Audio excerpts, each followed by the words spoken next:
the following audiobook is a work of fiction. Names, characters, places, and incidents are either the product of the author's imagination or are used fictitiously, and any resemblance to actual persons, living or dead, business establishments, events, or locales is entirely coincidental. Teen pregnancy is a growing problem in the United States. It is important for you to know that you have options. Please consider calling Planned Parenthood at 1-800-230-7526 or visiting their website, www.plannedparenthood.org, and utilizing their online resources. You are not alone. Saying Things You Shouldn't by Arun Tilak. Book 1, July 14, 2001. The Office of Dr. Maria Schneider, Child Psychologist. Oliver and Sharon Almadi sat in chairs facing Dr. Schneider. Their 4-year-old son, Levi, sat in his father's lap. Levi was clutching his father's chest very tightly, his face so tightly pressed against him he was almost suffocating. Levi was absolutely mortified at the mere possibility that he would be left there and never see his parents, or his house, his sanctuary, ever again. Oliver and Sharon listened to Dr. Schneider with glum looks. "So, to sum it up briefly," Dr. Schneider said, "your son is different, Sharon. I've never seen someone his age this reluctant to go outside and socialize with others." "Well, I was told it was very natural at this age," Sharon Almadi said. She glanced at her husband. "I was on the phone with my mother last night, and she said I threw temper tantrums when I was 4 and refused to play with other children, that I didn't really have friends until 2nd grade. Nodding, Oliver Almadi said, "Same here. I spoke with my parents last week, and they said it was normal, that he, like me, would just get over it." "True," Dr. Schneider said with a stern face, "but did you react the same way in daycare and pre-K 3? Both Sharon and Oliver sighed uneasily. When they took Levi to daycare, he screamed and almost tore his mother's shirt off when she tried to leave him there. It got so bad, and he scared the other kids so much that the daycare staff had asked them very kindly to take Levi back home. Then, after months and months of training and coaxing, they bravely tried to put him in pre-K 3. Even before they left the house, Levi threw a temper tantrum so fierce he tore his father's metal Rolex clear off.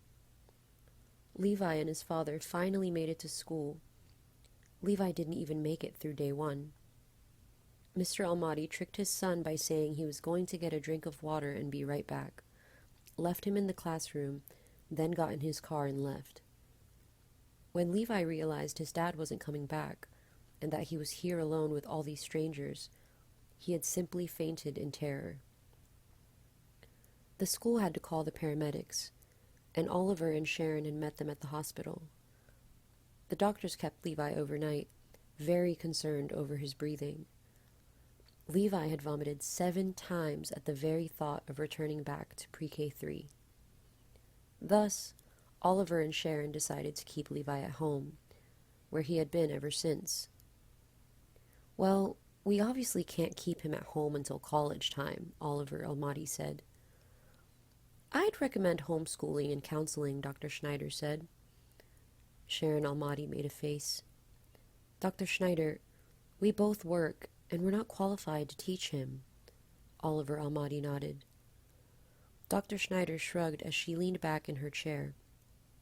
"That's my best suggestion, because from what I see, he's not going to get over this anytime soon. I do know some great homeschool tutors, but they're a little expensive." Oliver and Sharon exchanged serious looks. With the economy currently in recession, and with recent rumblings at their workplaces, money was a touchy issue at the Almadi house. "I would still recommend that Levi get some interaction time with others," Dr. Schneider sharply said. "Are you both planning on having more children?" Again, Sharon and Oliver exchanged looks. "We can't have more children," Sharon replied to Dr. Schneider. "I have a condition. We were very lucky to have Levi, He's our miracle baby. Oliver held his son slightly tighter. I see, Dr. Schneider replied, stiff-lipped. Have you tried taking him to the park? Introducing him to kids his own age? I tried that, Sharon Almadi said. I had one of my girlfriends introduce him to her son. They're the same age, but he wouldn't go. I tried getting a few of my work friends to get their kids introduced to him, Oliver Almadi said. Same exact story. Oliver sighed heavily. He just wouldn't leave my lap. He just buried his face in my chest, no matter how much the other kids coaxed him, or the adults. He just buried his face in my chest deeper and cried like nothing else I've ever heard, and his entire body was just quivering in fear. I've never seen it this intense before, Dr. Schneider said. Oliver and Sharon both frowned heavily. For instance, Levi's been coming here for weeks. He's met with me in private many times, and he's still terrified sitting there in your lap. That should tell you how serious this is. But you're saying put him into homeschooling? Sharon Almadi asked. Wouldn't that further isolate him? Wouldn't that just make the situation worse? It's the best thing to do at the moment, Sharon, Dr. Schneider replied. You can slowly wean him into social interaction. If you put him into regular education, I guarantee you it won't end well. July 16th, 2001. Sharon, Oliver, and Levi were walking down the sidewalk in the mall. They were going to their favorite frozen yogurt place, Mallory's. Sharon and Oliver couldn't help but be worried. They had both been told yesterday that each of their companies were going to lay off a sizable amount of people. Sharon sighed as she walked next to her husband as he held Levi. How are we going to do this, Ollie? I don't know, Oliver sighed. Right now, I'm just going to go and get a frozen yogurt and enjoy it. He adjusted Levi hanging onto his shoulder. Levi was slightly shivering in fear as he saw the many people walking in the mall area. She said he was different, Sharon said, adjusting her handbag strap. She might as well have called him stupid, Oliver spat. That's what I thought, Sharon sneered in agreement. I mean, she's a doctor? A child psychologist. She's supposed to make us feel better and give us the best options. Instead, she just sat there stiff as a board and told us, your son is different. It's going to be very difficult for you. Get over it. Sharon Almadi paused to take a breath to calm herself down. How are we going to pay for this? She asked, staring straight ahead. I don't know, Sharon, Oliver said as his eyes sagged. Do you think you'll get laid off? You think you'll be one of the ones? Serini, Oliver's manager, has never liked me, and my last 4 performance reviews haven't been stellar. I'm not the best employee on my team either, Sharon glumly said, coming to a stop next to Mallory's. Which puts us in excellent condition to buy a private tutor, Oliver quipped. Well, maybe some hard discipline wouldn't hurt, he sharply said, looking down at Levi clutching onto him. Maybe we have been too easy on him? Sharon looked on curiously and brow furrowed. Maybe we have been spoiling and pampering him. Are you serious? Sharon asked. Well, maybe we have. Maybe we're just biased against ourselves? Are you seriously listening to that woman's, she's a doctor, Oliver spat. They don't just hand out MDs in cereal boxes. His wife gave him a snide look. I'm not saying we need to prod him with a taser. I'm just saying we do need to show him that life isn't always what he wants. He's 4 years old, Sharon snarked.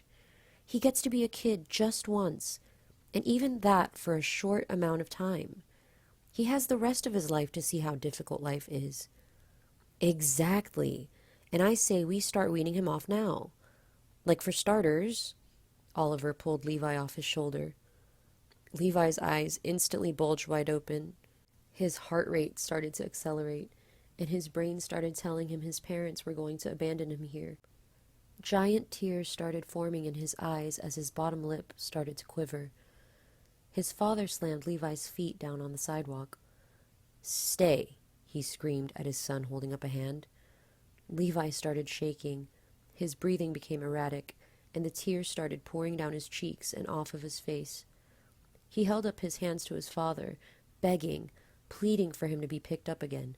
"Stay," his father said in an austere tone. "Oliver, you're being—" "Quiet," he snapped to his wife, and turned back to his son.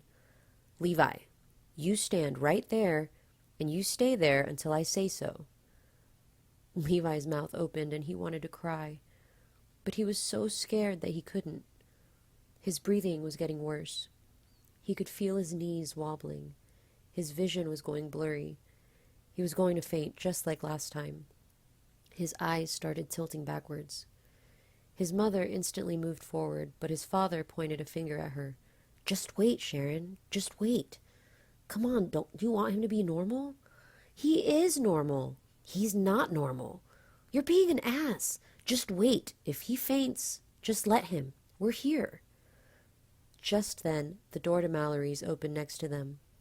A girl, who was also 4 years old, walked outside. She was wearing blue overalls and had a yellow bow. Both Sharon and Oliver looked at her for a second and then smiled. "Kelly!" a voice came from inside Mallory's. The girl's mother, seated at the table with her father, a few of their friends, their children, and her newborn sister in her stroller next to her, called out to her again. "Kelly, get back in here right now! And don't block the doorway!" The girl's mother caught Sharon's eye and smiled apologetically. Sharon Almadi smiled back. She saw the little girl, Kelly, was holding the giant glass front door open, and she was struggling because she was so small. So she walked over and held it. The little girl, Kelly, smiled wide up at Sharon Almadi and walked outside. "Kelly!" her mother called. Her father stood up from his chair next to her. "You get back in here, right now!" Kelly, completely ignoring her mother, walked out of the store and onto the sidewalk. She walked past the smiling Oliver Almadi and went right up to Levi. Levi Almadi stopped having his mini breakdown and turned to look at Kelly. He blinked a few times and stood there as he stared at her. Their eyes met. 3 seconds of silence went by. Kelly then stumbled slightly as she walked up to him, holding her arms out, and gave Levi a hug. Levi Almadi just stood there as Kelly hugged him. His eyes were still watery, but as he blinked a few times, he could feel his tears vanishing. He could also feel his breathing returning to normal, and he could feel a warm feeling in his stomach. And then, as if by natural force, Levi brought in his hands and hugged Kelly back. Both Sharon and Oliver Almadi saw this happening and let their jaws drop in pure bewilderment. It took less than 5 seconds for Sharon Almadi to go up to Kelly's mother, Samantha Avelleno, and ask her for her contact details. She didn't even introduce herself. She just asked for her contact information. Sharon and Oliver learned that the Avellenos lived very close to where they lived, and that their girl was the same age as their son. They learned she would be going to the same kindergarten and elementary school as Levi. Samantha Avelleno told them Kelly was always friendly, and that she would love it if Levi came over for a play date. And thus began the friendship between Levi Almadi and Kelly Avelleno. On Levi's first day of school, even Oliver Almadi felt intimidated as he drove Levi to school, seeing the many cars and hundreds of students. He could feel Levi's hand clenching his tighter and tighter, and when he glanced down he could see Levi's eyes turning redder and redder. Oliver Almadi could also feel Levi's feet starting to drag from reluctance. When Oliver brought Levi to the classroom door, Oliver Almadi was expecting the big scene to start there. He was expecting the entire class to stop and stare as Levi threw a nasty and loud temper tantrum and demand to be taken home. And when Oliver Almadi refused to take Levi home, he expected Levi to pass out and for the paramedics to be called in. He could already feel the warm blood pumping in his veins in anticipation. Oliver and Levi walked in. Levi spotted Kelly seated at her desk, laying out her crayons, and Levi's face instantly lit up with a huge smile. Kelly looked up and spotted Levi, and a huge smile came across her face. Levi let go of his father's hand and ran over to Kelly. Kelly hopped up from her seat and ran up to Levi, and they both hugged. March 6th, 2005, the Avelleno family home. Kelly and Levi were seated on the couch in the living room, reading on Kelly's family laptop. Kelly's mother was in the kitchen baking cookies. Her father had taken her younger sister, Carly, grocery shopping with him. Kelly and Levi were quietly reading, when suddenly Kelly looked at him and asked, "Levi?" "Yes," Levi turning to her. "Are you Muslim?" "No," Levi replied with a small smirk. He'd been asked that a lot. "My dad's from Lebanon. Well, his family is. My grandparents came here from there, and my dad was born here. But they weren't ever Muslims. We're Christians. Catholic, actually. My mom is American. Her family's been here this whole time." "Really? Wow," Kelly said, intrigued. "You don't look Muslim," she said, eyeing him up and down with her green eyes. She held her hand next to Levi's. "Your skin's as white as mine." "Yup," Levi grinned. "So, your family, they didn't know anything beforehand about what we learned last week? About 9/11? That fire at the two towers in New York?" "No," Levi replied. "But I think a lot of people, even Muslims, didn't know anything beforehand about it either." "Probably.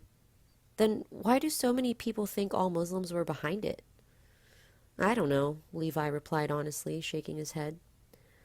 "I guess some people are just stupid," Kelly smirked as she shrugged. "That's as good a guess as mine," Levi said. "But my uncle and my cousins are Muslims." "Really?" "Yep," Levi nodded. "My dad said he had to change because he wanted to marry my Aunt Sophia."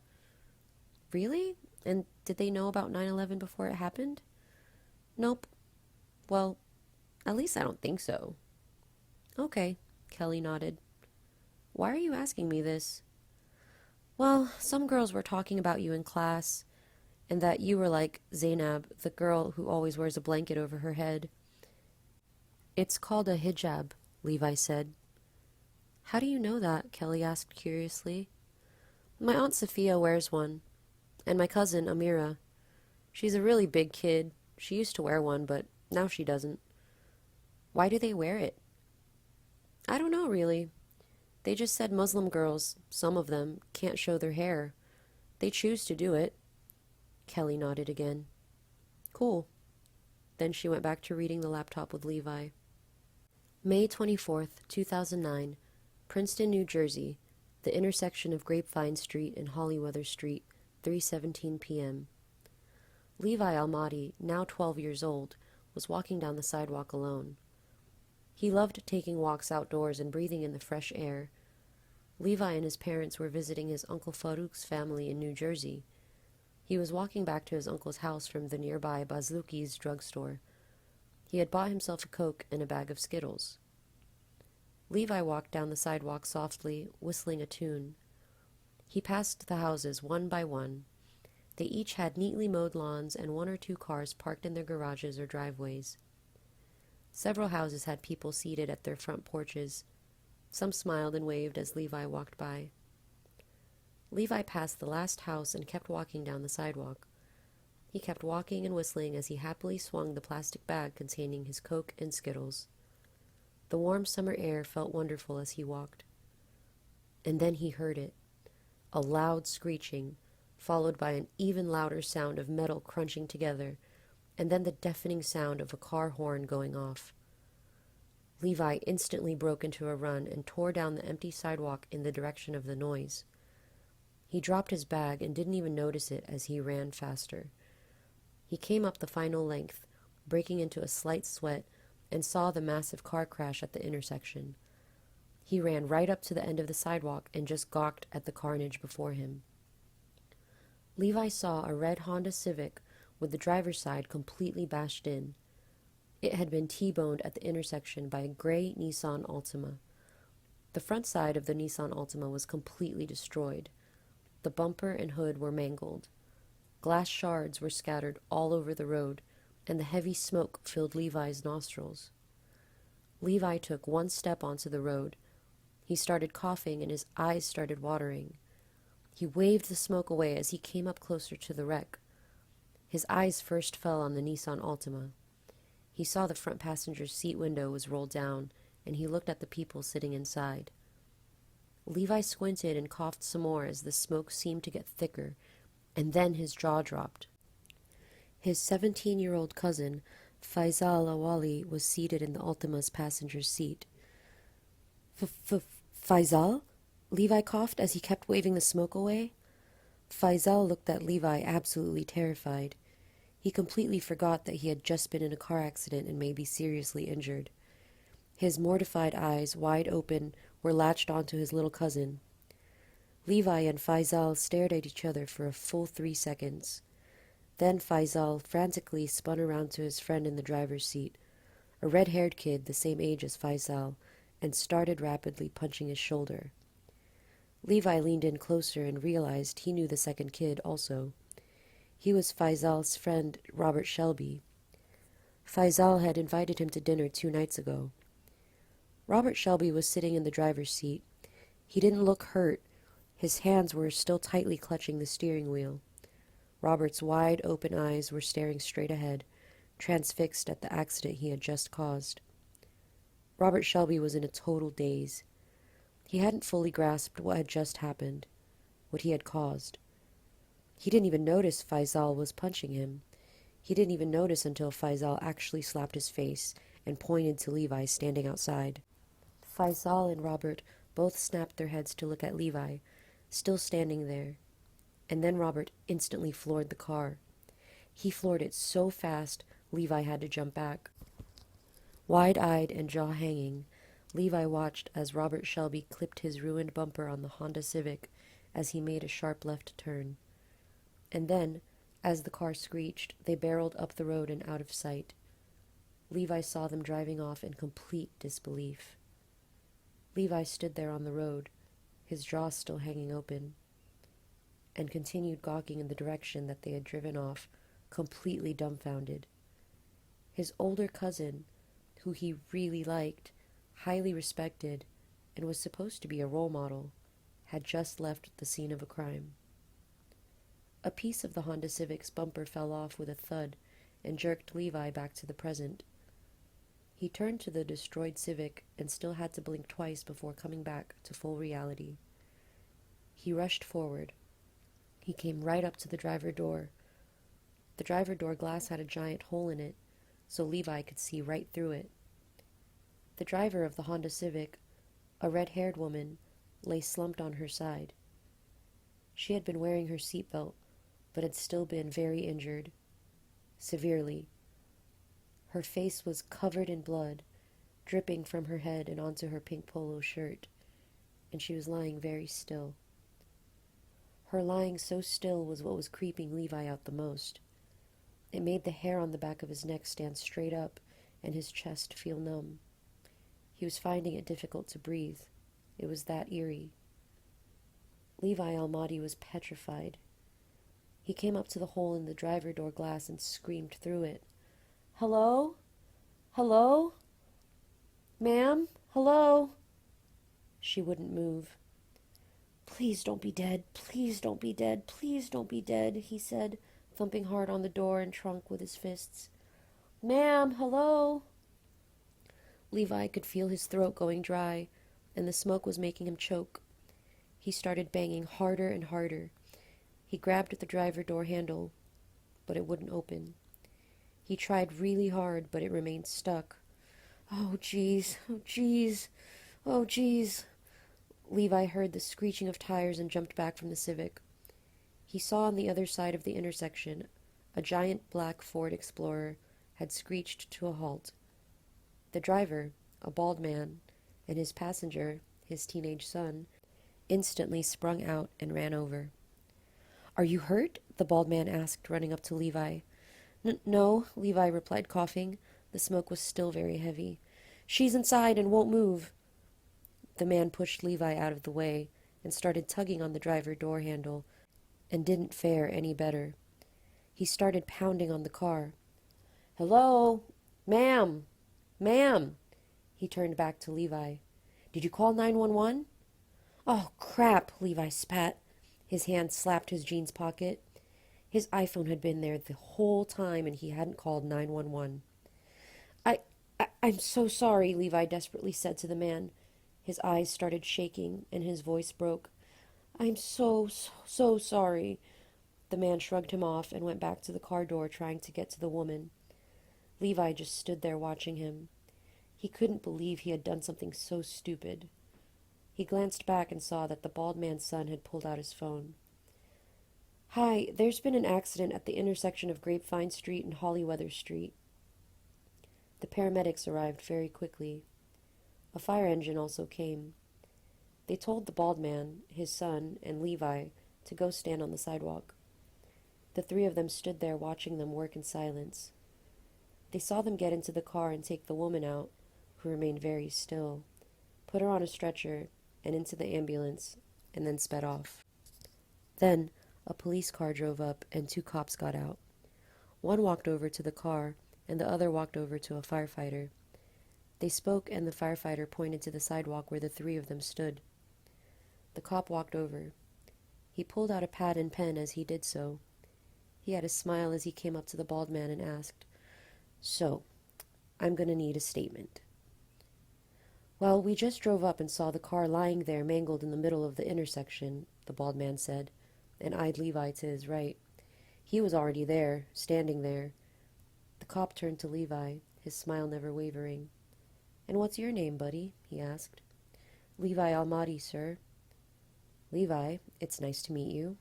You can call me Ben, or Officer Ben. What happened here, bud? I was just walking back to my uncle's house from Bazluki's, and I heard a loud bang, and I ran up and I saw this. I see, Officer Ben nodded. And you didn't see anything else? Like a second car, maybe? As he felt his chest, stomach, and forehead burning, Levi replied, No. Levi saw Officer Ben's smile slightly wrinkle at the side. Are you sure, Levi? Officer Ben asked. Levi let his eyes dart left and right once before saying, Yes, sir. Okay, Officer Ben nodded. Levi saw him write something down on his pad before he tucked it away. Let's get you home, Levi. May 24th, 2009, Princeton, New Jersey, the family home of Farouk Awali, 5:24 p.m. As his mother knelt down and examined Levi for the 10th time in 5 minutes for any injuries, his father waved goodbye to Officer Ben driving off in his car. Uncle Farouk walked up to Levi, pocketing both hands in his jeans, and quipped, Well, congratulations, Levi. The first time I was brought home by the cops, I was 16. You now officially hold the family record. May 24th, 2009, Princeton, New Jersey, the family home of Farouk Awali, 11:47 p.m. Levi's parents slept in his uncle's guest bedroom on the 2nd floor. There were no other spare rooms available, so Levi had the option of either sleeping on the couch, in the living room, or in the basement. Levi had chosen the basement. Well, more like his parents had chosen it for him because they knew his uncle's massive 75-inch TV with over 300 channels of digital cable would be way too tempting. The basement was dark and dingy, and made Levi uneasy. It'll be great for your claustrophobia, Oliver Almadi said to his son. You mean I can face my fears head-on and overcome them? Levi asked, looking around at the dark and cramped quarters as he held his sleeping bag. No, it'll just be good for your claustrophobia, his father said, patting Levi's shoulder, and then walking up the stairs and leaving him there all alone. Levi had slept down there for 5 days straight. It was a little intimidating. There were so many strange noises in the basement, but with headphones and music, it was manageable, and he slept peacefully enough. But the moment Levi's alarm rang, he would bolt upstairs as fast as humanly possible. The night he witnessed the car accident, Levi was exhausted. He hardly had enough energy to roll out his sleeping bag, change, and flop inside. He was so tired, he didn't even bother to turn on his phone playlist and put on his headphones. He just curled up inside his sleeping bag, closed his eyes, and was out. Levi was jolted awake by a sharp blow to his cheek. What? Levi sprung up, only to have a hand clasped over his mouth. His scared eyes danced around, taking in the scene. There were two people there. One had a giant flashlight pointed directly at Levi's face. The second had his hand over Levi's mouth. Levi looked closer at the one with his hand over his mouth. It was Faisal. Levi calmed down as Faisal put a finger to his mouth to motion silence. Levi nodded, and Faisal removed his hand from Levi's mouth. Levi looked at the second guy, pointing the flashlight directly at his face. It was Robert Shelby. Though he had to squint, he could still see the major scowl on Robert's face. "Levi," Faisal said in a whisper, "we need to chat." "Okay," Levi said, turning to his cousin, still feeling the flashlight on the side of his face. Faisal smiled and asked, "So, bro, I'm not gonna sugarcoat it, but you saw what you saw." With a blank face, Levi nodded. "Dad told me the cops brought you home." Levi glanced at Robert, who just continued glaring at him before turning back to Faisal. "Yeah," Levi replied. "That means you talked to them?" "Yeah." "And what did you tell them? What did they ask you?" "He asked me what I saw, and I told him I saw the car just lying there." Faisal kept smiling. "Are you sure?" "Yeah." "You didn't say anything else?" "No." Levi felt a sudden and heavy force hit his chest, and then he felt his front getting jerked forward. He was now nose to nose with Robert Shelby. "Did you tell them you saw us there, you little shit?" Robert hissed. Robert Shelby was much older and more muscular than Levi. Levi just stared back at Robert, scared speechless.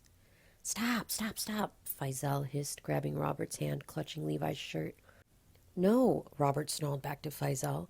"Enough of this playing nice shit. He's bullshitting us." "No," Levi desperately said, shaking his head. I swear. Bullshit." "Will you let go?" Faisal sneered, knocking Robert's elbow, which released his grip on Levi. Now free, Levi tried standing up. He thought about making a break for the stairs, but before he could even get out of his sleeping bag, Faisal grabbed him by the shoulders. Chill out, Faisal firmly said. Faisal looked at Robert Shelby and snarled, eyes narrowed. "Back off, just back off." Levi saw the look of pure hatred on Robert's face as he continued to glare at Levi. He could feel the hatred in Robert's veins. Relax, Faisal softly said, gently shaking Levi's shoulders. Levi? Feeling his heart pounding, Levi looked at his cousin. "Buddy, little cousin, come on," Faisal said with a grin. "Don't listen to Robert here. He's a jackass. He's always been a jackass and always will be, okay?" Levi just gave Faisal a blank look. "Just calm down for me, okay?" Faisal said, grinning wider. Levi forced a small smile. "You've done nothing wrong, all right? Okay? Come on, my little cousin. Okay?" Faisal said with a wide smile. "Oh, okay," Levi managed to say, his throat bone dry. "Listen," Faisal said, still smiling wide. "Just calm down a little. Don't worry. He's not going to hurt you. I'm not going to hurt you. Come on, man." "Okay," Levi said, taking a deep breath. He could feel his pajamas sticking to his chest because of his sweat. "You did nothing wrong. I want you to understand that," Faisal said. "Okay," Levi said again. "Good," Faisal said playfully, shaking Levi's shoulders again. "Can you tell us exactly what you told the cops?" I was standing there, on the sidewalk, with this guy and his son." "Which guy and which son?" Robert loudly barked, his spit hitting Levi's cheeks. "Shush," Faisal hissed, pointing a finger at Robert before turning back to Levi with a smile again. "What guy and his son, bud? Did they come after we left?" Yes."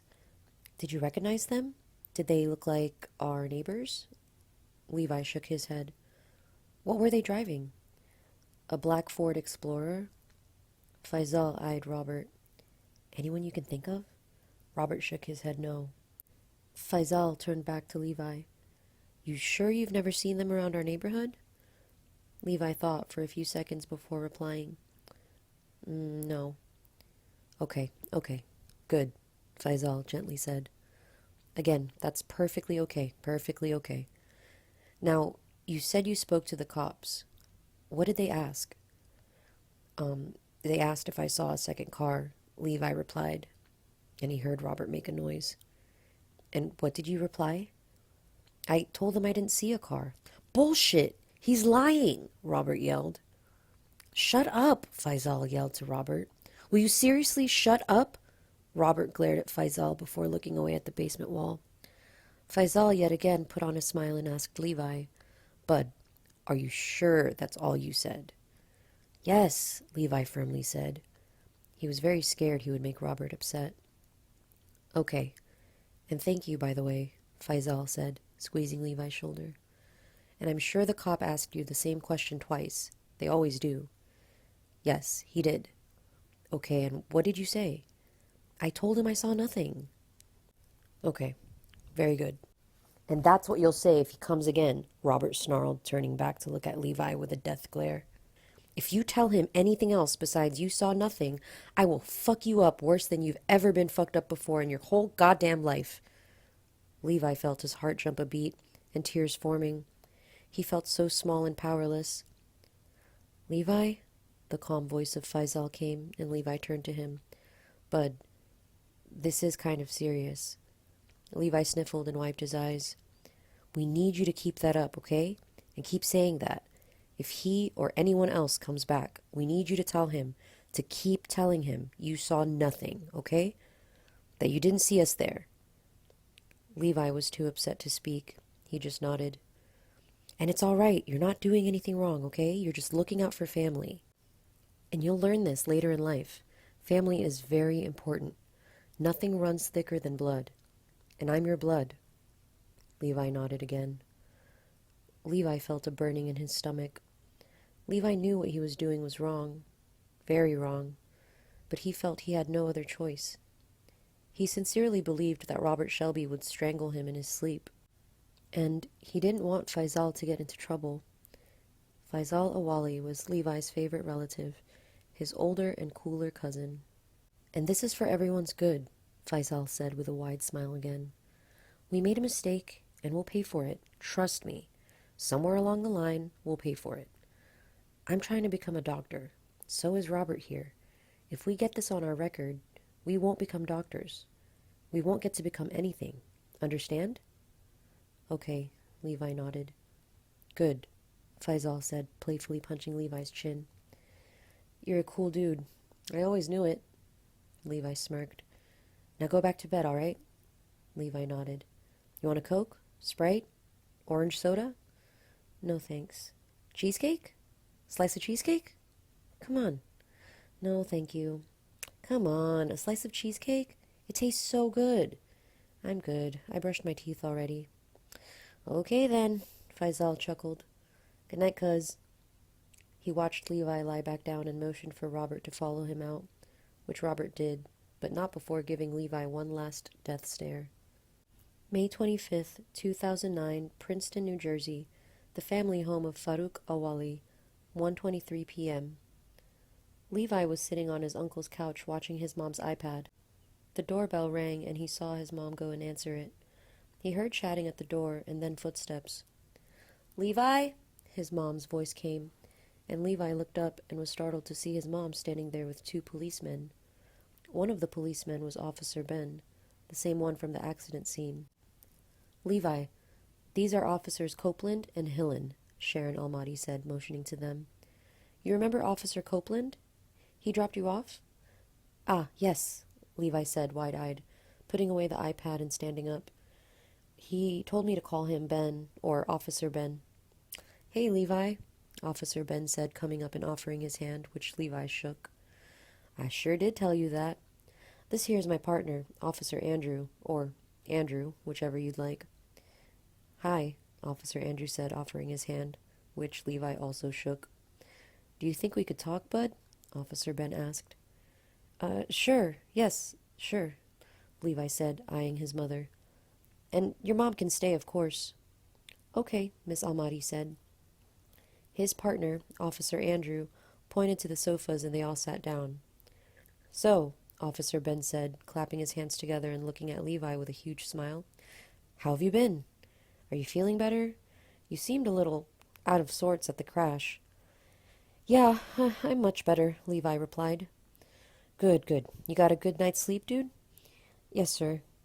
Yeah, that always helps, Officer Ben said, as Officer Andrew sitting next to him nodded. So, Officer Ben said, his voice and face getting slightly serious, we do have some bad news. There's no other way to say it, so here goes. The lady in the car, the one that you saw in the mangled up car on the road yesterday, her name is Julie. We took her to the hospital, well, the paramedics did, and they tried everything, but she didn't make it. Oh no, Sharon Almadi gasped, covering her mouth with both hands. Levi's face fell flat. His mind flashed to her rigid, still body slumped in the driver's seat. Yeah, Officer Ben frowned as he nodded. Horrible. Just horrible. I really don't like telling people this type of news. It's very bad news, Levi said. Yeah, absolutely. So you can see why we need to stay on this, Officer Andrew said. Why we need to find out exactly what happened. Yes, sir. Officer Ben had pulled out his phone and was scrolling through it. He leaned forward and showed Levi his phone screen. This is Miss Julie's car, Officer Ben said, and Levi saw the destroyed Honda Civic. Now, obviously we know there was a second car involved. Yes, sir, Levi replied. He could feel sweat beads on his forehead. Officer Ben swiped to the next photo showing big black tire marks on the road. That was made by the second car. Yes, sir. And we really need to find this guy, Levi, Officer Ben said with a serious smile. Levi turned to Officer Andrew, who, with a serious smile of his own, said, Miss Julie had 2 kids. Levi's heart sank even lower. And a husband, and all 3 of them are very upset right now. So it's very important we find this second car. As the sweat beads grew on his forehead and his eyes danced around, Levi replied, Yes, sir. Mr. Henderson, he was the guy driving with his son in the Ford Explorer. He didn't arrive until about 15 minutes after you got there, and he said he didn't see the second vehicle. And he thinks, like us, our best bet is you. Yes, sir. Officer Ben's smile disappeared fully as he firmly asked, Did you see that second car, Levi? No, sir, Levi replied. He thought his burning stomach was about to explode. And you're sure? Yes, sir. He glanced at his mom's frowning face. It was almost as if they all knew the truth, and they were testing his honesty. And you said you were doing what exactly? Officer Andrew asked. You were walking back from Bazluki's after buying candy? Yes, sir. And you actually heard the crash? Yes, sir. And what did you do after that? I ran forward down the sidewalk, and I came up to the intersection, and I saw the car, just the one car there. I see, Officer Andrew nodded. And you didn't see any part of the second car? No, sir. Levi shook his head. Not even the disappearing back end part of it? No, sir. It was like someone was pouring molten lava over Levi's stomach. The 3 of them just stared at him. Officer Ben, Officer Andrew, and his mom. It was dead silent. Okay then, Officer Ben said, standing up, and everyone else joined him. Thank you for your time, he said, offering Levi his hand again. May 25th, 2009, Princeton, New Jersey. The family home of Farouk Awali, 8:26 p.m. Levi had retired early to the basement to lie down. He was in his sleeping bag. He held his mom's iPad as he lay there. He Googled, Princeton, New Jersey, car accident, Julie, and had gotten the webpage he wanted on the first hit. Her name was Julie Hopner, and her profile picture looked so much nicer than the image he had of her in his head slumped inside her car covered in blood. He looked up her name on Facebook and saw her smiling face with her husband and 2 children. Her wall was covered in memorials. Levi just had a horrible, hollow feeling in his gut. It was like this massive void just sucking him in from the inside. He heard knocking at the stairs and he looked over. It was Faisal. "Hey," Faisal said with a huge smile as he climbed down the basement stairs and walked up and knelt down next to Levi's sleeping bag. "How are you?" "Fine," Levi replied with a small smirk. Faisal knelt down next to Levi. "I heard the cops were here." "I didn't tell them anything," Levi semi-snapped back. "That's my little cousin," Faisal elatedly said, patting Levi's leg. "I knew we could count on you." I have a question," Levi asked. "Sure, what's up?" "Whose car was that? The Nissan Altima?" Faisal's face instantly sharpened. "You remember the car and the model?" "Yeah, whose car was that?" "Uncle Farouk and Aunt Sophia don't own a Nissan Altima." Faisal's eyes danced around for a few seconds as he wiggled his bottom lip before saying, we boosted it." He gave a quick, guilty shrug, and then repeated, but this time with a stiff smile, "We boosted it." "You stole it?" "We borrowed it while the owner, some rich prick, used valet parking to eat $900 hamburgers at some posh-ass restaurant downtown. And we were going to return it. And we did. Just a little dinged up," Faisal snickered. Levi gave his cousin a mixed look. Faisal saw that and could see the upset in Levi's face, and he wanted to say something, but his phone dinged. He pulled it out, saying, "Oh, that's my girl Fatima." He gave Levi a look. "You'll learn this later, cuz. When the woman calls, you answer. No matter what." He stood up and said, looking down at Levi, "Peace, and thanks again. And don't worry, somewhere along the road I'll owe you for this." And then Faisal hit talk on his phone, stood up, put his phone against his ear, turned around, and started talking to his girlfriend as he walked away. May 27th, 2009, Princeton, New Jersey, the family home of Farouk Awali, 3:17 p.m. Levi was helping his Aunt Sophia move boxes down from the attic. Faisal's older sister, Amira, who had just finished her second year of college, had arrived earlier that day on summer break. She was also helping Levi with the boxes. As they both carried down the last 2 boxes downstairs, Levi saw at the entrance Faisal, his girlfriend, Fatima, and Robert. Robert gave him a heated glare as he stood there, while Faisal and Fatima greeted him with a warm smile. "Hey, cuz," Faisal jovially said. "What are you up to?" "Just moving some boxes down for your mom," Levi replied. "Look at him," Faisal said to Fatima as he pointed to Levi. "He's on vacay and he's doing work." "Work you should be doing," Fatima said, shoving Faisal in the shoulder. "Oh no," Amira said, climbing down the last step and placing her box down on the pile next to the stairs. "Faisal's too good to be moving boxes. That job is too beneath him." "Oh, shut up," Faisal sneered at her as Amira stuck her tongue out at him. Just then, Levi's uncle Farouk walked in.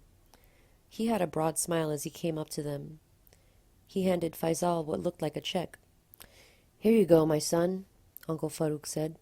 "Paid in full." "Thanks, Pop," Faisal said, taking and kissing the check. He spotted Levi's curious eyes. "My class is taking an unofficial summer holiday trip to Geneva." "We leave next Wednesday," Fatima said, beaming next to him. Levi eyed all 3 of them, nodded, and said to Faisal, "Great."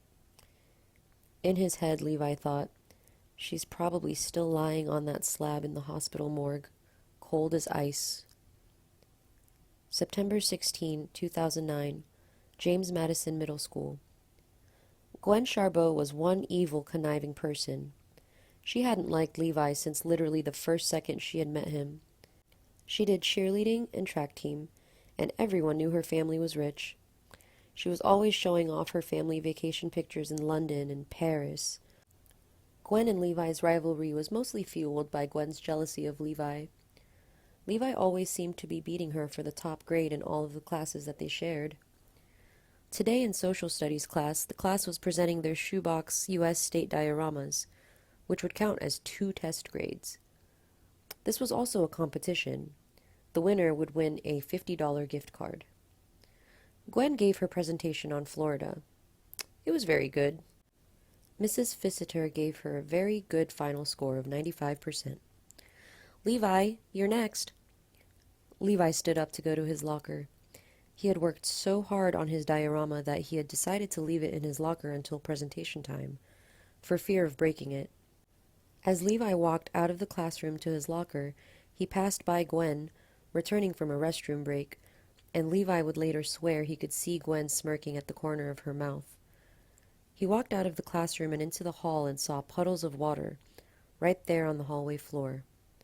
There must be a plumbing problem in the bathroom, and they're trying to fix it, Levi thought. Strange they didn't set up warning signs, though. Levi walked down the hallway, carefully sidestepping the puddles, and as his locker came into view, he felt his heart jump into his throat as he saw that the water was coming from it. "No, no, no!" Levi screamed, rushing forward and almost slipping as he desperately opened his locker, and huge floods of water poured out and hit his clothes. Levi brought his ruined state diorama back to the classroom, and everyone laughed. They saw his wet clothes, particularly his wet jeans, and they laughed even more. Gwen was so red in the face she was tearing up. The real horror came at the end when the cross Mrs. Fissiter said, arms crossed, "I am not at all pleased. See me after class." And when Levi saw her, she said, "I know when a student tries to pull a fast one because they didn't do the work. You're getting an F as 2 test grades, and tell me why I shouldn't write you up." Levi looked at her aghast. It would take almost 1 hour of pleading from Levi to convince Mrs. Fissiter that he wasn't up to anything malicious.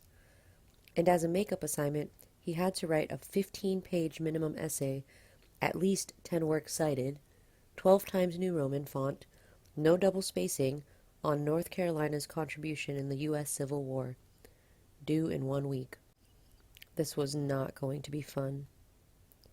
And by last period of the day, as Levi learned through the rumor mill that Gwen had done this, he loudly confronted her. "You almost got me an F!" Gwen just smiled smugly back at him. "I had to beg Mrs. Fissiter, almost getting down on my knees, and convince her I was not cheating. And you got all my stuff, my math, my science, and language arts. And you got my Kindle. It won't even turn on now, and when it does, it's acting all funky."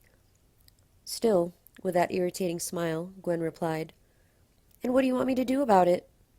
"I want you to replace it." "Ha!" she scoffed. "First, prove it, and good luck when there's no security cameras, and none of my girls will betray me." May 13th, 2010, James Madison Middle School.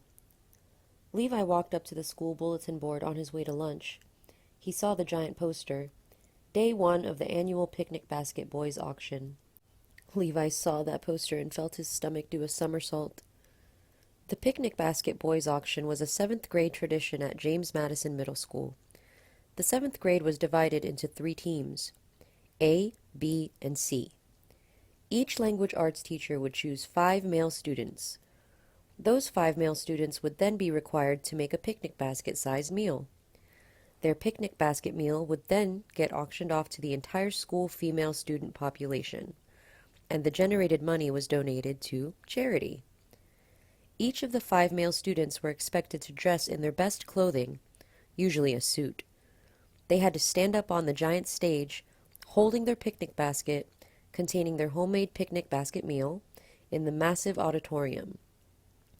The seats would be filled with all female students from 6th, 7th, and 8th grade, and each boy had to stand there until the bidding on his picnic basket was finished. If this sounds as vicious as you think it does, you are correct. There were countless YouTube videos over the years, taken secretly by students with their phones in the audience seats, that showed the horror of all of this. They would stand the first picnic basket boy up on the stage. Vice Principal Circuit would stand behind the podium with her wide, toothy smile. The packed auditorium, all girls, would look at the boy standing on stage. "Let's start our bidding at $5, Vice Principal Circuit would say into the microphone. Silence. "That's $5. Even more silence. The boy standing there would start to fidget, and his smile would start to waver. "That's still $5." And the silence would get broken by someone saying a snide comment followed by snickering, and the boy's face would turn bright red. Then, finally, because they were ordered to do so, the moment the clock hit 10 minutes with no bid, a member of the faculty, seated in the front row, would raise their hand and say, "I'll bid $5." Everyone knew this was just a saving grace, which only added to the boy on stage's humiliation. And naturally, that boy would remain marked for life. The YouTube video might get taken down, but social media and word of mouth would make sure the boy was remembered for this until his dying day. Over the years, several objections to this event had been thrown by both parents and students alike, and they were met with the prompt, "They are bidding on the picnic basket meal, not on the boys themselves." As Levi gaped at the picnic basket boys auctions poster, he begged out loud, "Please, dear God, do not let me get chosen for this." He pointed his head up at the ceiling and clasped his hands tightly together. "I'll become a priest. I'll abandon all my astronaut plans and become a priest. Just please, please, please, please don't let me be a picnic basket boy." May 14th, 2010, James Madison Middle School Auditorium, 3rd period. Virtually every single female student was in the audience, from 6th, 7th, and 8th grade. They always got a pass to come and sit in the audience so they could participate in the auction. Levi, the other male students, and a small number of female students sat in their 3rd period classrooms watching this on the classroom TVs. The auction began. Mrs. Circuit said from her mic at the podium, "And our first picnic basket auctionee is Vikram Singh from Mrs. Mason's class." Vikram Singh was of average height and build for his age. He didn't play sports, nor was he popular. He looked normal and didn't really look like a chick magnet. He stood wearing a brand new gray suit and excellently polished black shoes. "Let's start the bidding at $5, Mrs. Circuit said with a wide smile. There was silence. Vikram continued to smile, hopefully, over the crowd, and the girls looked back at him with dead smiles. "That's $5. The silence continued. $5 for the Dearborn Homeless Center." The silence grew, and Vikram's smile turned into a frown. "Do I hear $5? And every girl just stared in silence. The clock hadn't hit 10 minutes yet. The teachers sat in the front row, arms crossed, and looked at Vikram on stage sympathetically. They all knew them bidding on him at the end was considered the ultimate humiliation. "Did I mention what Vikram has inside his picnic basket?" Mrs. Circuit said, looking down at Vikram Singh's note card. "Vikram's mother has made an excellent Indian meal of tandoori chicken, lemon rice, and samosas, and topped off with a traditional Indian dessert of kaju barfi." She looked back up at the audience with a beaming look. "Yum! That sounds delicious. May I get $5? Silence. Vikram's eyes were now shaking and his bottom lip was starting to tremble. Someone in the crowd saw that and started snickering, and a teacher spun around in their chair to snap their fingers and give a threatening look. Then, finally, Mrs. Pennicker, who taught history, shot up her hand and said, "I'll do $5. Vikram bowed his head and stared at the floor as the snickering got louder. "Do I hear $10? Mrs. Circuit smiled. A girl in the audience screamed out, "Mrs. Pennicker, are you gonna barf in his barfy?" There was a loud round of laughter. "5, going once, twice. And sold!" Mrs. Circuit banged her gavel. Vikram Singh immediately turned and started quickly walking off the stage. The laughter grew. Vikram broke into a run, and right before he disappeared behind the curtain, everyone saw he was wiping his eyes. "Oh my God, he's crying!" one girl screamed out, and the laughter grew very loud. All right, Principal Circuit sharply said as she banged her gavel and got silence. "None of that!" And it still took another 2 minutes for the laughter to die down. Seated next to Vikram's now empty seat on stage was the blonde-haired football halfback, Trent Locklear. He had seen Vikram sprinting away and clapped his hands as he laughed hysterically.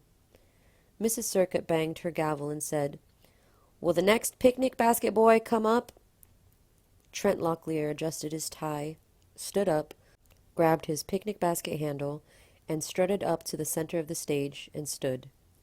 Trent Locklear played halfback on the football team. He was incredibly popular, and the girls thought he looked absolutely dreamy.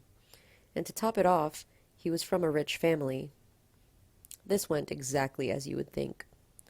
"May I have $5? 5! Someone practically screamed. 10! Someone screamed even louder. 15! 25! May 19th, 2010. James Madison Middle School. Mrs. Mintley's Language Arts class. Mrs. Mintley was finishing up her lecture.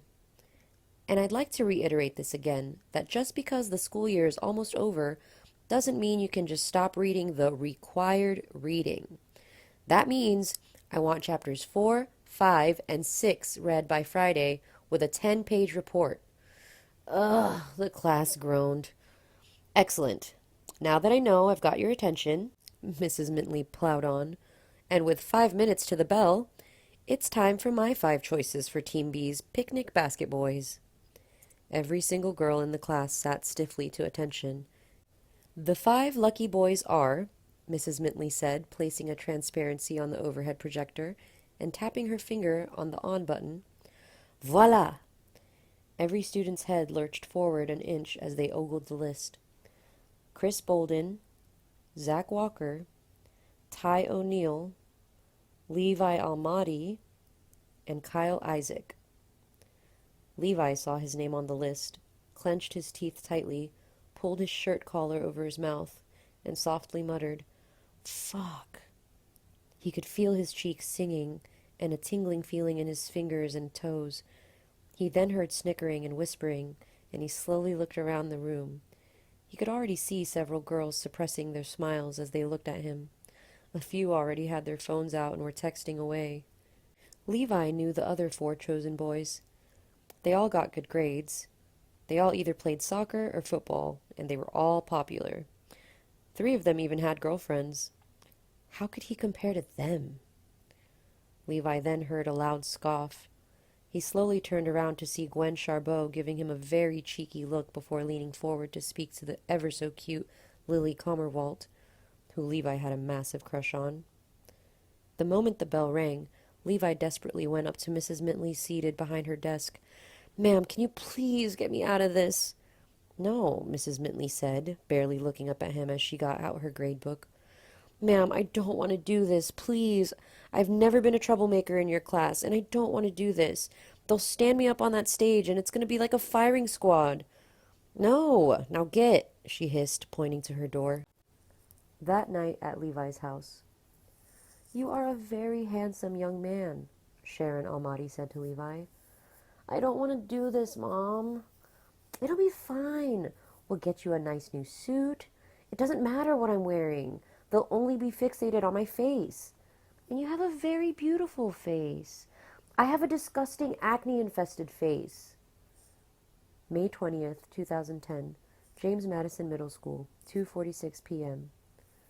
School had just let out, and Levi was walking home. He had to walk past the front of the school and past the carpool area.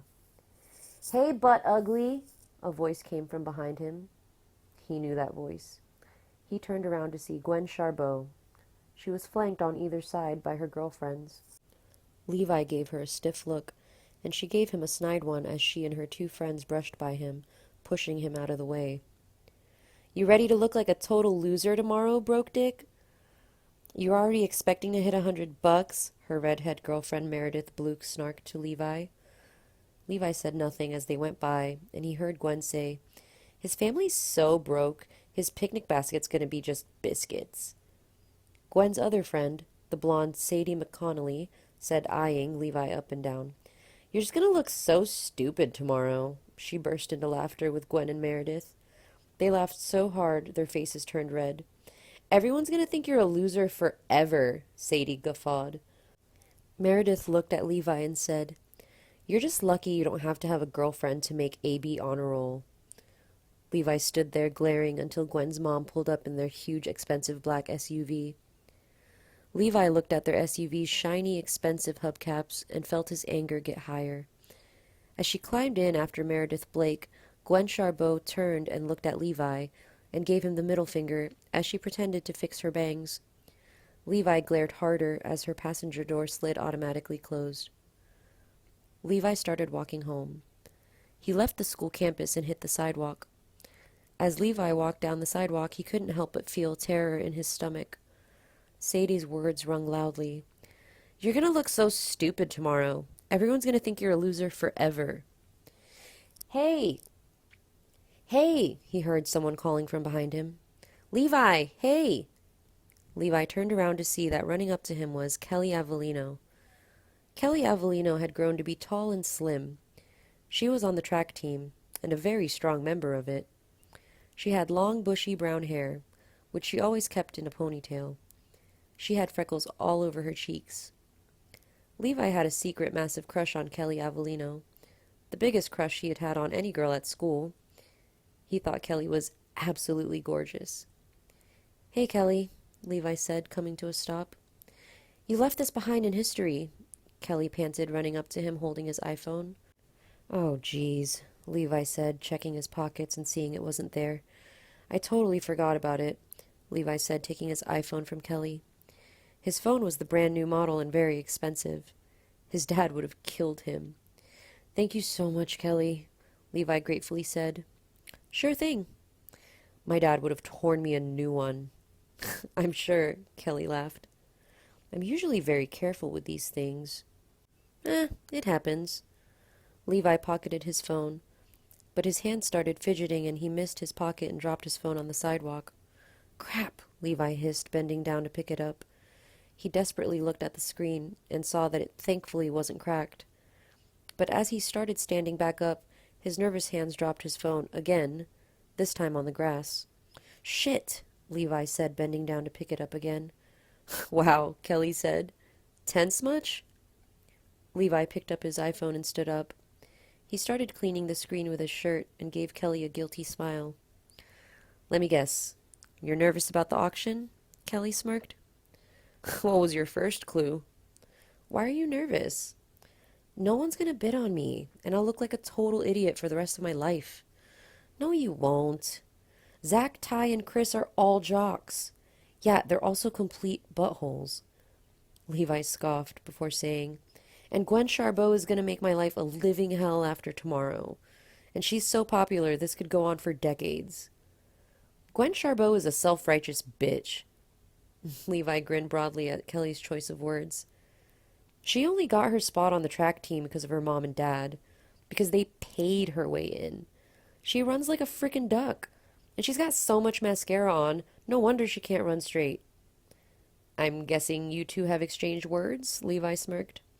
"Dude, do you know when she and I were both up for the 800 meter, and it was neck and neck, and Coach Bentley was still unsure about who'd get it, and then Gwen got so frickin' jealous, she slipped frickin' glass shards into my shoes." "What the hell?" Levi said, wide-eyed. "She sliced up my toe, and I almost had to go get stitches," Kelly said, pointing down to her left foot. "And I had to sit out 2 freaking meets. Hell, if I could prove it, I would sue her little ass after I was done beating the crap out of it." "Damn," Levi smiled stiffly. "She has to turn everything into a competition." "Yup," Levi nodded. "And come in first at all costs, and can't have anyone upstage her." "Yup again." "Not to mention show off her extensive collection of Gucci, Chanel, and Versace, and make sure everyone knows that she's the only one running in a Prada top that rich-ass daddy can afford for her." "Unbelievable," Levi said, shaking his head. "Spoiled bitch," Kelly hissed. "She frickin' pumped water into my locker," Levi said. "Totally ruined all my stuff, just so she'd take first in the state dioramas." "Yeah, I heard about that," Kelly frowned. A reminder alert went off on Kelly's phone, and she pulled it out and looked at it. "Well, I gotta be home in 15 minutes. Dad's got movie tickets." "Sure," Levi nodded. Kelly leaned forward and squeezed Levi's shoulder. "It'll be fine, I promise." "Please don't spend your money on me, Kels. People know we're friends." "No, that's just pathetic," Kelly winked. I have something much better up my sleeve. She gave Levi another wink and jogged off down the sidewalk. May 21st, 2010, James Madison Middle School Auditorium, 1:03 p.m. Vice Principal Circuit banged her gavel as she said, beaming, "And sold for $130. That's only $20 short of the all-time record." Ty O'Neill, with his curly blonde hair, stood at the center of the stage holding his picnic basket with an extremely smug look. He just knew with his football team popularity he was going to get a good price. He turned to smile at Mrs. Circuit and then turned and strutted off the stage. The applause for him continued for almost 5 minutes. "And now will the fourth picnic basket boy for Team B please come up? Levi Almadi." Almost instantly the clapping and cheering stopped. It was dead silent. Levi could clearly hear the heavy footsteps of his dress shoes as he walked to the center of the stage, and he could hear his heavy breathing. It was that quiet. "Here we go," Levi sighed to himself. He stood at the center and eyed the crowd. He immediately spotted Gwen Charbot in the third row, looking right at him with a snooty look, and he felt his stomach somersault. He looked at all the other girls, who all looked back at him with piercing eyes.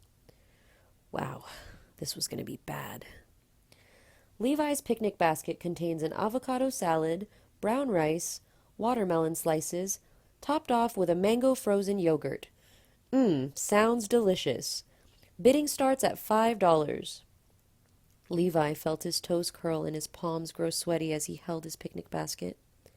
The seconds ticking off felt like hours. The sweat started forming on his temples and nose. $5, a voice screamed out, and every single astonished eye, including and especially Levi's, dashed to the left of the audience. There, standing up in the fifth row, wearing a pink t-shirt and baggy cargo pants, was Kelly Avelleno. Levi felt his heart drop. He told Kelly not to bid on him. Many people knew they were friends, and this would look bad. It would be no better than a teacher bidding on him to save face. Levi gave Kelly a look, and she returned it with a cool grin and a wink. Kelly then turned to look down at Gwen Charbot in the third row, and in a haughty tone yelled down to her, "Hands off! I'm winning this one." "Ooh!" ran through the audience. Gwen instantly spun around and glared at Kelly. Kelly looked right back and said, "Get ready to lose, you second-rate Olympic wannabe." "Ooh!" rang even louder the second time. $10, Gwen screamed, jumping to her feet so fast her purse flew off her lap. "I hear $10, Mrs. Circuit said. $10? Come on. Give me a challenge," Kelly spat. $15, she screamed, still upstanding. $20, Gwen screamed at Mrs. Circuit. "Gwen, come on. At least try. At least try to win here. I know you don't in track. Not without Daddy's help. $30. $40, Gwen Charbot shrieked at Mrs. Circuit. $50. Meredith Blake, sitting to Gwen's right, eagerly tugged on Gwen's arm, but Gwen violently pushed her off, almost sending her tumbling. $60, Gwen blared, her face beet red and shaking. $70. $80. $90. $100, Gwen screamed, with a huge wad of spit flying out of her mouth. "Oh, I'm only getting warmed up, honey. I'm not even close," Kelly called down to Gwen. $110. And you know what? I'll outbid myself. $120. "Whew!" the crowd gasped. Every eye, faculty included, was wide open along with their mouths. $130. $140. $150. Do you think you can put glass in my shoes and get away with it? $160. $170. With glaring eyes, Kelly screamed down to Gwen, "You can't cheat your way here like you do in track. There's too many witnesses here. $180. $190, and I'll outbid myself. $290. I'll outbid myself again, and more than you did. I'll blow you out of the water. $390. Everyone stared at Gwen in breathless awe. Then their eyes immediately snapped to Kelly Avelleno. Kelly was glaring right at Gwen. Both her hands were in fists and shaking. Gwen Charbot's face was bright red, and her entire body was trembling as she glared right back at Kelly. Then, suddenly, Kelly Avelleno put on a smile and perkily said, "I'm done," and then sat down. "Aha!" Gwen screamed, pointing an elated finger at Kelly. "Not as talkative now, are you, Miss Smarty Pants? Not going around now telling people I'm only on the track team because my dad bought me in, and telling everyone I never win a track event. I won this. I am no second-rate Sally. Yeah, I heard that. I beat you. You failed. You lost. Ha!" Gwen then turned around and looked at Mrs. Circuit. Gwen's eyes were closed, her cheeks puffed, her hands were on her hips, and she had the widest smile. 3 dead silent seconds elapsed. Mrs. Circuit, with an astonished smile, slowly said, $390 going once, twice, and sold. She now had a huge smile as she clapped. "And we have a new record. Congratulations to Gwen Charbot and her picnic basket boy, Levi Almadi." As the applause came in, slowly, Gwen Charbot looked around smugly at everyone. She felt like a princess in her most expensive evening dress being lauded over in a filled ballroom. And then Gwen's eyes fell on Levi Almadi, and Gwen's face instantly twisted into a grotesque look. "No!" she shrieked. Levi could do nothing but laugh. He had never laughed that hard in his life before. He could feel the air coming from deep within his lungs as he laughed. He was laughing so hard he could feel his knees buckling, and the urge to use the bathroom. His vision was even going blurry. Many people were also laughing in the audience. Levi looked into the crowd at Kelly Avelleno. She smiled and gave him a wink, and he thought his stomach was going to explode. He was laughing so hard. Even Mrs. Mintley, seated in the front row, had to cover her mouth to hide her laughter. Many people knew that Gwen absolutely loathed Levi. That's what made this so funny. Gwen tried to wave and get Mrs. Circuit's attention, but she was already banging her gavel for order. And, as an added insult, Gwen was even more upset because she was saving her money for the last picnic basket boy, the dreamy, wavy, blonde-haired quarterback, Zach Walker. Everyone knew Gwen had a giant crush on Zach, along with 90% of the other girls at James Madison Middle, and she was just yearning for the opportune moment to initiate things. Zach Walker's auction was the most anticipated picnic boy auction of the year. This moment was just priceless. As mentioned, Levi Almadi just couldn't stop laughing. After the auction, the winning bidders and their winning picnic basket boy went to a special room adjacent to the cafeteria to sit down and eat the meal in their picnic boy's basket. Levi and Gwen sat at their table, and completely incapable of speech, Levi picked up and dropped his basket atop their table. "Here you go," Levi wheezed, pushing it to her. Gwen Charbot was crying profusely. She had tried desperately to get out of doing this, and Mrs. Circuit had to threaten her with suspension before she finally came and sat down. The avocado salad is top-notch," Levi cackled, clapping his hands and looking away. There were tears in his eyes.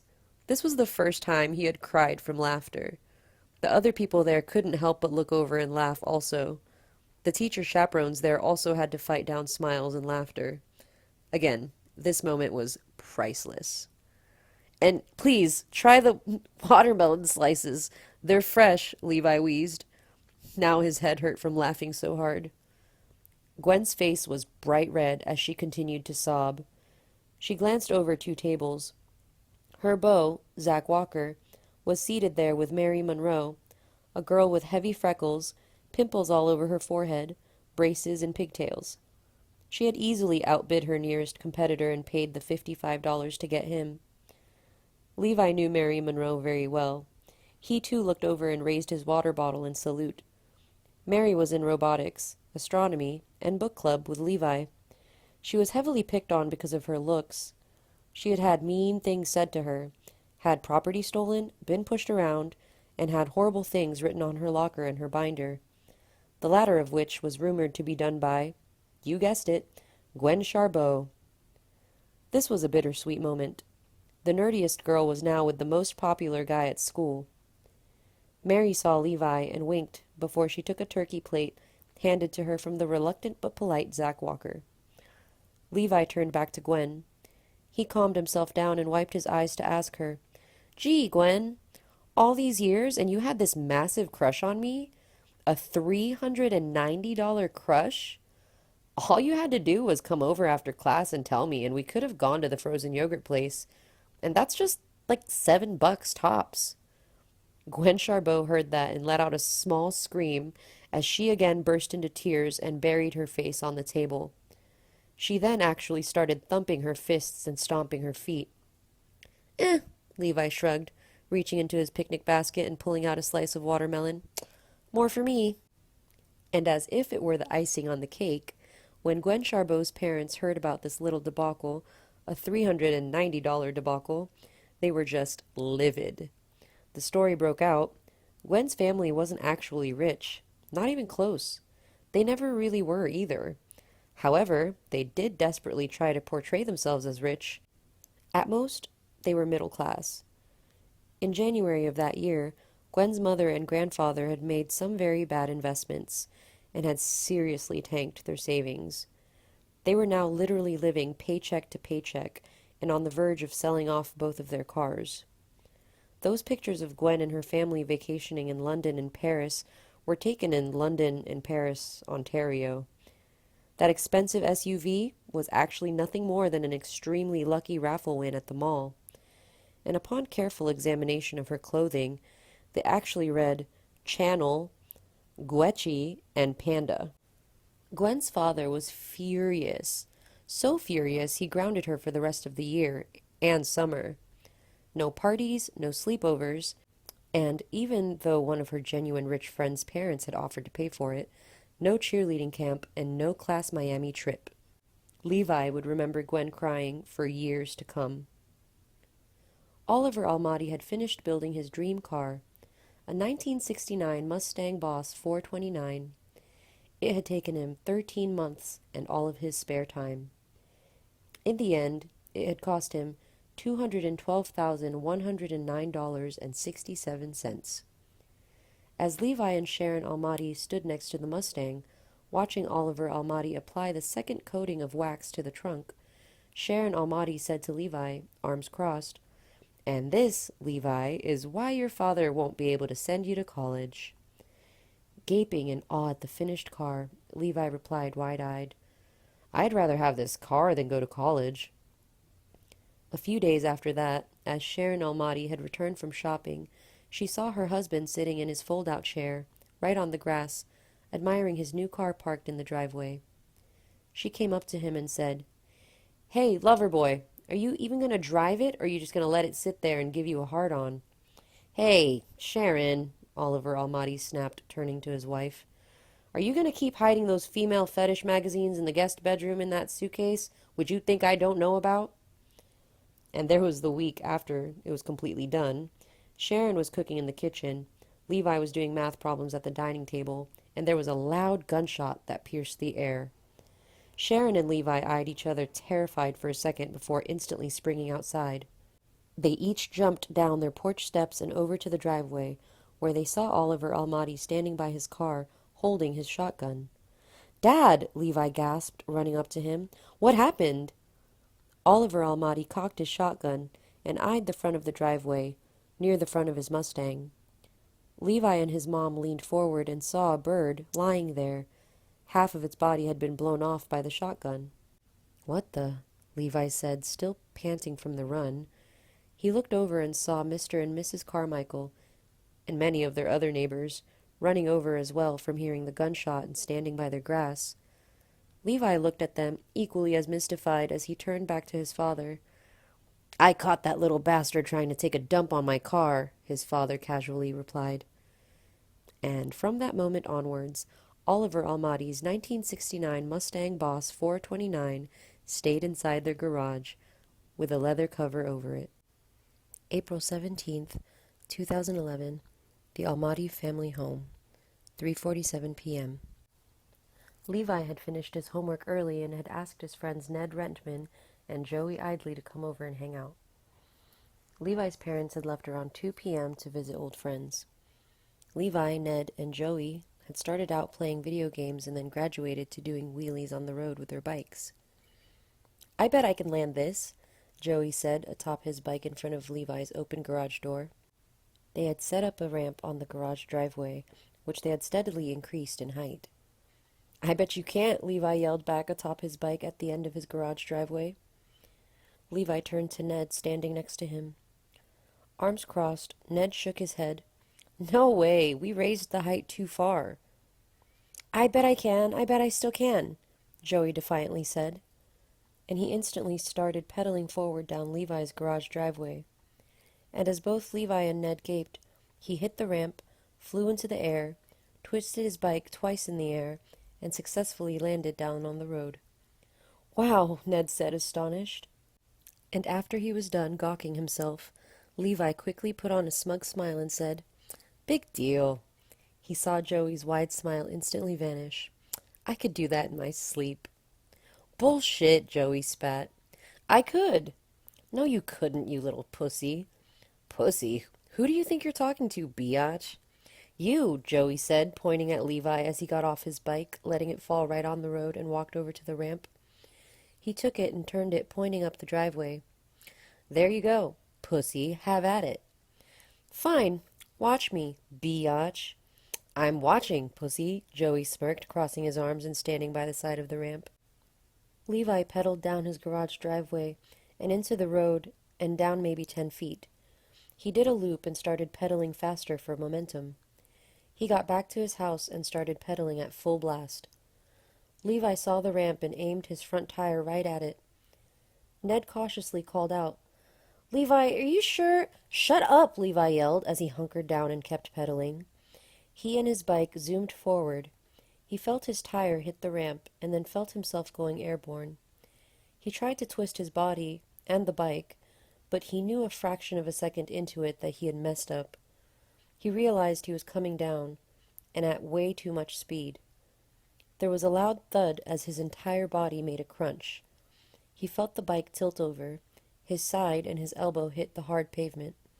And then he felt his skin tearing as he and his bike screeched forward, and then a loud thump. Ow! Levi screamed, grabbing his arm. There was a sharp pain coming from it. Then a second later, a sharp pain came from his entire left side, and then his lower back. He looked down and saw blood was pouring down his arms. He tried vainly to hold it back with his hands, but it was futile. He didn't want to, but he was crying like none other. The pain was that bad. He stood up, but now his leg hurt too.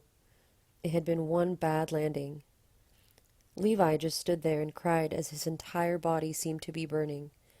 He knew he looked stupid, but the pain was severe. Joey and Ned ran up to him, and Levi looked at them and just cried even louder. Then Joey, wide-eyed, pointed forward, and Levi's tear-logged eyes followed Joey's finger.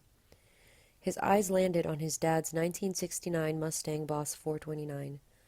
The bumper had a massive dent, and the left taillight was shattered. Almost as if by magic, Levi's tears and pain instantly evaporated. It was replaced by absolute terror. Levi just stood there and gaped at the destroyed bumper and taillight. He stood there gawking at it for a good minute and a half. He then turned to Ned and Joey, who looked at him equally as wide-eyed. Bye, Joey said, and darted off. See ya, Ned said, doing the same. Levi Almadi walked back into his house in a total dazed state. He could only keep replaying again and again the sound of his father's shotgun blast. He flopped down on his dad's armchair in the living room and eyed the clock on the mantelpiece. 4:14. His mom had said they'd be back by 8, 9, tops. Whatever he was going to do, he needed to do it fast. But what could he do? What the hell could he possibly do? The sweat on his face started to mix with tears. His heart felt like it was going to jump right out of his chest. He knew his father would rip him apart. He would find out instantly. He would find out before he even got out of his car. His dad would come up on their driveway and look at the open garage door and see the destroyed bumper. And then Armageddon for Levi would start. Levi closed his eyes, and it hit him. He pulled out his phone. Kelly, he said desperately, I did something stupid, something very stupid. She patiently listened to the whole story. The first thing she said was, "Calm down, honey. I want you to do that first. Everything's going to be okay. My dad's here. He's watching the motorcycle Grand Prix, but I'm going to tell him what happened." "What if he tells my dad?" Levi screamed, terrified. "Didn't I tell you to calm down, hun?" Levi took several steady breaths and replied, "Yeah. Did you forget that my dad's the cool dad?" "Yeah. He's known you since forever, almost as long as he's known me." "Yeah," Levi said again. "If I tell him to keep quiet about this, he will." "Okay. When are your parents coming back?" He eyed the clock. 4:26 now. 3 hours? Maybe 5 tops? That's cutting it pretty short. But don't worry. I promise to get you out of this. And I will get you out of this. Well, Levi stammered. He was absolutely petrified of what his dad would do. He knew his dad could be just pure evil when mad. I don't think we have enough time. "Levi," Kelly firmly said, "I will get you out of this." Kelly Avelleno and her father, Ron, drove over to Levi's house. Ron Avelleno had been hosting a party to watch the motorcycle Grand Prix, but the moment his daughter had come up to him and said, "My friend is in trouble. We gotta go," he turned to his friends, there were 22 of them in his living room, and said, "Help yourself to as much food as you want. I'll be back as soon as possible." They pulled up on Levi's driveway. Levi was waiting for them seated on his porch steps. They got out of Ron's car, and Ron's eyes landed on Levi's dad's car, and he gawked. "Holly, good gravy." Levi ran up to him. "My dad's gonna pound me into gravy when he sees this." "What model is this?" Ron Avelleno asked Levi. 1969 Mustang Boss 429, right?" "Correct. I remember your dad mentioning this on Facebook. Rare model, too." Levi exchanged an anxious look with Kelly and turned back to her dad. Ron sighed and put his hands on his hips. "It's going to be a long shot, and we're going to have to run like mice, but we may have a shot. You got the keys?" "Yes, sir," Levi replied.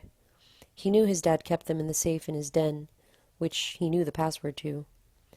"Well, go get them," Ron said, walking back to their car to reverse it out and park it by their curb. They had to scramble. Fast.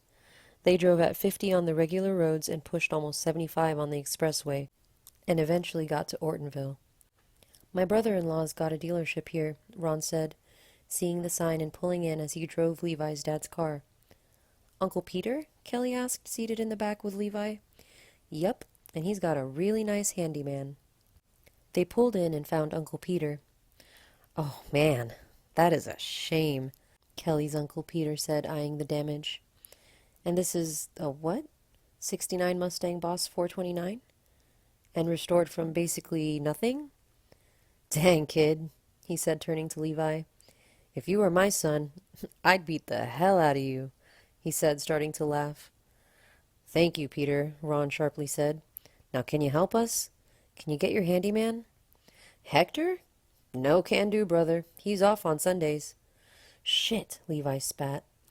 "Well, can you call him in?" Ron calmly asked. Uncle Peter initially looked at Ron reluctantly, then saw the pure anguish in Levi's face. He pulled out his phone. "Hey, Hector, what's up?" "Yeah, if you don't mind, can you come in? There's this job. It would mean a lot." "Overtime?"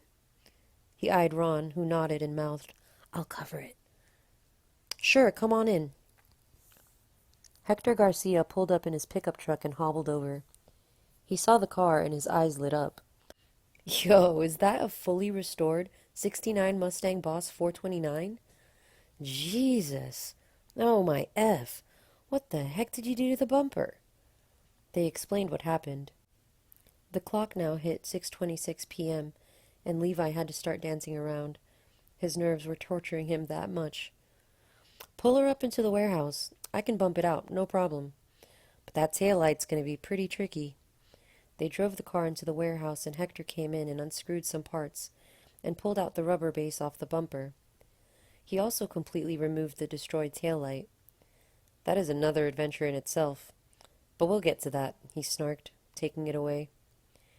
Hector then came in with some boiling water and poured it over the massive dent in the bumper, stuck his hand inside, and pushed, and the dent popped out. Levi's eyes bulged out at the simplicity of the fix. "Now about that taillight," Hector said, standing up. "Your dad seems to have used a particularly special one." "Okay, I don't know, sir," Levi said, shaking his head. "I really wasn't involved in it. Can you replace it?" "I mean, I can. We got one in storage, but it's expensive." Levi's face fell flat. Ron Avelleno came up behind him and put his hands on Levi's shoulders and firmly said to Hector, "Get it installed." Hector Garcia came back with a box with a brand new tail light and installed it in. That also didn't take as long as expected. "And it works!" Ron Avelleno elatedly shrieked as his brother-in-law sat in the driver's seat and tested the new tail light. "Goody," Hector said, raising his hands in triumph. "I want my money now." After Ron, his brother-in-law, and Hector went into the main office and talked for roughly 20 minutes, Ron walked out with as much of a smiling face as before, and he said, spinning the Mustang's car keys, "Let's hit the road. We gotta hightail it." As they hit the expressway, "Are your parents home?" Kelly asked Levi from the back seat. "Nope," Levi said, pulling out his phone. "If they were, they would have known Dad's second son was missing and blasted my phone by now." He read the latest text from his mom. "We got held up, 8:30, 9-ish. As they saw the sign for Dearborn, Levi leaned over gently to Ron Avelleno. "Mr. Avelleno, how much did this—" "You don't worry about that," Mr. Avelleno sharply said as he looked straight ahead at the road. "But, sir, you just continue being a great friend to Kelly, and a fine, respectable young man, who'll grow into a fine adult. That's all you need to worry about." They pulled in at 8:17 p.m. and parked Levi's dad's car as close to the original spot as they could. Mr. Avelleno handed Levi the keys back and offered a fist pump. "If you ever need help again, just holler." "Thank you so much," Levi said, returning the fist pump. He could feel his throat choking. Kelly came over and gave him a hug. "Thank you," Levi whispered to her as he hugged her very tightly. And then, with a final smile and a wave, Kelly and her father both left. Levi's parents never found out about the car. In fact, the Saturday after Levi damaged it, Levi saw his dad waxing the truck. Oliver Almadi caught Levi's eye. "I hate to brag, son, but I did an amazing job on this, didn't I?" Oliver Almadi gleefully said as Levi smirked uneasily. "Especially the taillights, eh? I had to special order them from a guy in Toronto, but it was worth it." Levi's dad stood back and crossed his arms as he admired his car. "She is beautiful." The next day at school, on Monday, Levi caught up with Kelly. He didn't notice a thing. "Thank goodness," Kelly beamed. "Dude," Levi sighed, "you totally saved my life. I mean that. My dad would have straight up killed me." And thus, the 3 relatively calm and blissful years of middle school ended for Levi Almadi, and his 4 years at Donald R. Moyer High School began.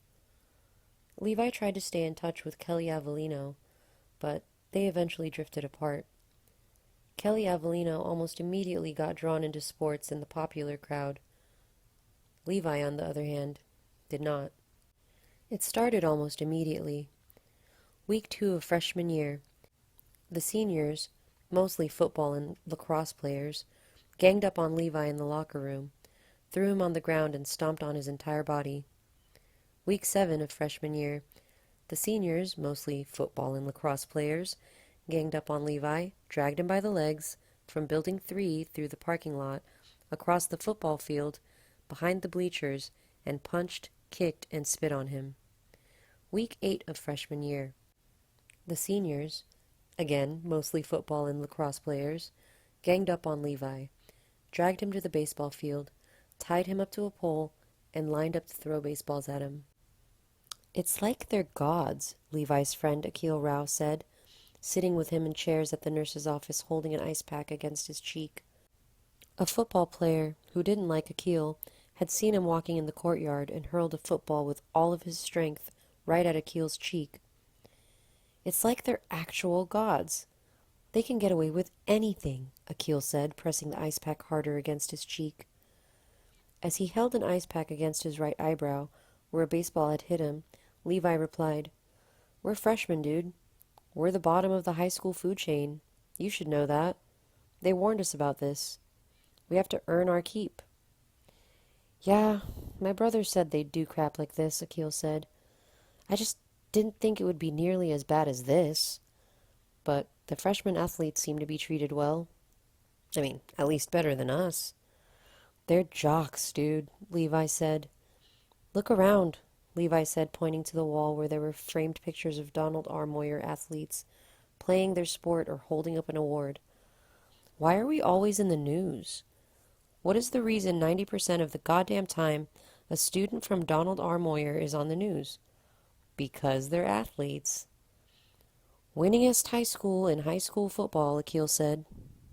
50 years of athletic pride and dominance," Levi said in a deep tone, mimicking the freshman orientation film they'd been shown at day one. "You can't have an athlete, or especially a football player, get written up," Akil said, flinching as he shifted his ice pack. "What would that do to our school?" The door opened, and out limped another one of their friends, Randy Corpler. He, too, had been hazed that day.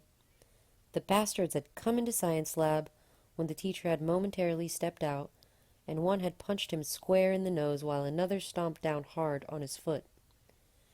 "Just keep that foot iced for me, Randy," the nurse said, "and apply ice to your nose every 20 minutes. And take some more ibuprofen before going to bed tonight, okay?" Randy Corpler turned to face the nurse. He pulled his ice pack away from his nose to reveal 2 giant cotton wads, heavily red-stained, stuffed into each nostril. "Yes, Nurse Dunance," he said in a nasally voice. "And you're free to go home," Nurse Dunance said with a frowning smile. "Just wait here for Principal Reganero to come by and take your statement." "Yes, Nurse Dunance," Randy said again in that nasally voice. Nurse Dunance turned to chairs. She frowned at Levi and Akil as she saw their injuries. "Just give me 1 second, boys," she said. "Let me go in there and clean up everything." Akil and Levi nodded. Randy Corpler limped over to the opposite side of the hall, where there were also chairs. He sat down and gently pulled the cotton swabs out of his nose. His blood had clotted, and none of it poured out. Randy looked at Levi and Akil and said in his normal voice, "Gentlemen, how are you?" "Randy," Levi nodded. "Yo," Akil smirked. "What brings you to this fine dining establishment today?" Randy asked. "Baseball practice," Levi replied, pulling away his ice pack and showing the gash on his eyebrow. "Football practice," Akil replied, lifting his ice pack and showing his cheek. "Ah, excellent choices," Randy said, leaning his head back, stretching his legs and placing his ice pack against his nose. The door at the front opened, and in bustled the tall, muscular frame of Vice Principal Reganero.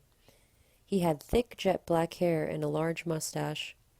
He always wore a white shirt, black tie, black pants, and black wingtip shoes.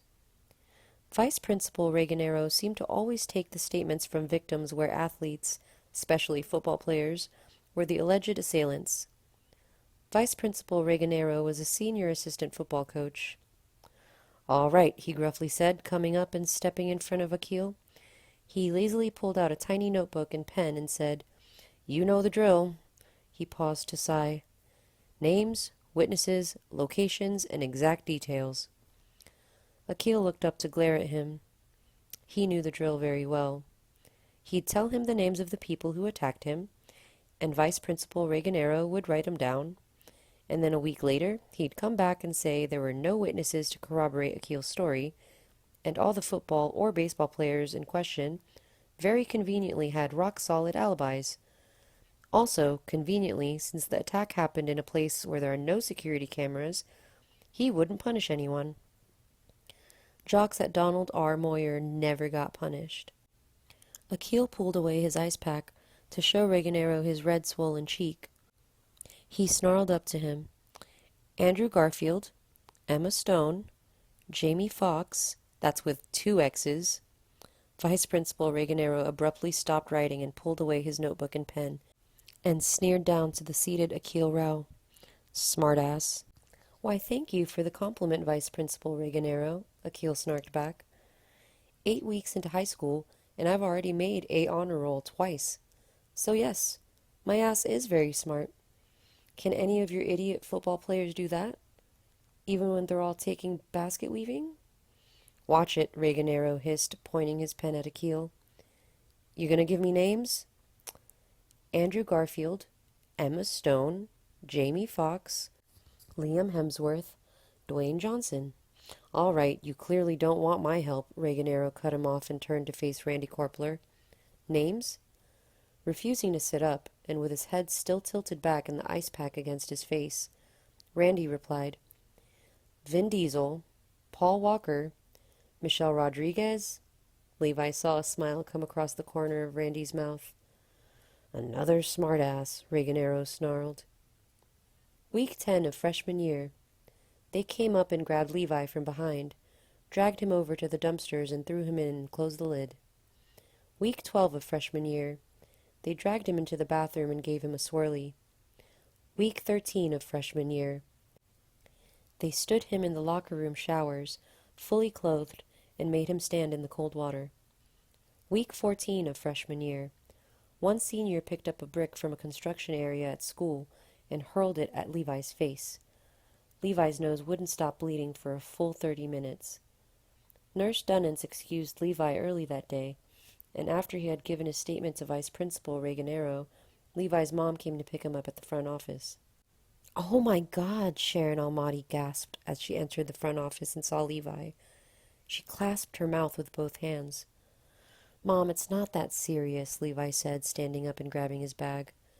Sharon Almadi walked up to him and held him by the cheeks as she examined his bandaged-up nose. Her face shriveled in rage. "Who did this to you?" she hissed. "You don't know him. Who?" "Noel Jordan," Levi quickly replied.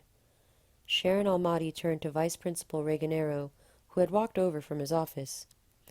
"Who is this Noel Jordan, and when will he be expelled from this school?" Reganero sighed as he crossed his arms. "He's a senior," he replied. "But more importantly," Levi snidely said, freeing himself from his mother's hands, "he plays halfback on the varsity football team." Levi saw Reganero give him a quick glare before looking back to his mom. "Well, he'll be playing the fiddle in juvenile hall," Sharon Almadi hissed. "Unless his senior ass is 18, in which he'll be playing the harmonica in jail." Reganero sighed again. "I tried to corroborate your son's story, ma'am," he said, "but I couldn't get any corroboration, and Mr. Jordan has a solid alibi, with several witnesses." Reganero turned to Levi, "including faculty." He turned back to Sharon Almadi.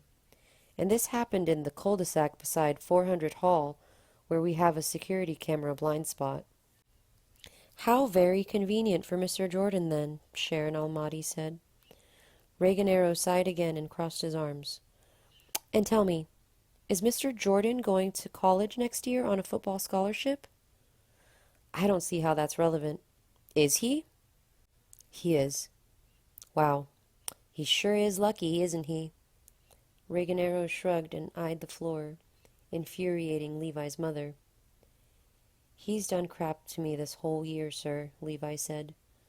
Reganero looked up and replied, "I don't know what to tell you, son." Again, jocks at Donald R. Moyer never got punished. "I hope your son never gets ganged up on like Levi," Sharon Almadi hissed to Reganero. "But then again, maybe he's a jackass like his father and deserves an ass beating." "Mrs. Almadi, go to hell, prick," Sharon said, grabbing Levi by the shoulder and leading him away.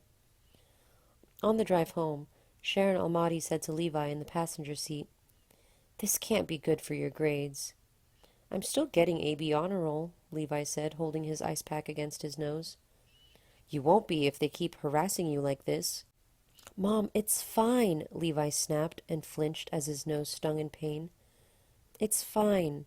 Akil's brother said they love to torture freshmen, and it usually stops after freshman year." "That is not an excuse." "There's nothing you can do about it," Levi snapped, and again felt a piercing pain in his nose. Those bastards have been doing it for years.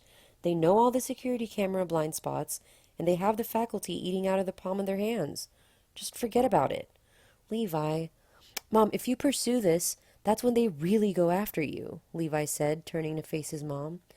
It's really not a big deal. You're getting into an altercation virtually every week. Yeah, well, and so is Akil, Randy, Mike, Harry, and Gil, and all the other freshmen. They stole Gil's glasses and they pushed him down the brick stairs by the courtyard, and he had to get stitches. And his parents filed a complaint with the cops, and those jackasses actually drove up to his house when they were all sleeping and broke all their car windows. Levi, Mom, jocks don't get punished at Donald R. Moyer.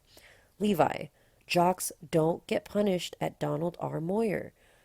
They can't have the next Tom Brady, LeBron James, who can bring major publicity and moolah to the school, get expelled. Sweetheart, Mom, you gotta let me handle this, okay? You gotta let me start growing up. His mom just stared silently at the road as she drove. She was quiet until they came to a stop sign.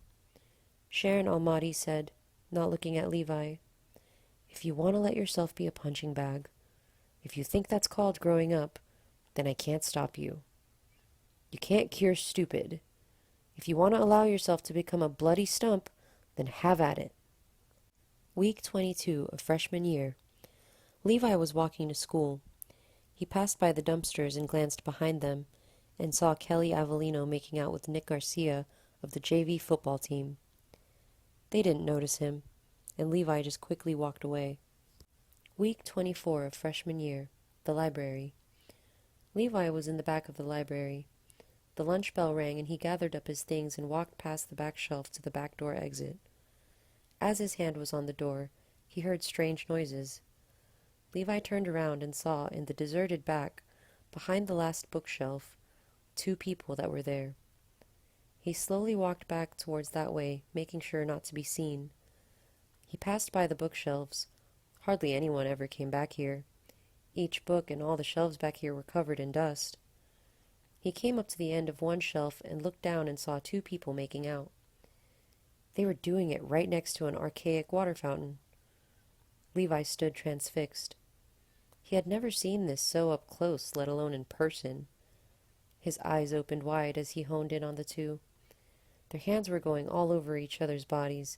They were moaning heavily, and they were kissing each other with such fervor that it looked like they were trying to bite each other's heads off.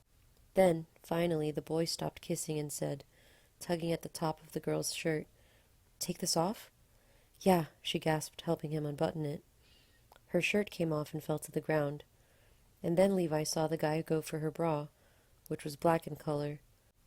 And then he saw her undo his belt and the crotch zipper. Levi could have stood there for hours watching this, until his eyes landed on the girl's face and focused in. He flinched away in disgust. It was Kelly Avelleno. Levi felt a gagging reflex and had to cover his mouth. He looked at the guy and saw it was Carl Duggar. He was on the varsity football team. Sophomore year, week 2. Carl Duggar, who sat in front of Levi in geometry class, turned around and casually slapped Levi across the cheek. The whole class saw him do it. The whole class gasped and then broke into snickers. The teacher, assistant football coach Mr. Shannon, sat at his desk, head bowed but smiling wide. Sophomore year, week 3. Lucas Blend, who played on the soccer and lacrosse team, came up behind Levi and pushed him down the stairs in 400 building. Levi, his books and papers he was holding, flew into the air. Levi's body hit the hard metal stairs at full force, winding him as he stumbled down the staircase. The crowded hallways stopped to laugh hysterically. Sophomore year, week 5. Phil Hunt, a fellow sophomore and the only sophomore on the varsity football team, came up behind Levi as he stood by his locker and slammed the door on his hand. Sophomore year, week 6. Andrew Easter, a sophomore on the lacrosse football and wrestling team, held Levi's brand new Beats earbuds, a gift from his parents for making AB honor roll all 4 semesters freshman year, over the toilet. As 3 other football players, including Carl Duggar and Phil Hunt, held Levi back, Levi pleaded to a gleaming Andrew Easter holding his Beats earbuds over the toilet. "Please don't do it. Please don't. I'm begging you. Those cost $60. They all laughed. "Do what?" Andrew Easter chuckled. "Drop them in? So what? They're supposed to be waterproof." "Please don't," Levi struggled. Easter held on to only one bud and let it loom dangerously close to the toilet bowl. "Oh, oh," he teased, moving it down and up towards the bowl. Then, finally, he looked up and said to his teammates, "Maybe we shouldn't do this." Levi could feel them loosening their grip on him. "I mean, Coach Holtenbrewer, the head football coach, did give us that lecture that Principal Phillips told him to give us. We're athletes. We wear the school colors and uniform. We're representing our school, and we should be role models." There was a tense second as Levi eyed Andrew. "Nah," Andrew said, and dropped Levi's headphones into the bowl and flushed it. Levi heard them laughing as he yelled aloud, "No!" and struggled to get free, but they held him tight. A rage came over him, and he looked right at Andrew Easter and spat on him. Andrew's face flinched. He took his hand and touched his forehead and cheek.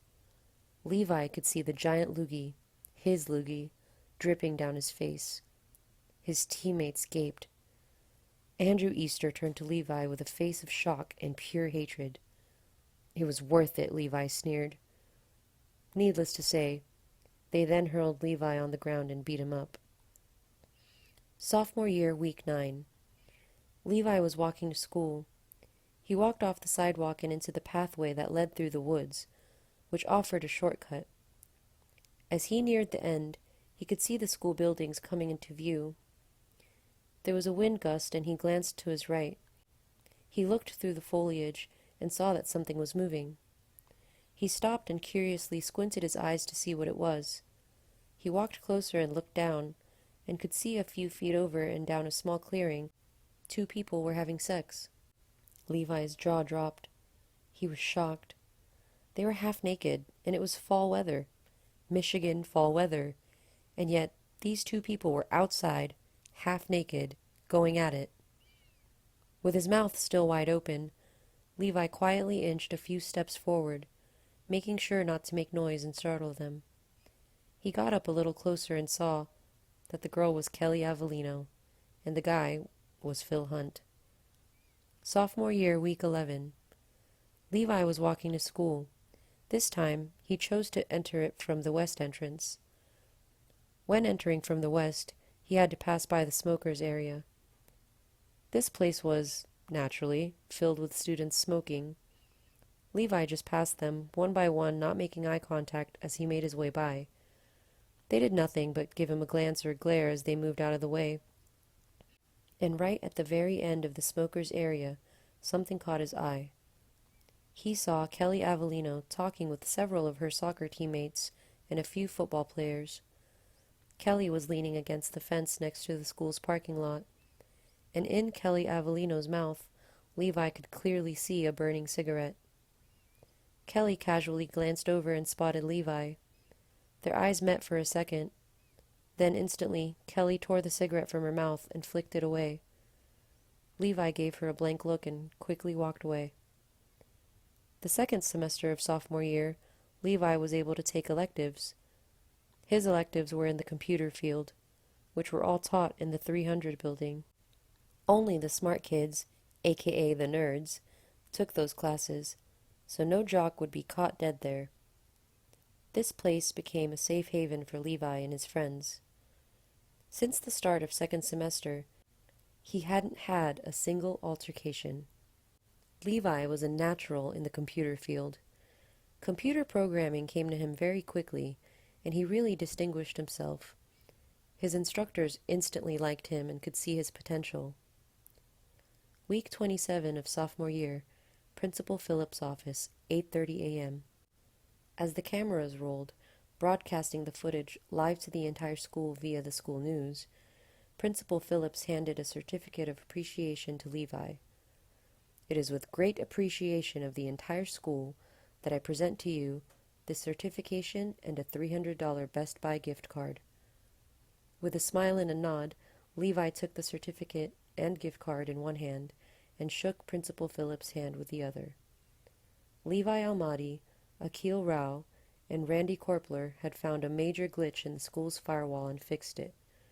The faculty had been completely dumbfounded when Levi, Akil, and Randy had brought it to their attention, and they had stopped it just in time before precious faculty and student information, including social security numbers, could be stolen. In appreciation, the school had given them certificates of appreciation and a Best Buy gift card. Week 30. The office of Dr. Hollerby's head of computer and electronics. Dr. Hollerby had called Levi to his office after the last class of the day. "Are you planning anything this summer?" Dr. Hollerby asked Levi. "No, nothing in particular," Levi replied. "Good. Have you heard of Woodland Hills?" "The local community college, sir?" "Yes, sir, I have." "Well, the dean of computer science there is doing a program this year. It's a trial basis only." "Yes, sir." "They want to see how it goes with a few guinea pigs first, before trying it for real and with more students." "Yes, sir." "They're willing to give you and 2 other students 70% reduced course fees to take a few courses during summer and see how you fare." "Really?" Levi said, intrigued. "Really," Dr. Hollerby nodded. "They're trying to start a dual enrollment program." "I see, sir." "They asked me to find someone who's going to be a junior next year who I think could manage this." "Yes, sir." "I immediately thought of you." "Yes, sir. Thank you, sir. I'm going to get Mr. Rao and Mr. Korpler as well." "Yes, sir. That would be perfect, sir." "You think?" "Yes. If you like my work, you'll be pleased with them too, sir." "Okay. And, of course, you can, drop out at any time, and no shame or hard feelings." "Yes, sir." "Just remember, these are college courses. Don't feel that they'll be dumbed down just because they're community college or because you're still in high school." "Yes, sir. Of course." "It'll be easier during the summer because you won't have schoolwork weighing you down." "Yes, sir." "But I guarantee you it will get harder during the regular school year." "Yes, sir." "But I sincerely think you can do it, Levi. There has to be a first, and I think you can do it. I know you can be this program's Neil Armstrong." With pride swirling through his body, Levi crisply replied, "Yes, sir." "The plan is, if you do it this summer, you can have an AA degree before you graduate from Donald R. Moyer." "Yes, sir." "And you know what that means?" "Acceptance to any college in the state of Michigan." "Yes, sir," Levi said, grinning broadly. "So, are you in?" 100%, sir." "You'll be representing me out there. Keep that in mind." "Yes, sir." "So don't muck it up." "Yes, sir." "Cool. Now get out of my office." Levi's parents were more than on board for this. "My little man is going to college," Oliver Almadi said, punching Levi in the shoulder. "Even though it's just douchebag community college." "Oliver," Sharon Almadi hissed, slapping the back of her husband's head. The dual enrollment program wasn't a bad deal at all. Levi could back out at any time, just a little loss of money, and he could also be exposed to actual college courses. There was also one little perk. The moment he finished officially signing up to the program, he, Akil Rao, and Randy Korpler were exempt from Donald R. Moyer finals. "These courses are going to be like a sledgehammer to the mouth," Randy said, as he, Levi, and Akil sat at the picnic table during lunch. "That's why they're letting us have this, being exempt from finals." "True," Akil said, munching his sandwich. "Probably," Levi said. "But not at all fazed by this. I was averaging an A in every course this year. I could have seriously gotten a 0 and still passed." "Same here," Randy said. Week 35 of sophomore year, the week before finals, 300 building, second floor computer lab. The last bell of the day rang. Everyone stood up and collected their things. They then started to file out on their way to the buses, their cars, or begin the walk home. At the bottom of the stairs, Levi waved goodbye to Akil and Randy and started to walk to the rear exit of Building 300. Once he opened the door and got outside, he started walking to the rear of the school, where he could take the pathway that cut through the woods and begin his walk home. He walked through one courtyard, which was practically empty, and when the woods were in sight, he heard aloud, "Levi!" He jumped slightly before he turned around to see who it was, and standing by one of the benches he saw her, eagerly waving to him as she rushed over. "Hey, Kelly," Levi said, a little surprised. They hadn't spoken in months. She had gone into sports, started talking and hanging out with all the jocks and popular kids, and had chosen completely different electives. This meant they moved in completely different circles at school. They hardly ever saw each other on campus, let alone spoke. She also never answered his texts or phone calls. "Hey, sweetie," she said, coming up to him and giving him a hug.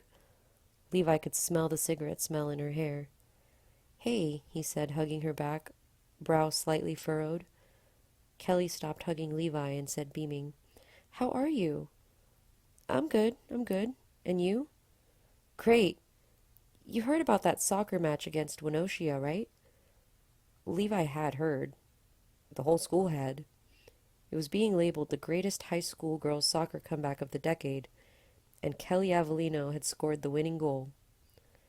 Kelly had been getting a lot of attention for it, especially since she was just a sophomore. She was now practically a shoe-in for varsity next year. "I did. Congratulations," Levi said as Kelly gleamed. "I saw the YouTube video of that. Already up to 3,000 hits. Good job." "Thanks, sweetie. I tried texting you about that, to say congratulations." Oh, Kelly blushed. She pulled out her phone and glanced at it. "Honey, I get a million calls and texts.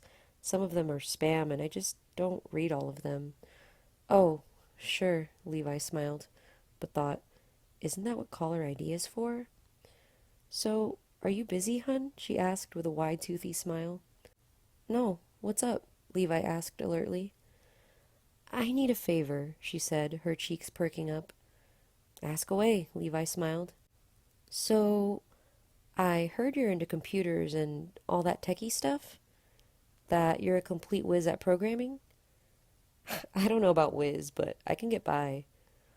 "Well, can you use your programming to get into people's websites?" She paused and gave an uneasy look. "Like, even blocked parts?" Levi frowned. "What do you mean?" She sighed slightly and put a hand on Levi's shoulder and led him away from the few people still walking by. "Okay, so it's like this," Kelly softly said when they were standing alone in a corner.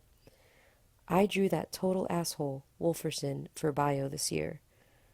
"I heard he was an asshole," Levi nodded. "Total prick. Soulless, mindless, inconsiderate prick," Kelly hissed. "He doesn't give a shit about anything. He just grades." "So I've heard." "He doesn't cut slack for anyone. And even though like 70% of his class is school athletes, he's still perfectly okay flunking them." "Jeez." "Matter of fact, Whitney Johnson, who was supposed to play in the Winoshia match, couldn't because that jerk-off failed her for the midterm, and there was no way she could pass the class now. She eventually had to drop, and automatically became ineligible." "Yeah, I heard something about that," Levi nodded, brow furrowed. Levi knew Whitney Johnson. He had known her since first grade. They spoke regularly until ninth grade. That's when Whitney started up in sports and went her own separate way. Now he only saw her briefly in the hallways, or read about her on the school news website. Total ass move on Wolferson's part, and he wouldn't listen to any excuses, Kelly furiously said. Whitney went to him and tried explaining to him. I went to him. Her parents went to him. Coach Buford even went to him. And the colossal prick wouldn't budge, and he still flunked her. "Horrible," Levi said, shaking his head. Kelly paused to bite her lip before saying, "So, I'm kind of in the same boat." "Oh no," Levi gasped. "I know, but I am," Kelly said. "Dude, you don't know how hard it is playing a sport, going to practices, and studying, keeping up your grades, and still trying to manage your friends and family. Sounds like one hell of a juggling act." "Thank you," she eagerly said. "It's not like we get an automatic 10 points added to our test score just because we play sports." "Absolutely." She again looked at Levi uneasily. "I kind of need your help." Okay, Levi intently said, crossing his arms. You know finals are next week, right? Yes. Do you need my help in tutoring? No, Kelly said. His exam is actually half written, half practical, and it's in the lab. And I'm prepared for the written half, just not the lab part. That's fine, Levi said reassuringly. I had Hildreth for bio, but we used the same lab manual. I'm sure if you and I met up this weekend, we can sit down and work out. Well, we could do that, except Kelly tapered off as her cheeks got red. I kinda have this party to go to at Josh Riley's house. Levi's eyebrows twitched as he smiled in disbelief. Well, it's not really a party, Kelly immediately said. It's more like a networking opportunity. Kelly? Levi said, still grinning. Um, like you said, if you muck up this final, you bomb the class and you can't play sports. I mean, networking opportunity or not. I know, Kelly groaned, but it's freaking Josh Riley's house. He doesn't let JV people even sneeze on his doorstep, but he still sent me an invite. Do you know how many contacts I can make? I mean, I guess, Levi shrugged. And my mom and dad are being so anal, too, Kelly said. They've been checking my grades vigorously, almost strip searching me the moment I enter the house, going through all my things, looking for tests and quizzes. Eesh, the joys of having Mormon parents. Well, Kelly, Levi smirked, what do you have going in there going into finals? An 87, Kelly replied. I mean, I get what's going on. I'm doing well in the written part of class. It's just the labs, dude. I've got a 51% in there. Levi's face flinched. Yep. And you know if I go below 50, I automatically fail the whole class. Correct, Levi nodded. The same had been true in Mr. Hildreth's class. I mean, I get the labs. I get how to do them. I do the pre-lab questions, and I can do and perform the labs themselves just fine. It's just his post-labs, Kelly hissed, smacking her fist into her palm. They're just killer. Yeah, they are, Levi nodded, remembering them. They do take some time. Those are the true killers in the lab, I swear. Well, we can meet up on Saturday, and I can bring my lab notes. I still have all of Hildreth's old pre- and post-labs. His were different, but essentially the same. We can sit down and I can help you. Honey, Kelly gently said, I just don't think that'll work. I've seen Hildreth's stuff, and it's just too different. Well, we can at least try. Well, her cheeks started growing red again. It's just that I was thinking about another way. Levi looked at her confused. He adjusted his bag strap and slowly said, Okay. Chad Overtman, his older brother, took Wolferson a few years back, and so did his cousin. Uh-huh. And they both said that on Wolferson's teacher website, he publishes the solutions to the post labs. Okay. But he publishes the solutions after the lab, for obvious reasons. Correct. But his solutions are on there. Chad's sure of it. Chad is positive that to make life easier, he has the entire semester's lab posted by the first day of school. He has the solutions for the post labs posted there. They're just blocked right now until he makes them visible, which he'll only do after we're done doing the post lab. Chad's positive of it. Makes sense, Levi nodded. Chad said if someone who's skilled in HTPL or something. HTML? Levi suggested. Yes, that, Kelly said, beaming as she pointed at Levi. Damn, you're good. If you could use that HTML stuff, went on his website and did some tweaking, we could probably see the post-lab solutions. Levi's throat went bone dry. The pit of his stomach lurched. He looked at Kelly, speechless. Her eyes looked at him desperately. He turned around to make sure they were alone, which they were. Levi turned back to Kelly and tried to speak, but he was still very shocked. Kelly, Levi slowly said in a bare whisper, that's cheating. I know, honey, I know, but I'm desperate. Her face was now very flush. She let out a sigh and said, I'm just desperate, okay? We're all desperate. Levi thought about it. If he did this, he would be helping someone cheat, which would be equal cause for him to get chucked out, too. And just when he had been chosen for the community college dual enrollment program. It wasn't a question of if Levi could do this for Kelly or not. Dr. Hollerby was a phenomenal teacher, and he had taught Levi HTML very well. But Levi felt extremely guilty for using Dr. Hollerby's teaching for something this malicious.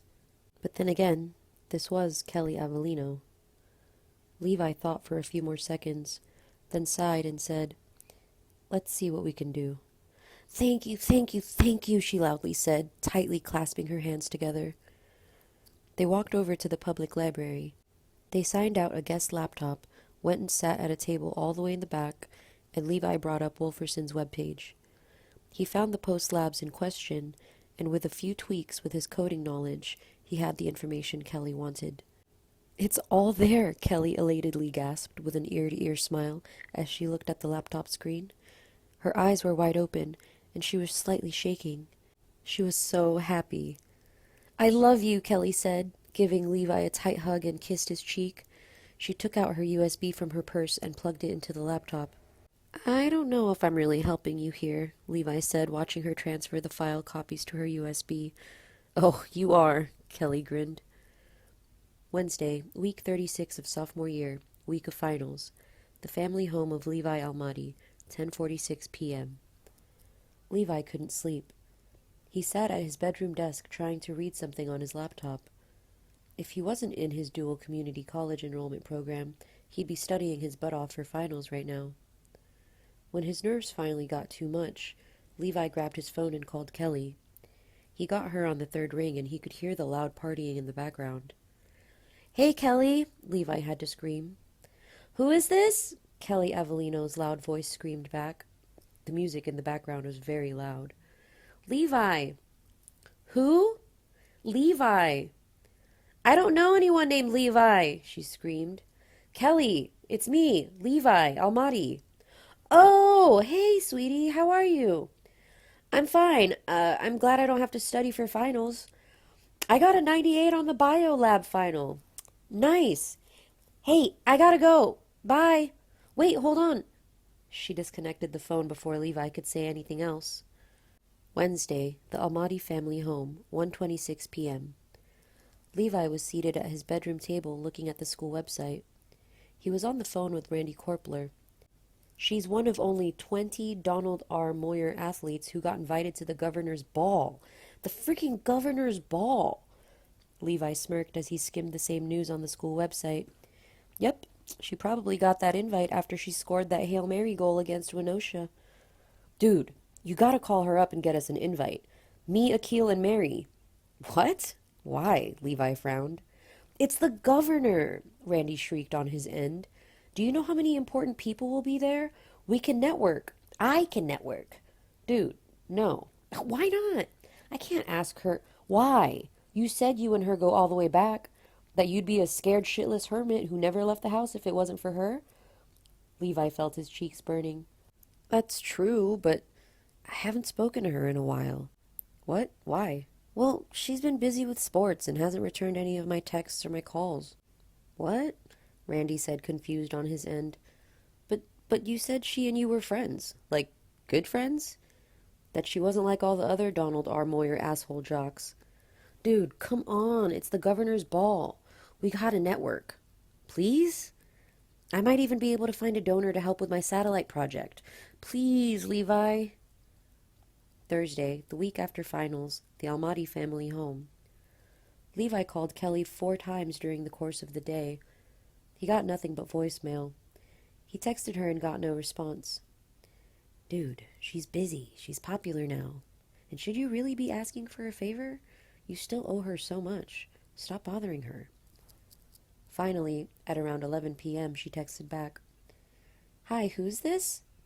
"You're kidding," Levi scoffed as he texted back. "Levi Almadi." His phone started ringing a second afterwards. "Levi, honey, how are you?" "I'm fine," Levi said. "And you?" "Great. So, what's up? I see 4 missed calls." "Yeah, was I bothering you, Kels?" No, of course not, sweetie. I was just hanging out with my girls and Phil. What's up? Nothing much. I just wanted to say hi and wish you congratulations for that governor's ball invite. Oh, thank you. That's so sweet. Yeah, of course. Hey, out of curiosity, how many invites do you get for that? Probably not that many, just two for your parents, right? Well, no, actually, Kelly replied. I actually get six. Wow, Levi said, impressed.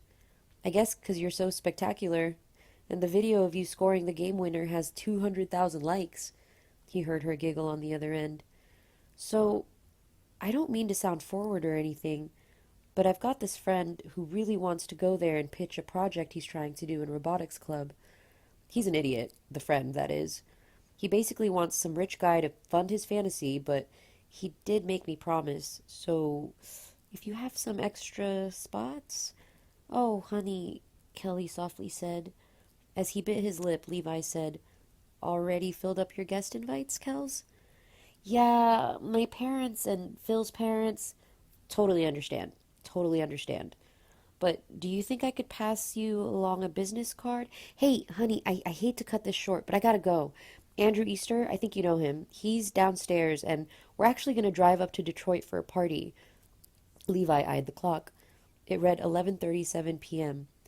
Kind of late in the evening for a 16-year-old to be driving to Detroit for a party.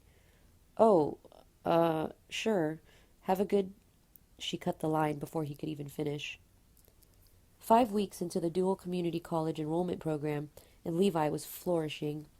His instructors were very impressed with his dedication and skill, and were even more impressed that he was still in high school.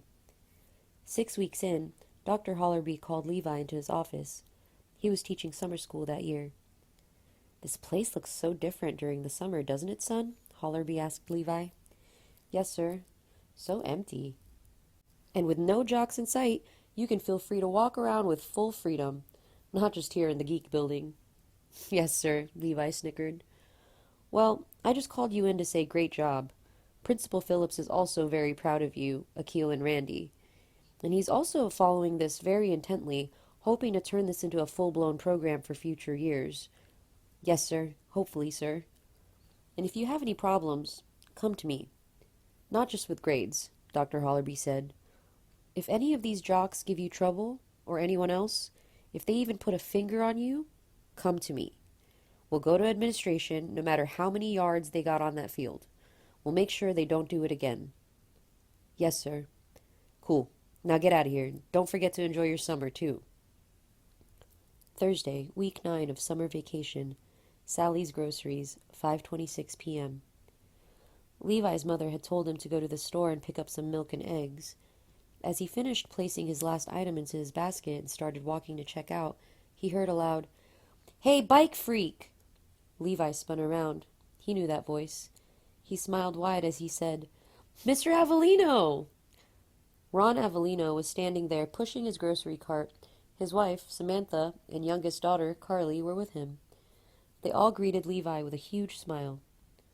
Levi, it's been a while, Samantha said, coming up to him and giving him a tight hug.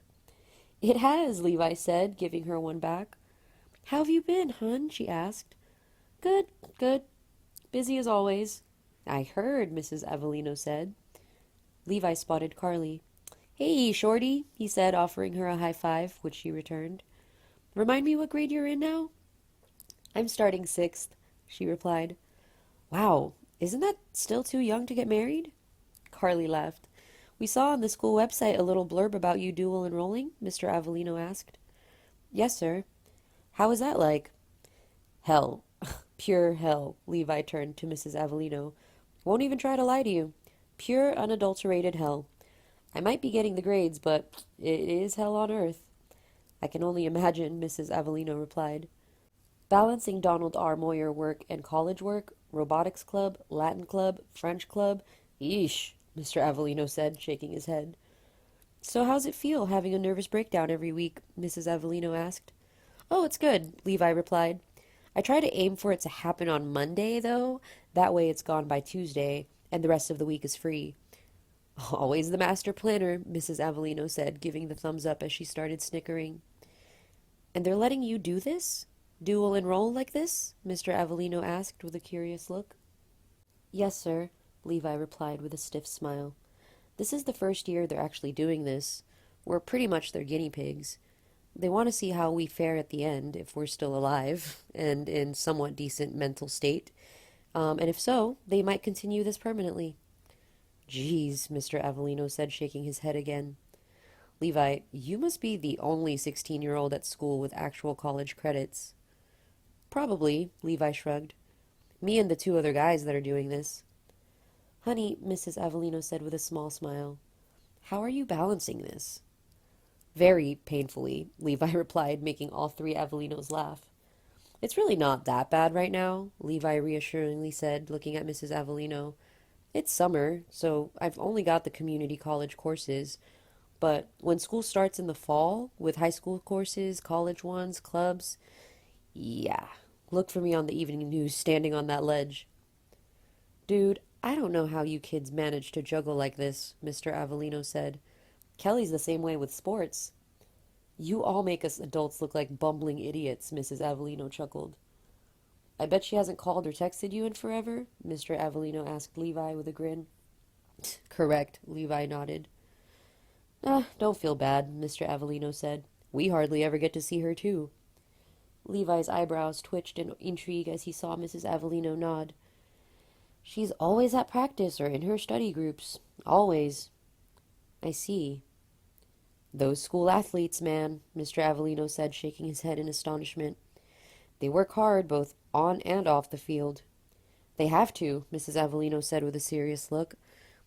I mean, how do they have time to eat and sleep? Mr. Avellino said, still shaking his head. And maintain their grades. I kid you not, Mrs. Avellino said. We see her for like 10 seconds at breakfast, and then she's out the door. And then she texts and says there's a midterm here and there, and she needs to do 5 hours at this person's study group and 5 there, and I'm just going to go ahead and spend the night here. Wow, Levi said. His eyes fell on Carly. What about you, Shorty? How's school going for you? Good. I made the soccer team. Very nice, Mini-Me. I'm going to be just like Kelly, Carly said with a proud smile. Maybe we'll even be on the same team someday. You never know, Levi smirked. She's only a little older than me. Maybe we can be on the same women's Olympic soccer team, Carly squeaked. You can only try, dude. Levi turned to Mr. Avellino. Hey, well, let me head home. They're expecting this to make dinner, he said, lifting up his basket. And keep in touch. Bullspit, Ron Avellino said. Mrs. Avellino came over and wrapped her arm around Levi. Do you honestly think we're going to let you walk home in the rain? Levi turned to look out the windows to see it had indeed started raining, and pretty heavily. Come on, Carly said, grabbing his pant leg. Levi smiled as he let them pull him away. And as they did so, Ron Avellino asked him with a broad grin, How's your dad's car, by the way, Levi? Working smoothly, Levi grinned back. He hasn't had to take it in for any missed damages. Thursday, week 2 of junior year, Donald R. Moyer High School. Levi was walking down the hallway to his next class. It was 2 buildings over, and he had to rush a little. He didn't want to be late. Mrs. Duchin had already written up 6 people for tardiness, and it was only week 2. Excuse me, Levi desperately said, trying to nudge his way through heavy crowds. Make way, a loud booming voice came from the other side of the hallway. Levi looked forward and saw people jumping out of the way to make room for Andrew Easter, halfback on the varsity football team. Andrew Easter stood almost a foot taller than Levi, and he was flanked on either side by 2 of his teammates. Look at Mr. Punctilious, Andrew said, coming up to Levi, blocking his way. Levi eyed him uneasily and tried to walk past him. Excuse me, he said, but Andrew grabbed his arm and flung him back. Don't you want to know where I learned that word, boy? Andrew asked with a gleaming smile. Levi looked at him blankly. In English class. And do you want to know what I learned in sports medicine?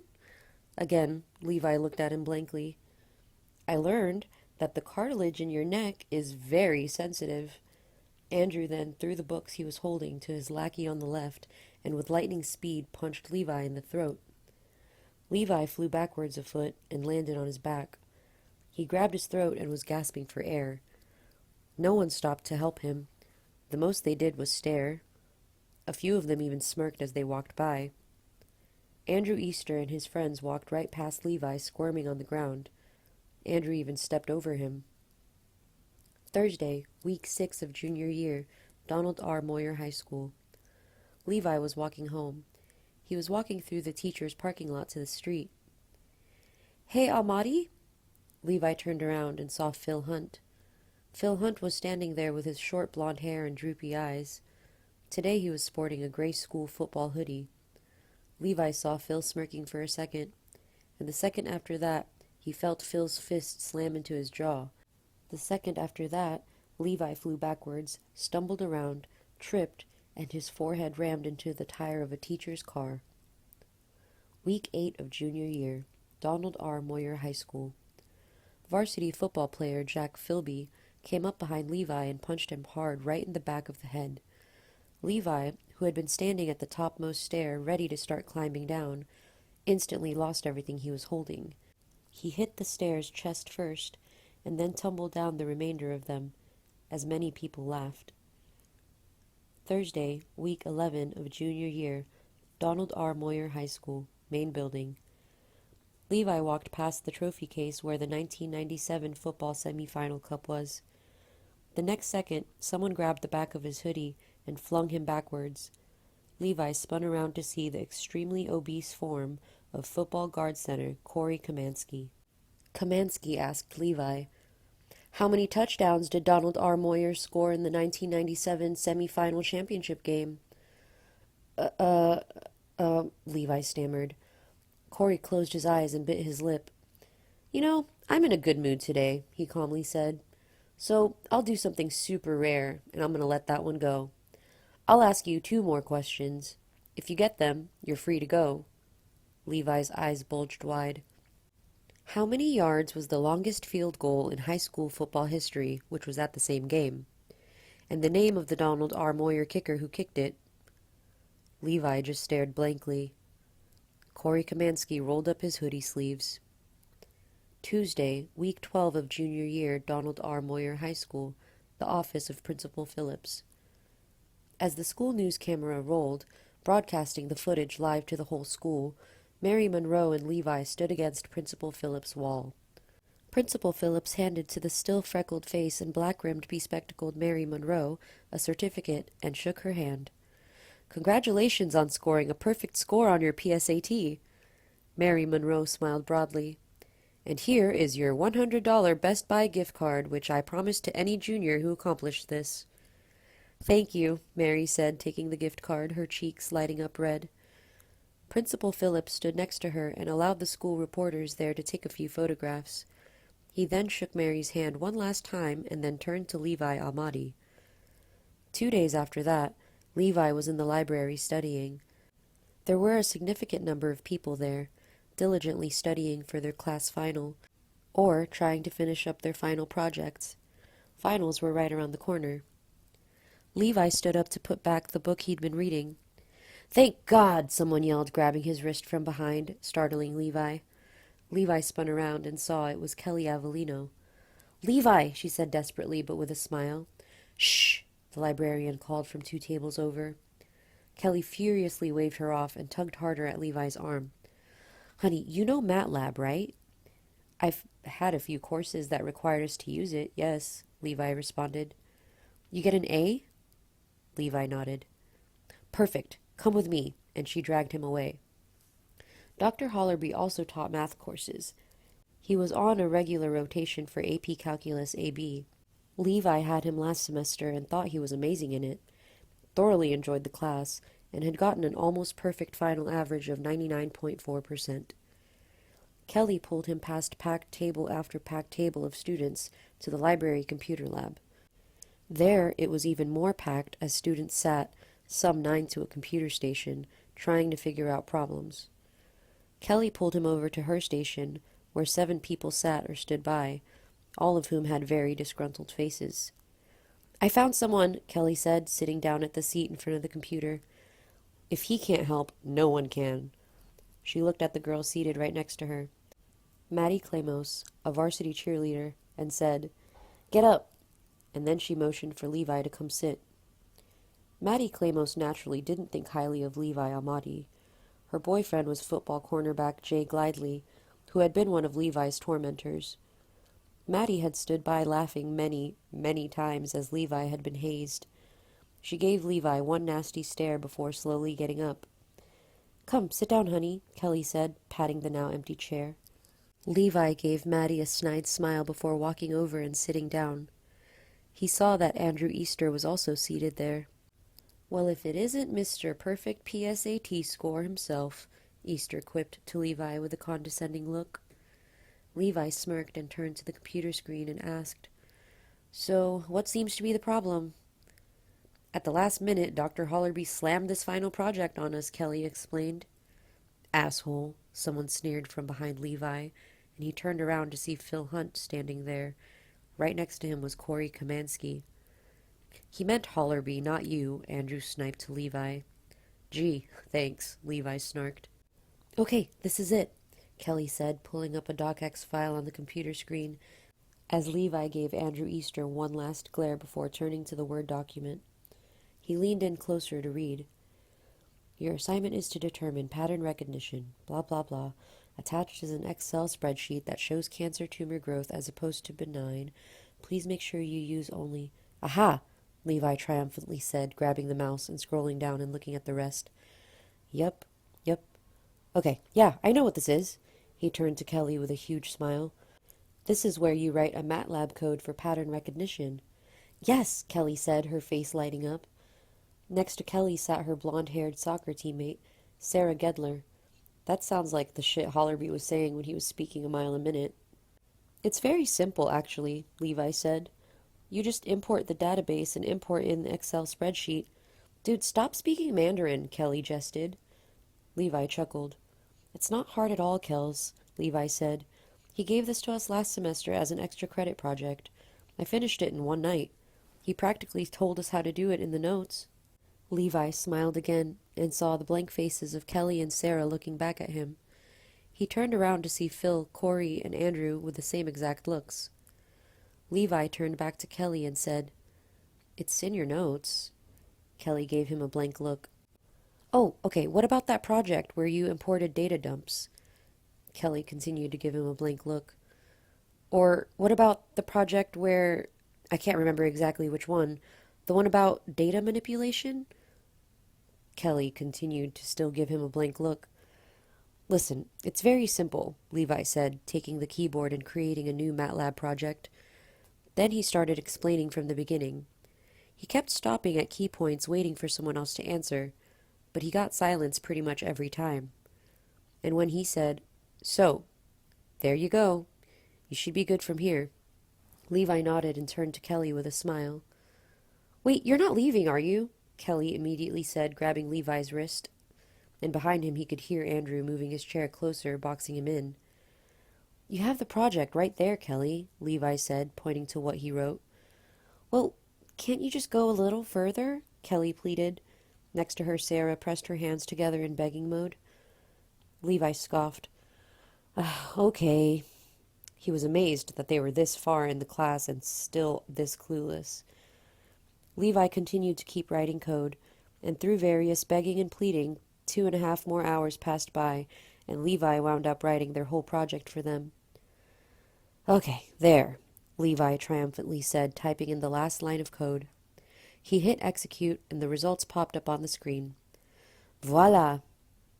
They all looked at the graphs that appeared, and Sarah Gedler held up a printed sheet with the correct outputs that Dr. Hollerby had provided and exclaimed, "Yes!" "You know, I almost feel like taking back every shitty thing I said to you." Levi turned around to see the cross face of Maddie Klamos as she stood behind his chair, arms crossed. Next to Maddie, he saw Corey Kamansky nudge her, and Maddie gave him the smallest of smiles. Corey had a huge and genuine smile of thanks. Corey said civilly, "Thank you, sir." "You're welcome, sir," Levi nodded back. "I know you didn't have to do this for us, especially me, so I say again, thank you so much." And with a very humble face, Levi replied, "You're welcome." Levi turned to Phil Hunt. He too had a genuine smile of thanks and said, bowing his head, "Thank you." And next to Phil Hunt, Andrew Easter, still seated, eyed Levi stiff-lipped. He looked left and right before saying a quick, "Thanks." Levi gave him a cheeky look and turned to Kelly Avelleno. "Now you should be good to go." "We are," Kelly said. She had already retaken control of the keyboard and was quickly emailing herself a copy of the code. With her eyes and attention still on the computer screen, she said, "And I didn't mean to basically kidnap you, lock you here for an entire evening, and make you write the code," Sarah Gedler said with an appreciative smile. "It's just that this shit is due tomorrow, and we still have to study for the final exam. Tonight's going to be a cram fest." "For real," Corey Kamansky said, shaking his head. Levi smiled and looked around at everyone. "So, how's this going to work?" he asked, meaning the MATLAB project. "Is he letting you work in groups?" "Yeah, groups of 3, Sarah replied. "Me, Kelly, and Corey, and Andrew, Maddie, and Phil." "Cool," Levi said. "He never let us work in groups. Matter of fact, he was dead against us pairing up and writing code together for this or pretty much any of the MATLAB projects for the semester. He gave many people an outright 0 who he thought collaborated together on a programming project." "Yup," Sarah nodded stiffly. "He only changed that at the last minute." "Yeah, when like no one had turned theirs in early," Corey explained, "or was even close to being done. And only after we went and begged Reganaro to intervene. Then he decided to let us have groups." Of course Vice Principal Reganaro would do anything for his jocks, Levi thought, especially if they're on the verge of failing and becoming disqualified from the team. Corey nodded. He turned to Levi. "Thanks again, bud." "You're welcome," Levi replied. A tall, muscular junior wearing jeans and a red polo shirt walked up just then. Levi knew him only by name and reputation. Carl Demansky. He played football and lacrosse. Carl came up to Corey and said with a gleaming smile, "Yo, I couldn't help but overhear, but do you guys have the code? Like, a working version?" Levi glanced to his left and saw roughly 8 eagerly watching faces from the section that Carl came from. "We do," Corey said, "but you get the hell out of here." Instantly, Carl Demansky's smile deflated. He desperately said, "Dude, but it's due tomorrow." "Then you better get cracking. Get out of here." "Go and get," Andrew Easter hissed. "Get out of here, boy," Corey screamed, pointing past Carl's shoulder. Carl Demansky gave one last sorrowful glance, then slowly turned around and walked back to his area. "We're only supposed to be working with our group members," Sarah said, seeing the look on Levi's face as he watched Carl walking away. "We can only discuss project code with other group members." "Ah," Levi said, turning to her and nodding. "That's why, before I submit this sucker," Kelly said rapidly, typing away on the keyboard, "I'm going to change some variable names and move some lines of code around. And when she emails it to us," Phil said, "I'm going to change it up even more before I submit for our team." "Dang," Levi said. "He's very anal," Corey said, meaning Dr. Hollerby. "Oh yeah," Levi nodded to him, smirking. "He goes through the code line by line," Corey said, eyeing Kelly making changes to the code. "He gave one group a 0 last week after he caught them, and he's been by this whole week. Him or some other teacher coming into the computer lab just to make sure we're not grouping together on code.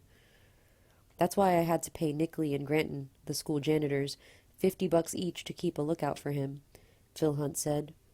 "And they've texted me a warning 3 times today already." "Yup," Corey nodded. "He came in here 3 times already today, walking up and down the rows, making sure only teammates were working together." Levi's eyebrows rose. "And we had to stage a baseball accident in here on Monday to knock out the video cameras," Corey said, pointing up at the ceiling. Levi looked up to see the 2 broken cameras up there. "Damn," Levi said, wide-eyed. "You really pulled out all the stops." Corey and Phil both nodded.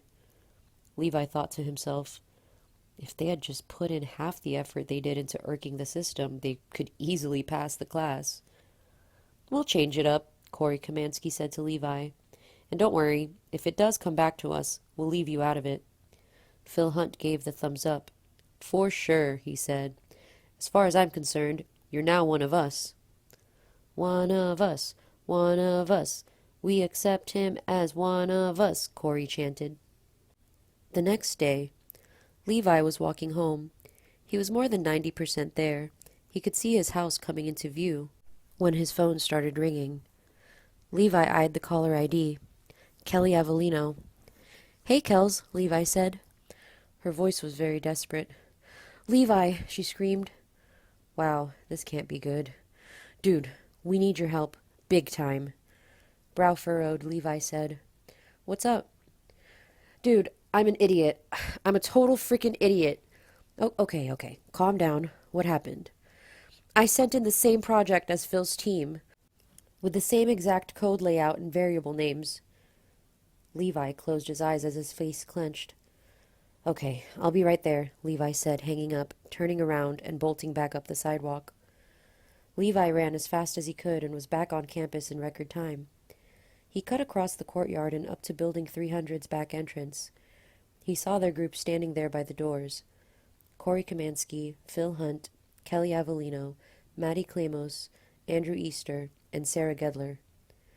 "Okay, talk to me," Levi gasped, coming up to Kelly, catching his breath. "I can't believe I did this," Kelly said, red in the face and teary-eyed. "We both spent 2 hours going through the fucking code, making sure it was different. We moved lines around and made sure it ran and gave the same results, and that it was different. I had both files on my desktop. We had to send it in before 3 a.m., and the clock hit 2:12, and Phil sent this, and then I sent ours in, looked at the timestamp on my email, and it said 2:15 a.m., and then we started cramming for the fucking final." It was finals week, so there were no regular classes. They just met up at predetermined times to take their final. Kelly and her group had come to campus that day to take their sports medicine and philosophy final. And it was only after the last final that Kelly suddenly, at pure random, realized the grievous error she had made. She ran up to Phil and demanded he pull out his phone and show her the file he sent in. And she was mortified as she showed them on her phone the email she had sent. It was the exact same file as Phil's. "It even has the same file name," Phil said, terrified to Levi. "Shit," Levi hissed. With her eyes glistening, Sarah Gedler said, crossing her arms, "He's gonna crucify us." "He doesn't even have to go through the whole thing," Corey grimly said, looking at Levi. "His anal ass is gonna look at the same file name and already be on full alert. Then he's gonna go through, like, the first 3 lines tops, and he has all the fucking proof he needs." Next to him, Sarah closed her eyes and let 2 giant tear strands go down either cheek. Even though Corey Kamansky was a huge, well-built football player, Levi saw his eyes get red and teary, and with his voice breaking, Corey whispered, "I'm done for." Levi saw that and felt a huge burning in his stomach. "How could I be so stupid?" Kelly screamed. She then balled both hands into fists and started banging her head repeatedly.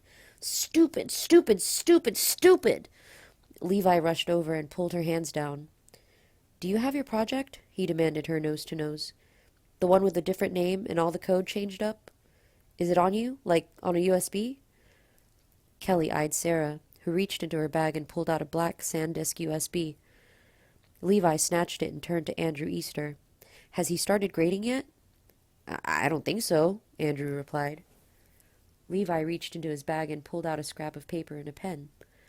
He turned to Kelly and frantically asked her, "Okay, write down your Gmail username and password." Very confused, Kelly did so. Levi snatched the paper and pushed Kelly out of the way and bolted to the 300 hall's door, wrenched it open, and disappeared. Levi ran like a madman down the hall and into the courtyard. He cut across the courtyard and got to the 100 hall. He bounded to the staircase and then down another hallway and came up to the robotics lab. He knocked on the door loudly, despite the huge sign, "Final exam in progress, please do not disturb," and turned the handle and entered. "Levi!" Dr. Hollerby exclaimed from the front and briskly walked over to him. "What the heck are you doing? This is the final—" "Sir, I left my iPad in your office.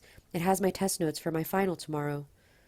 Coincidentally enough, Levi had been in Dr. Hollerby's office earlier that day. He had come by to tell him how the classes at Woodland Hills were going and how he was prepping for finals. "Oh, dear," Dr. Hollerby said, reaching into his pocket and pulling out his master key. "Here, have at it." "Thank you, sir," Levi said, taking it.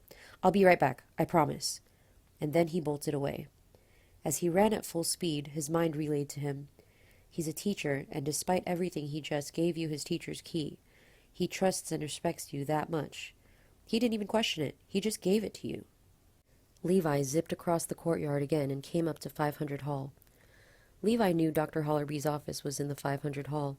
He also knew, along with everyone else, the 500 Hall was the only one without security cameras. This was the place the jocks chose the most to ambush their victims. Levi thrust open the 500 Hall's door and ran down it at full speed. At the very end, he came up to Dr. Hollerby's office door. Heavily panting, he stuck the E key into the lock. It beeped, and he turned the handle and entered. Levi closed the door behind him and didn't even bother to turn on the lights. He walked up to his desk and sat in Dr. Hollerby's chair. He moved his mouse and his computer came on. His screen prompted him for a password. Levi Almadi, being a total nerd, spent a fair deal of time going on the web and looking up tricks. One neat trick he learned was bypassing the password screen if you forgot your password. He applied that trick now. He had to do a hard reset, go under advanced options, go under troubleshoot, and then do a few more clicks, but eventually he got in. As the sweat from all the running dripped down his face, Levi smirked at Dr. Hollerby's Darth Vader desktop background. He then clicked open Dr. Hollerby's MS Outlook. Levi scrolled through his emails and found the one sent by Phil and Kelly. They both showed unread, which meant he hadn't seen them and started grading yet. Score! With his fingers shaking, Levi inserted the USB into the PC. He found the right code file and dragged and dropped it onto the desktop. He then opened a Chrome browser and pulled up Gmail. He pulled out the scrap of paper with Kelly's Gmail information and typed it in and got into her email. He then composed a new email with a message and attached the right code file to it and just let it sit there under draft. Levi cracked his knuckles and started on his next hack. He had learned this trick by surfing the web also, how to change the timestamp on an email. He right-clicked on the desktop clock, went to adjust date and time, and set the time to 1:21 a.m. He pressed enter and waited for the computer to flash for 1 second, and then he went back to Gmail. He took a deep breath and hit send. Levi clicked back to Dr. Hollerby's MS Outlook. He had obviously never tried this before, so he didn't know if it would actually work. The sweat was dripping down his brow and nose, and his heart felt like it was going to explode. He had to open his mouth to breathe, and he couldn't stop tapping his foot. In the back of his mind, he kept saying, Dr. Hollerby's final could be over any frickin' second now, and he could walk right in and bust you red-handed. Levi saw the new email pop up in Dr. Hollerby's email. The timestamp read 1:21 a.m. Levi closed his eyes and took a deep breath of AC air. It worked. He then found the original email Kelly had sent at 2:15 a.m. and deleted it. He logged out of Kelly's Gmail and closed the Chrome browser. Levi then picked up the paper with Kelly's Gmail details and ejected the USB and thrust them both into his pocket. Levi got up from Dr. Hollerby's chair and locked his computer. He tiptoed out of the office, closed the door behind him, and locked it. He walked briskly back to the robotics lab, his legs aching, and handed Dr. Hollerby back his key and said, "It wasn't there, but I called my mom and she said it was in my bedroom." Shaking his head, Levi said, "I'm too stupid to live." Dr. Hollerby smiled and took back his key and closed the door and went back to proctoring his final exam. 2 days later, the Almadi family home, Levi's bedroom, 9:03 p.m. Levi was chatting with Corey Kamansky, Sarah Gedler, and Kelly Avelleno over Skype on his laptop. Dr. Hollerby had just posted grades. He was always prompt about that. Corey had informed Levi that they had gotten a 95 on their MATLAB project. "I just can't stop thanking you," Corey said with an exhausted smile.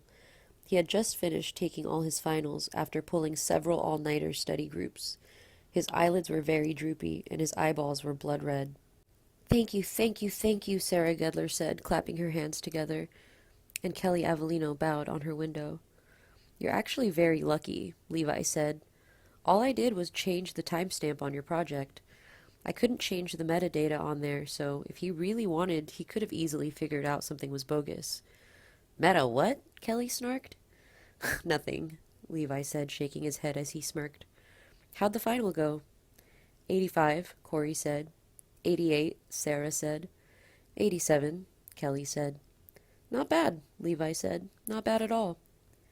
Corey Kamansky then sat up straight and put on a serious face as he looked at Levi. I seriously want to say thank you again, Levi. Levi saw Sarah and Kelly each clasp both their hands together in gratitude. You seriously helped us out, especially when I was nothing except a horse's ass to you. Levi shrugged. I seriously don't think you should be thanking me, Corey, he said. I mean, is me basically writing your code for you and then breaking into a teacher's office and committing a mini Watergate really helping you? I see your point, Corey said. Never again. Good, Levi said, giving him the thumbs up. I won't ever ask you again, and for senior year, I'm taking all bullshit courses except for AP English. Same, Sarah Gedler said. And, I mean this seriously, Corey firmly said. If anyone at school, especially a football player, gives you any shit, you call me. Do you hear? Sure, Levi grinned. 3 days later, Woodland Hills Community College Library. Levi was walking with Mr. Fincher and Dr. Hollerby. And we have you on schedule for Thursday, Friday, Saturday, and Sunday nights, Mr. Fincher, the head librarian, said as they walked. Yes, sir, Levi sharply shot back as Dr. Hollerby smiled, walking next to him. And we're starting you out at $10.22 an hour. And there's usually a Christmas bonus, Mr. Fincher said. Yes, sir, Levi said again. You're well on your way to get that Lamborghini you were eyeing, Levi, Dr. Hollerby said, knocking Levi's shoulder. Mr. Fincher smirked. He looked at Levi. You got your paperwork submitted to personnel, right? He asked. Yes, sir. Great, then you start next week. Thank you, sir, Levi gratefully said as Mr. Fincher gave him a nod and walked away to his office. Levi turned to Dr. Hollerby and said, even more gratefully, Thank you so much for getting me this, sir. Dr. Hollerby smiled. Mr. Fincher and I are old friends. Really was no big deal. He had 2 students who were graduating, so 2 spots opened up, and you and Akil were already here. Akil Rao would be working on Monday and Tuesday nights. Akil and Randy were still in the dual enrollment program and doing pretty well. All 3 of them were scheduled to graduate sometime next spring. If they did, they would have an associate's degree before even graduating from high school. A very commendable feat. Will you have transportation? Dr. Hollerby asked Levi. I should, Levi replied. Well, if you don't, Dr. Hollerby said, hand me your phone. Levi reached into his pocket and pulled out his phone and handed it to Dr. Hollerby. He then took Levi's phone and created a new contact and started entering his personal details. If you're here at midnight and you have no ride home, call me and I'll come pick you up. He created a new contact. And this is my wife's personal line. If I don't pick up, call her, and she'll get me or she'll come. Levi felt a warm feeling go through his body, and as he took his phone back from the smiling Dr. Hollerby, he also felt a burning feeling in his stomach. Book 2. The week before the start of senior year, fall semester. The garage and estate sale of Dr. Hector Dorenberg. Levi was waiting by the fold-out table set up on the front lawn of the late Dr. Dorenberg's daughter's house. She had just gone inside her house to fetch the items Levi had just purchased. Levi was on a tight budget. He and his parents were supposed to be saving up as much as possible for college, but he just couldn't let this go. He had a tracker app on his phone that had sent him an alert to inform him immediately if this came up on the market, and just yesterday it had gone off. And he'd been in a bidding war all evening and morning. Dr. Dorenberg's daughter, Bridget, walked up to Levi with a smile and handed him a brown paper bag. Thank you, Levi elatedly said, taking it and gingerly opening it and pulling out the contents. He saw them and almost fainted. A 9.6 graded copy of Venom, Carnage Unleashed, and a 9.0 graded copy of Superman, number 73.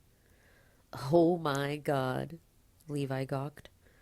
He sincerely felt like an archaeologist who had just found the Dead Sea Scrolls. I thought you'd be the one who outbid me for those, a voice said from behind him. And Levi turned around. Mary, Levi said, surprised. Hey, hon, she said, walking up to him with a smile. "What are you doing here?" Levi asked, offering a fist bump. "Just looking around," she said, bumping Levi's fist. She adjusted her purse strap and said, "You're not the only one who has those items on their watch list." "Don't tell me you're—" "Hong Kong Fireworks 93, Mary said with a quirky smile, naming her screen name. "No way!" Levi said, astounded. "DuckTales Launchpad 51? Mary grinned at Levi. "Hey, that show was awesome." "It was on like 20 years before you were born, dude." "It's on YouTube." "It's so stupid." "Not as stupid as your face," Levi said, sticking out his tongue and blowing a raspberry, making Mary laugh. They started walking to Levi's car. "You ready for senior year, dude?" "As ready as I'm gonna be," Mary sighed with a stiff smile. "How many APs you got?" "AP Stats, AP Euro, AP Physics," Levi listed. "Ooh, I'll see you in AP Physics," Mary said. "AP Computer Science, duh," Levi continued as Mary smirked. "And in spring, the last god-awful semester of high school forever and ever." "Which couldn't have come a nanosecond too early," Mary quipped. "I, myself, am taking it easy. AP English and AP Psych, and just 2 other bullshit courses." "I'll see you in AP English," Mary said. They had reached the end of the road. "How are the community college courses going?" Mary asked. "Dude, honestly, those are freaking easier than the high school courses." "For real?" Mary asked, intrigued. "For real," Levi replied. "I did hear that, and I've seen that on the chat sites, that high school courses are actually more difficult than actual college courses. But I guess it's all a matter of opinion." "True. And my opinion is they are just a total breeze. I shit you not, just half-ass essays and projects, and I'm getting in the 80s and 90s easily." "Wow," is all Mary could say. "It's probably because most of the classes are graded by the TAs, and they spend like 20 minutes skimming the essays." "Probably," Mary shrugged. "But dude, you're still passing, and it's still college courses." "I guess. And if I pass some more AP courses in their exams, which I passed 3 of them last year and got the credits, and if I pass all the community college courses, Levi rapped twice on the side of his head, get my AA degree." "And a free pass to any college in Michigan," Mary said with a huge smile. "Correct," Levi replied. "Dude, how are you doing it? And you have a full-time job? And all of those extracurricular clubs?" "It's part-time, and it's a total joke. I just sit behind the counter and study and tell people not to play their music too loud." "But still, if no one's told you this already, I'm so proud of you, homie," Mary said, knocking his shoulder. Week 3, Senior Year, Front Office, 11:17 a.m. Coach Shannon, Levi's AP Stats teacher, had asked him to go to the front office and pick up his mail. His TA had forgotten to get it for him that morning. "I'm here for Mr. Shannon's mail," Levi said to the student TA at the front, his friend Julie Polatsky. "Oh, sure," she said, but just then the phone started ringing, and it had a red light, which meant it was someone senior. "Ah, crap," Julie said, eyeing it wide-eyed. "Dude," she said, looking up at Levi, "can you go around to the mailroom, down the hall at the very end, and just take it from Coach Shannon's box?" "Sure," Levi said, walking around as Julie quickly picked up the phone and started speaking. Levi walked down the hallway. It was filled with vice principals' offices, but they were all deserted. No doubt they'd all left for lunch already. He got to the very end of the hall, where the mailroom door was, and opened it. Levi walked in and heard someone shriek. Levi jumped back to see, in pure bewilderment, Kelly Avelleno, half naked and right in the middle of it with Phil Hunt. Week 9, Senior Year, Main Office Copier Room, 1:25 p.m. Coach Grantley, Levi's AP Euro teacher, asked Levi to go to the copier room to copy some worksheets for the class. His TA was out sick. Levi got to the main office and showed the lady at the front Coach Grantley's note, and she waved him through as she kept working on her computer. Levi walked down the hall, found the door labeled copier, opened it, walked inside, and turned on the lights. This time, he was so shocked he jumped backwards into a wall. Kelly Avelleno, this time fully naked, along with Andrew Easter, also fully naked, were on the floor and going at it. Kelly had actually stuffed a balled-up sock into her mouth from screaming out loud. Kelly and Andrew stopped what they were doing, and both their heads snapped to Levi. Their wide-open eyes latched onto him. Later that evening at Levi's house, as Levi got up from his desk to take a break from studying and get a snack from the fridge, he pulled out his phone and texted Kelly. "The next time my teacher asks for a favor, I am going to tell him to go get his own goddamn copies." Kelly Avelleno didn't text back. Week 11, Woodland Hills Community College Library. Levi was helping stack books. It was the dead of night, but there were a few student stragglers. He pulled out his phone and tried calling Kelly Avelleno. It went straight to voicemail. 1 hour went by, and he was still a little bored. He pulled his phone out and tried calling her again, and it went straight to voicemail. He texted her, "Hey, please call me. Thanks." Kelly never replied back. Week 13, senior year. Levi was walking back from lunch off campus with Akil and Randy. Levi was chatting with them and walking with a Starbucks Frappuccino in his hand as they walked up the sidewalk back to school. Suddenly, out of the bushes popped up Jack Philby and 2 other varsity football players. Levi, Akil, and Randy both stopped dead in their tracks and looked at the 3 of them, who were all a foot taller and outweighed them easily by at least 20 pounds. "Hey, faggot," Jack Philby said, and slapped the Frappuccino out of Levi's hand. His 2 football friends snickered. They all took 1 step closer to Levi. "Stop littering my sidewalk, faggot," Jack said with a sinister smile as he slapped Levi across the cheek, jolting him back a foot. His 2 friends pushed Akil and Randy back and away. Jack Philby continued to advance on Levi, as Levi grabbed his stinging cheek. "I said, stop littering my sidewalk, faggot," Jack said, balling his hand into a fist and cocking it back.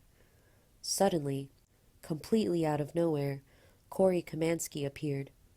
He grabbed Jack's arm and pulled him back, and sticking a finger to his nose, Corey firmly said to him, "Leave him alone." Astonished, Jack said, "What the hell are you—" Corey slapped Jack hard across the face. Week 13, senior year, Sunday.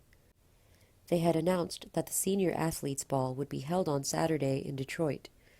Levi heard through the grapevine that varsity soccer and volleyball player Kelly Avelleno had been given the pleasure of inviting 10 people. "Dude, see if she can invite us," Randy Corpler said to Levi over Skype chat. "Please, please, please," Akil Rao begged on the same Skype call window. And right next to Akil's window, Mary Monroe also clapped her hands together and pleaded, "Please, please, please, the last senior ball they actually hired the Jabberwockies. They booked them again for this year." They had done that. It cost a minimum $50,000 to book them, but the school did it. The community and the faculty will do anything for their athletes. "The Jabberwockies, Levi!" Mary Monroe shrieked from her Skype box. She rolled her chair out of the way to show a giant Jabberwockies poster pinned to her bedroom wall. "The freaking Jabberwockies! Do you know just 1 picture with them is Instagram gold?" Randy screamed. "She gets 10 tickets." "Fat chance," Levi scoffed. "Dude, she owes you. Come on." "Randy, she probably already used up her 10 tickets on her mom, dad, sister, and other family." "It won't kill you to ask her," Randy hissed. "And to reiterate, she owes you." Levi had told Randy, Akil, and Mary about helping Kelly and her jock friends. He had left out the part about breaking into Dr. Hollerby's office. They were his confidants. Randy, Akil, and Mary had given him a mixed reaction. "So what, you want me to blackmail her?" Levi asked. "No, did I say that?" "You sure as hell implied it." "Dude, Levi." Levi turned to the brow-furrowed Mary Monroe in her square. "We're almost at the end of high school. 4 years, and I've only been to 3 parties. And I had to crash 2 of them." Her frown widened. I've done nothing in high school except be spat on, be pushed around, ridiculed, humiliated, study, and obsess over my grades. I've had no social life taking honors and AP courses. I never get to hang out with the cool crowd or do anything big. I only get to see pictures of people on Facebook or see it on the school news. I'm just a freaking bystander. Come on, Levi. Week 14, senior year. Tuesday. Levi tried calling Kelly right before school, just to say hi. He got voicemail. At lunchtime, he called Kelly again, and got voicemail. Levi finished his last period of the day, walked home, and he called Kelly. As always, he got voicemail. Wednesday. The next day, Levi was doing a work shift at the library at Woodland Hills Community College. After he finished stacking a tray of books, he walked into a quiet, deserted corner, took out his phone, and called Kelly. Voicemail. So he sent her a text. Hey, Kels, how have you been? Call me. Text me. Thursday. Levi was changing classes between first and second period. He saw Kelly in the crowd. Kelly! He called out to her. She didn't hear him and kept walking. Levi started nudging his way through the crowd and called out louder, Kelly! She still didn't hear him. Then, finally, Kelly got to the front door of Building 200. Levi pushed his way there and called out to her again. Kelly? She had her hand on the door, but turned around. She saw Levi, smiled wide, and then casually turned back around and put in her AirPods, opened Building 200's door, and walked inside. Levi Almadi came to a stop a foot from Building 200's door. Did she just give me the shaft? Levi thought. As he saw the door close behind Kelly and saw her walk away through the door glass, Levi thought about going after her. But then he would be late for next period. Friday. Levi waited outside of Building 500, at the pathway from the exit to the senior parking lot. The final bell rang and the doors burst open as hordes of people started filing out. They were in a mad dash to leave. Levi spotted Kelly. He waved to her with a smile, and she smiled back. Levi made his way up to her and said with an exhausted smile, Hey! Hey! She smiled curiously back. She rarely saw him near the 500 hall. That place, after all, was Jock Central. Dude, trying to track you down is harder than tracking Al-Qaeda, Levi joked as Kelly smirked. So, what's up? She asked. Nothing much. I just need a favor. Her face became a little sharper. I heard you got 10 tickets for the senior ball. Her face became even sharper. And Levi clenched his teeth as he asked, If you haven't used all your tickets yet? I have.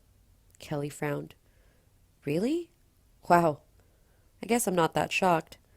10 tickets. If they gave you 20, you'd probably fill them up in .2 seconds. Kelly laughed, then looked at Levi and frowned. Sorry, dude. It's all good. Just had a few friends who wanted to see the Jabberwockies, you know? Ah, Kelly said, nodding. Don't worry, we'll take lots of pictures. Just then, a tall, stocky, shaggy, blonde-haired varsity football player, Daniel Gelland, came up behind Kelly and tapped her shoulder. Kelly turned around and saw his smiling face, and her face just lit up like a Christmas tree. Hi, she said to him in a giddy voice. Then, completely turning her back to Levi, she gave him a kiss on the lips. Levi just stood there watching, feeling very awkward indeed. Kelly and Daniel stopped kissing. Then he took her hand and they started walking to his car in the senior parking lot, leaving Levi standing there. The next evening, Levi was eating his yogurt outside by the empty benches during his lunch break at work. His phone started ringing. The caller ID indicated Ron Avelleno. Mr. Avelleno, sir, Levi answered. Levi, what's up, dude? Nothing much, sir. I'm at work on my lunch break. Oh, I hope I'm not intruding. No, sir. Go ahead.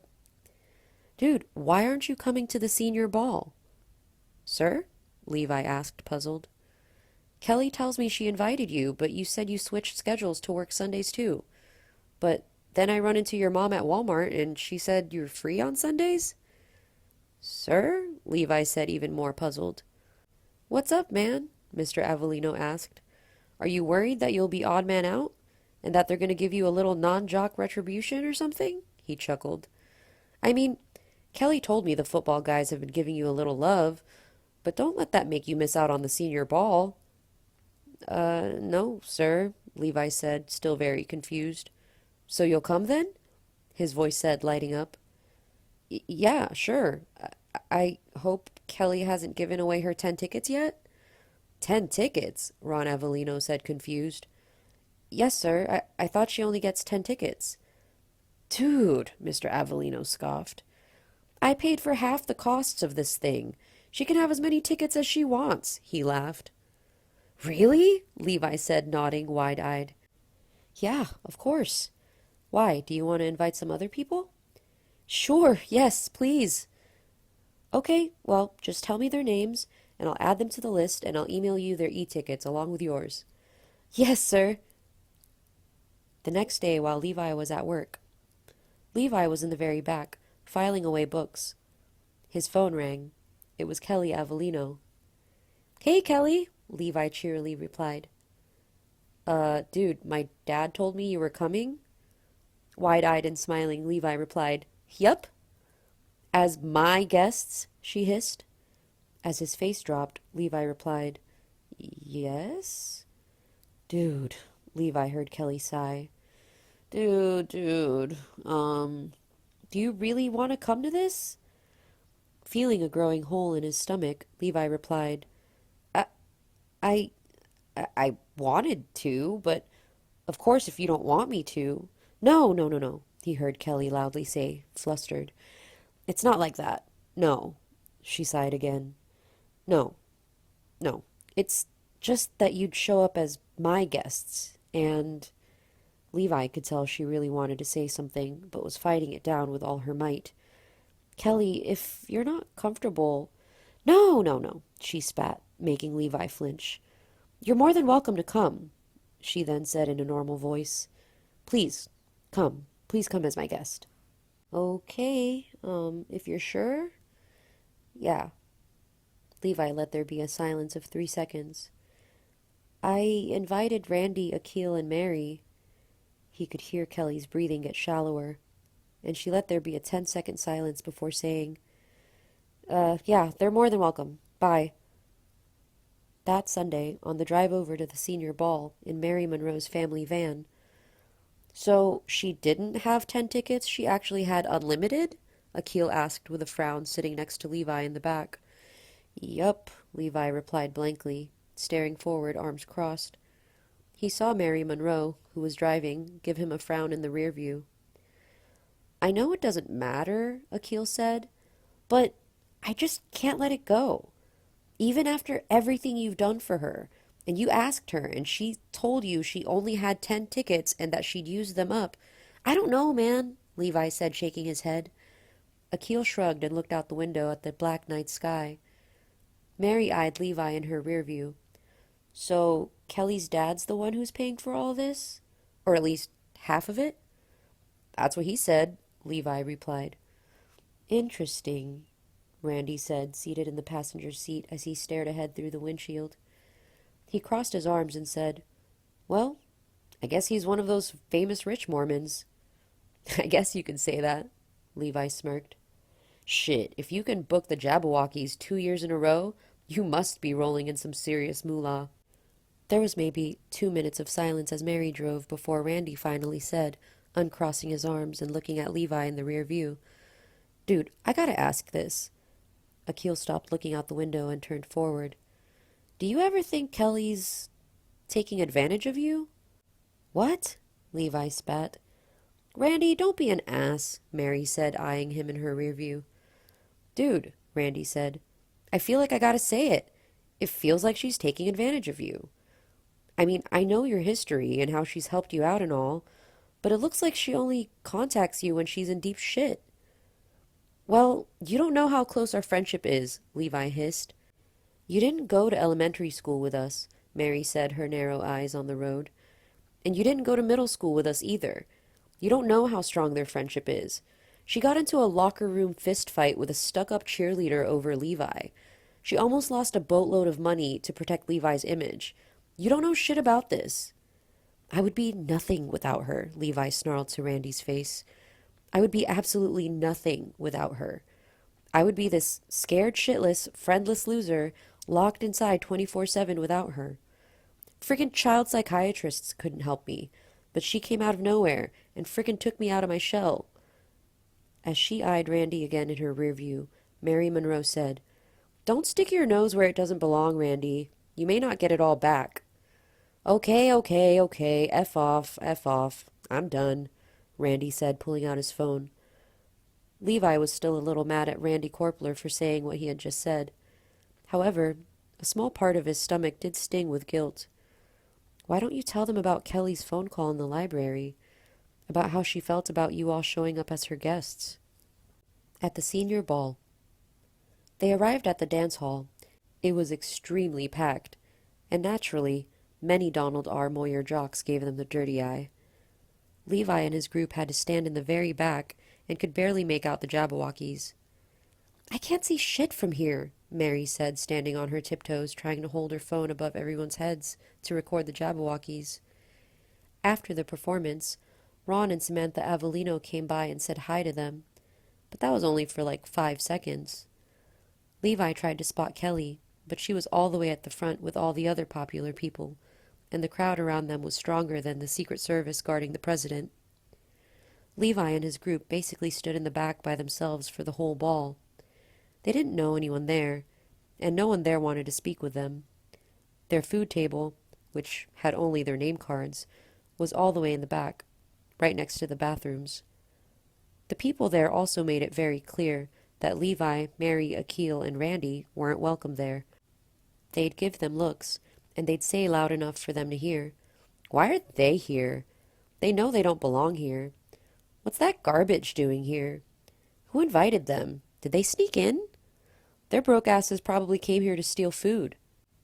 And then, before they knew it, the intercom went off and said the party was now over.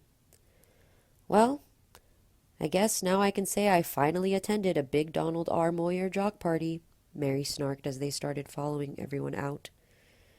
"And I'm bringing home enough leftovers to last till college," Randy said, holding up his giant doggy bag. They had fed them very well. Levi and his group got to the parking lot, found Mary's van, and stopped dead in their tracks as Mary let out a small scream.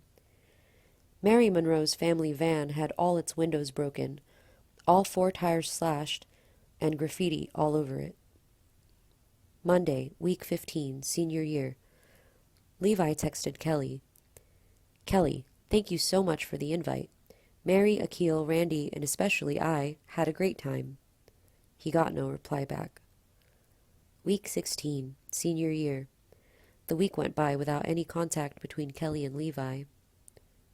Week 17, review for finals week, senior year. The week went by without any contact between Kelly and Levi.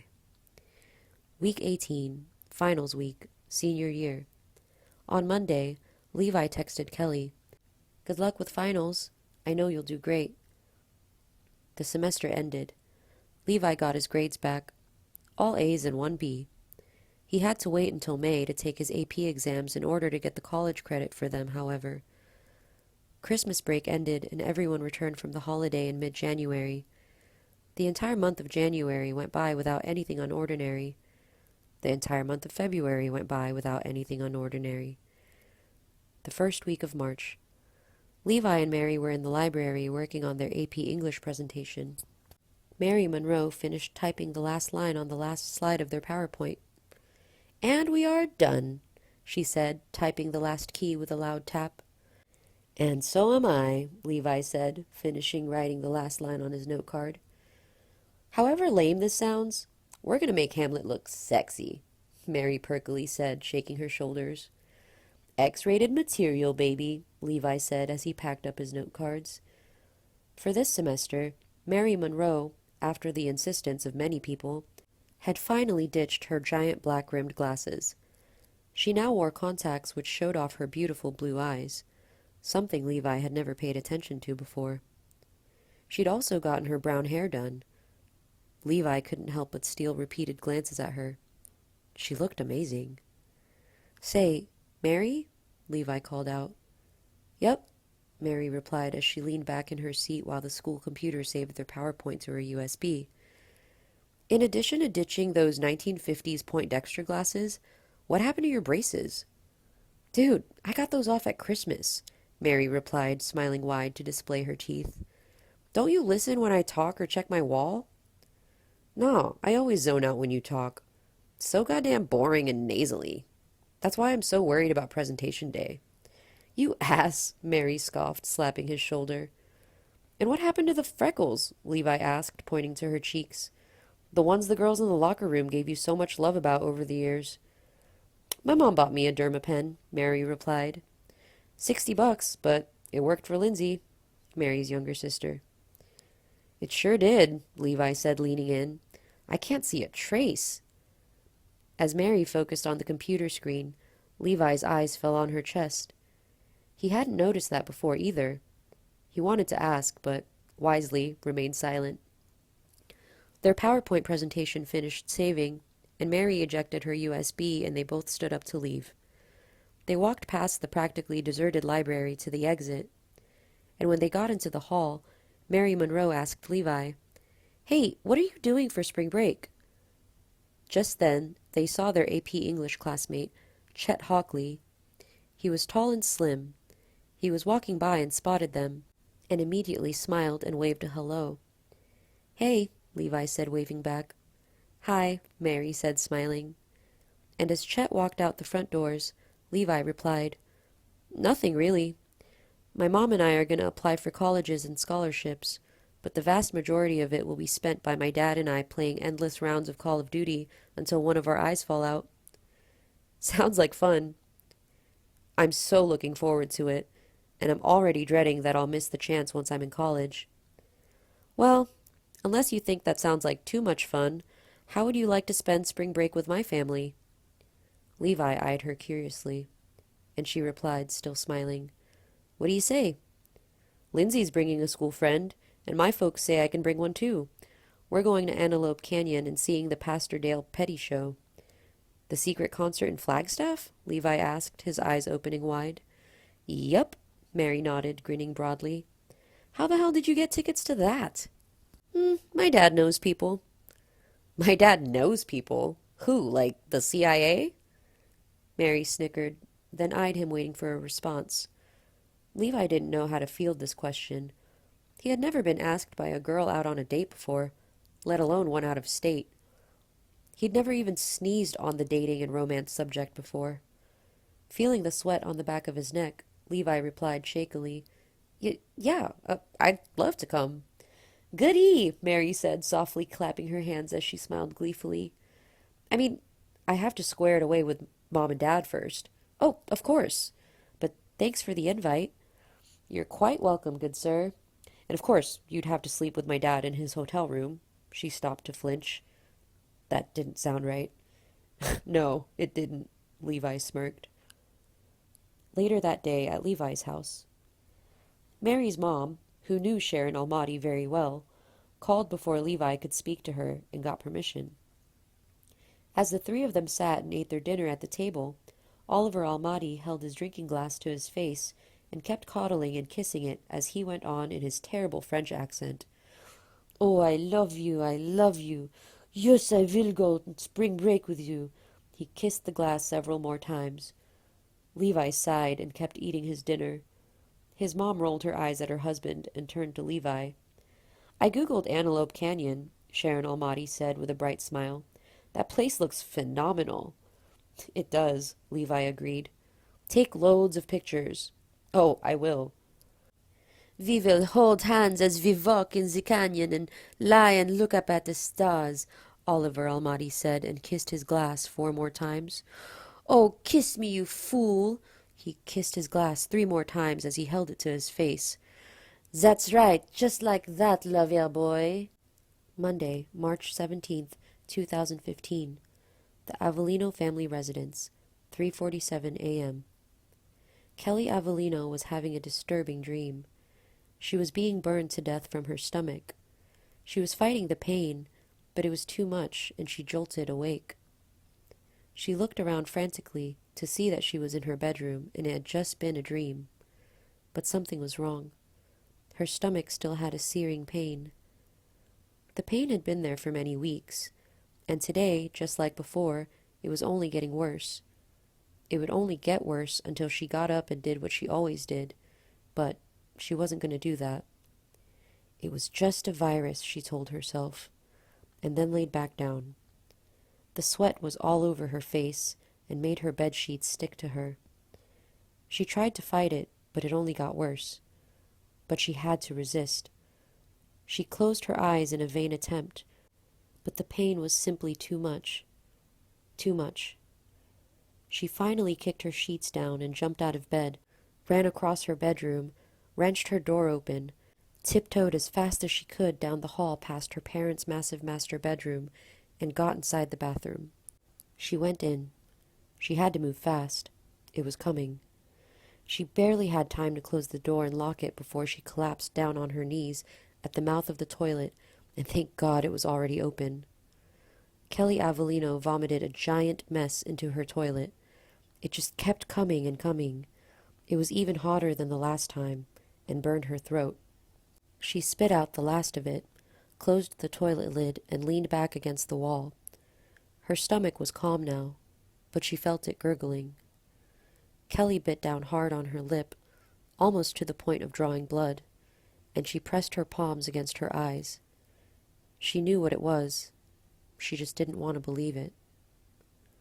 2 hours later, Kelly was on the phone with her best friend, Sarah Gedler. "Hey, friend, good morning," her voice said. "Hey," Kelly replied. "You up?" "Yep," Sarah replied. She usually got up this early to do her exercise routine before getting ready for school.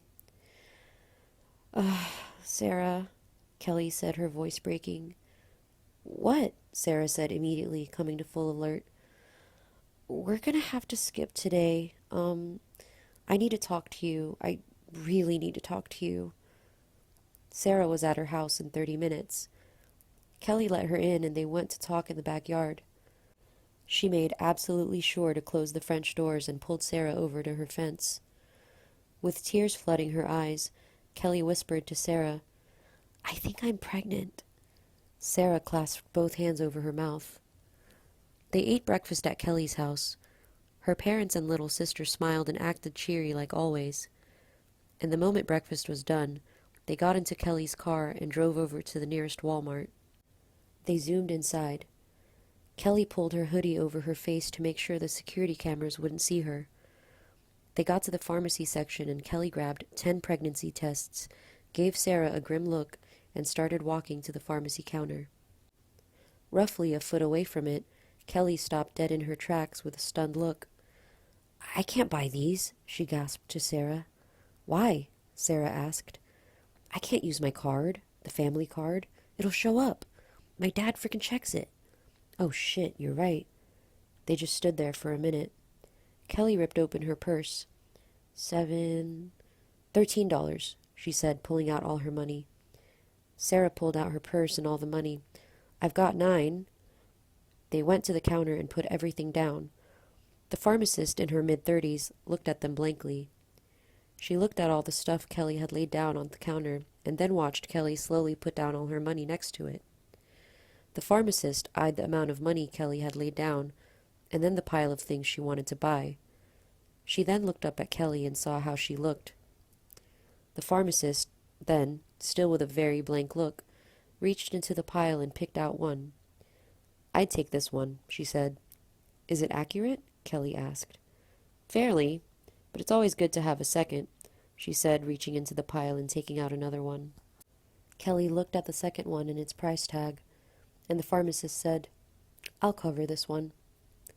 Kelly Avelleno wasn't the first girl the pharmacist had seen come here for this reason, and she wouldn't be the last. Sarah texted Kelly's other best friend, Maddie Claymos. Sarah texted her 911, and Maddie was there. She ditched right in the middle of a class, saying she was going to the restroom. They all met up at a Wendy's. It was fairly empty. Sarah caught Maddie up to speed. Sarah and Maddie then sat down at a booth and watched Kelly take the bag with the 2 tests, walk slowly to the restrooms in the back, and disappear inside. Sarah and Maddie waited in dead silence. They were so incredibly nervous that they didn't take out their phones. They just sat there with their eyes transfixed on the restroom doors. Sarah and Maddie had been extremely good friends with Kelly for years. They both knew her family. They both knew her strict, by-the-book Mormon family. They had seen her father, who 90% of the time was a very nice guy, turn into a vicious, violent monster when he got mad. If they were both asked who was the scariest person to be around when they were mad, they would both say, without the slightest hesitation, Ron Avelleno. The door to the bathroom burst open. She came out with her hood up and walked over briskly. She flopped down in the booth and flung the tests across the table, where they both skidded across. One landed on Sarah's lap, and the other hit the floor, and Maddie had to bend down to get it. Sarah, her lips numb, picked up the test. Positive. Maddie picked up the second. Also positive. They didn't realize the time flying by. They just let Kelly put her head down on the table, cover herself up with her sleeves, and cry. They just sat back and let her do that until people started trickling in. The lunch crowd. "Come on," Sarah said, getting up and tugging Kelly's sleeve. "We gotta go." They got in Kelly's car, and Sarah drove it to the most isolated place she could think of, Cooper Park. There they just sat as Kelly cried and cried. They elapsed an entire 3 hours.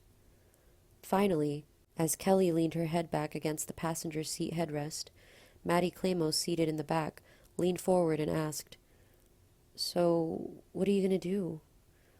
Kelly didn't reply, and from the driver's seat, Sarah reached out a hand and touched Kelly's knee. "Kelly, you need to talk to us. We have to get a plan going." Kelly sniffled and wiped her nose with her sleeve. "I don't know," she said, her voice very weak. "I just don't fucking know." Okay, Sarah soothingly said. They let there be a few seconds of silence before Maddie asked, "Whose is it?" Kelly bit down hard on her lip. Her cheeks got even redder, and her eyes instantly refilled with tears. "Okay, that doesn't matter," Sarah quickly said, waving Maddie down. "What are we going to do?"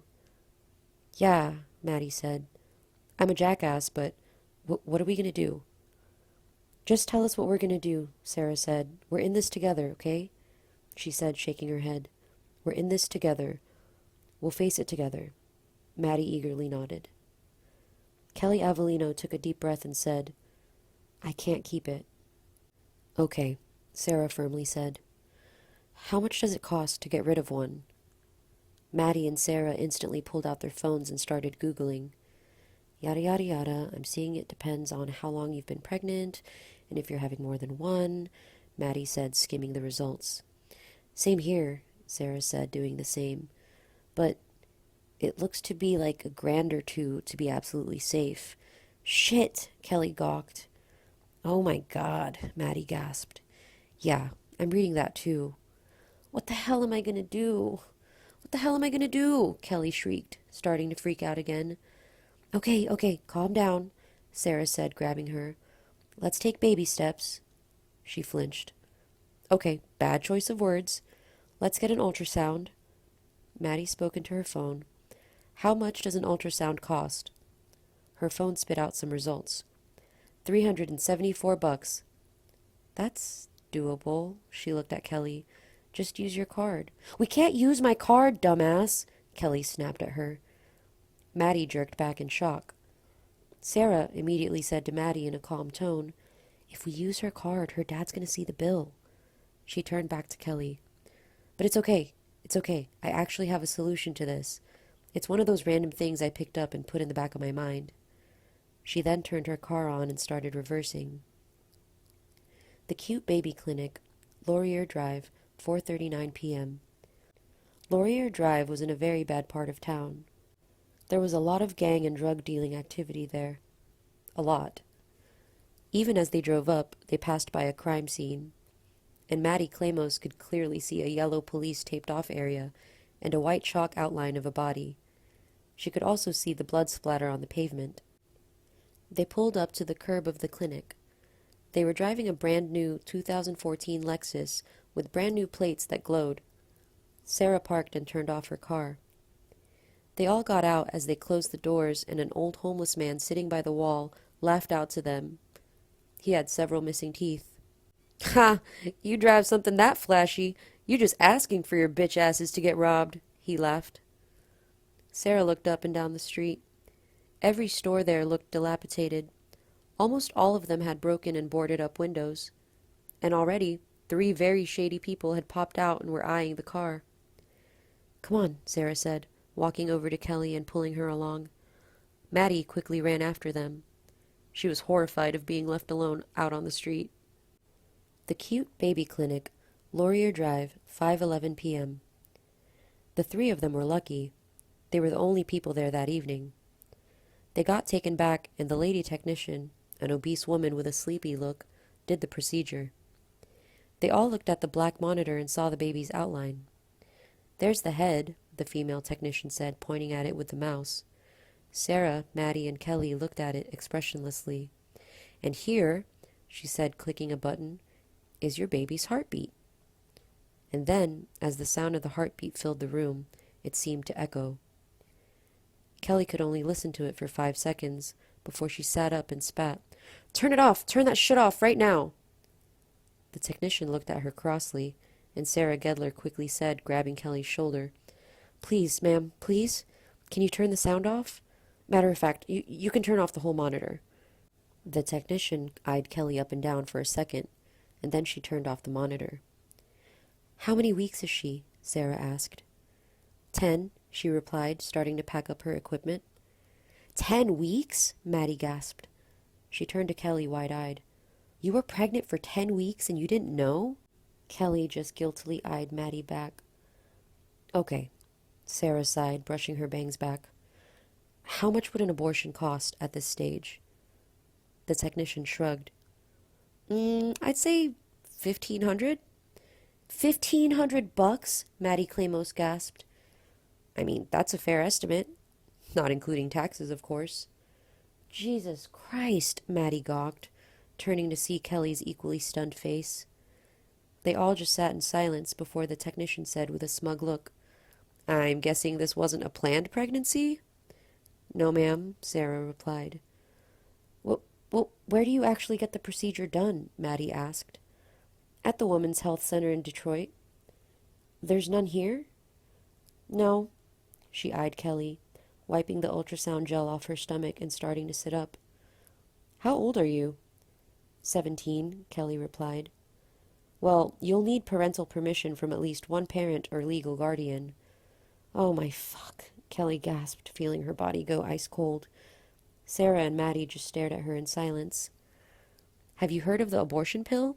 the lab tech asked, and the 3 of them instantly snapped their heads to her. The office of Dr. Pat Margot, MD Family Medicine, 6:47 p.m.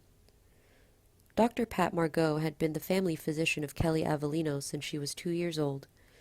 She was a member of the Church of Jesus Christ of Latter-day Saints, just like Kelly's entire family. She knew Kelly and her family members very well, both professionally and personally. Dr. Margot's day usually ended at 6:30, but when she got a 911 text from Kelly, she agreed to stay. The first thing Kelly asked, as she practically charged into Dr. Margot's examination room with Sarah and Maddie, was, "Even though I'm a minor, you can't discuss with my mom and dad my medical stuff, right?" Dr. Margot's smile instantly vanished. "Correct." And then Kelly explained to her the whole situation. Dr. Margot's face fell flat. "Did you get an ultrasound?" "Yes," Kelly quickly said. "Did you get your prenatal—" "I'm not keeping it." Dr. Margot's lips tensed up as her eyes danced. "You're not keeping it. Is that what you said?" "I'm not keeping it," Kelly repeated. "Kelly, you have options. The lady at the clinic said there are pills I can take," Kelly said, cutting her off. "She said they're relatively cheap, and if I can take them, I can self-abort at home." "Have you spoken to the father?" I need a prescription for them. Have you spoken to the father? He has rights. Kelly sighed as the warm blood surged in the back of her head. He doesn't want it, Kelly hissed. Are you sure? Yes, Kelly snapped. Dr. Margot looked at the frowning faces of Sarah Gedler and Maddie Claymos standing on either side of Kelly. She turned back to Kelly. And you want me to write you a prescription? Yes. Kelly turned to Sarah Gedler, who pulled out her phone, where she had noted down the 2 drugs the lab technician had told her about. Mifepristone, known as RU-486, and misoprostol. The lady said you take one, wait 1 to 2 days, and then take the other, Kelly said, looking at Dr. Margot. And then, apparently, I just sit back, bleed like it's a bad period, and then it falls right out. Oh, wonderful job. I see you've researched it, Dr. Margot snarked, as Kelly's temper started to escalate further. And are you prepared for the consequences? The cramping? The severe pain? The massive bleeding? And are you prepared to look at the severed fetus lying there on your bathroom floor in a bloody, gory mess? Kelly glared at Dr. Margot. Just write me the prescriptions, she firmly said. I can do that, Dr. Margot curtly said. And then what do you plan to do? Go to the pharmacy and just pick them up? Kelly eyed her a little cautiously. Yes. You naive, dim-witted, immature girl, Dr. Margot smirked, making Kelly's face flinch. If I write you that prescription, and assuming I don't charge you and keep a copy of the prescription for my own records, how will you pay for them at the pharmacy? By showing them your insurance card? The insurance your entire family is on, which is easily accessible and seen by your father? Kelly's eyes bulged as her heart jumped. This was true. This was 100% true. Kelly's father would see the insurance bill for the drugs if she picked them up at the pharmacy. This was no different than the credit card. She had totally forgotten about this. Shit. I'm assuming he doesn't know, Dr. Margot quipped. Kelly glared at Dr. Margot. No, she sardonically said. I haven't gotten around to telling him just yet.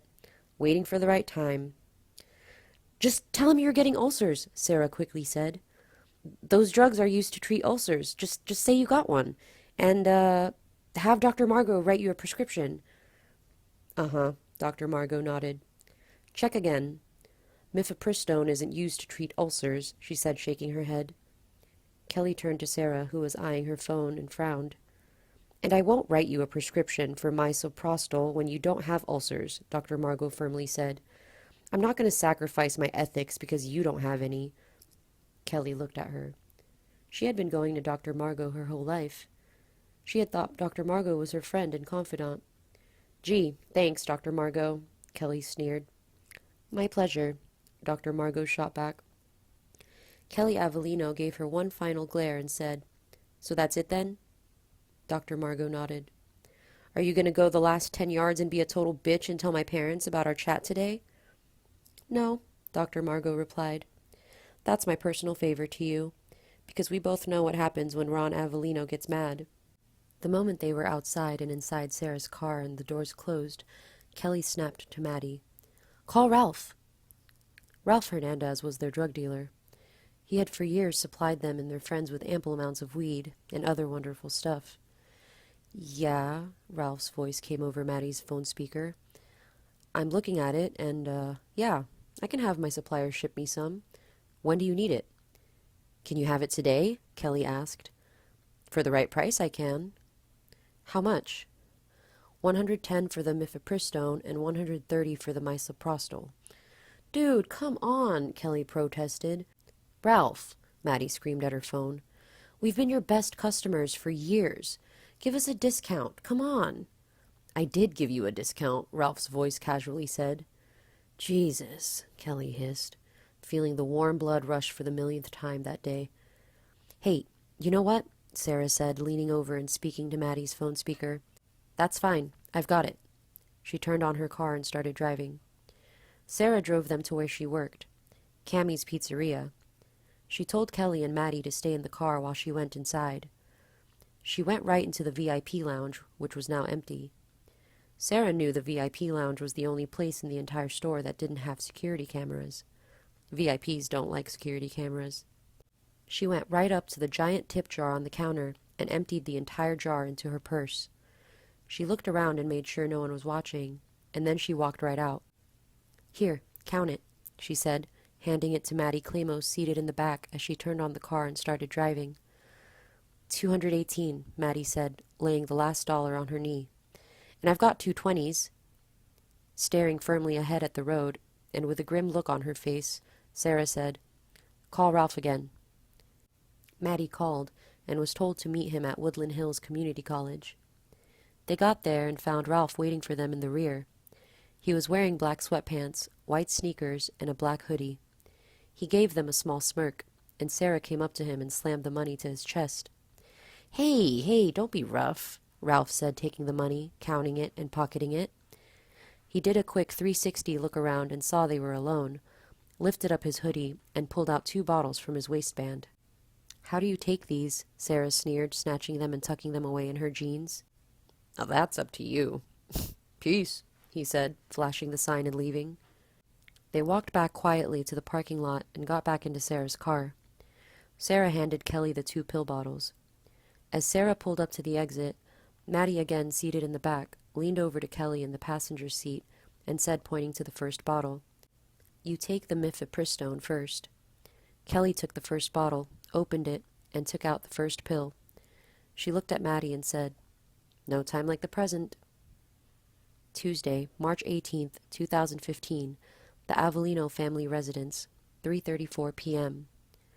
School had let out, and Kelly had come straight home.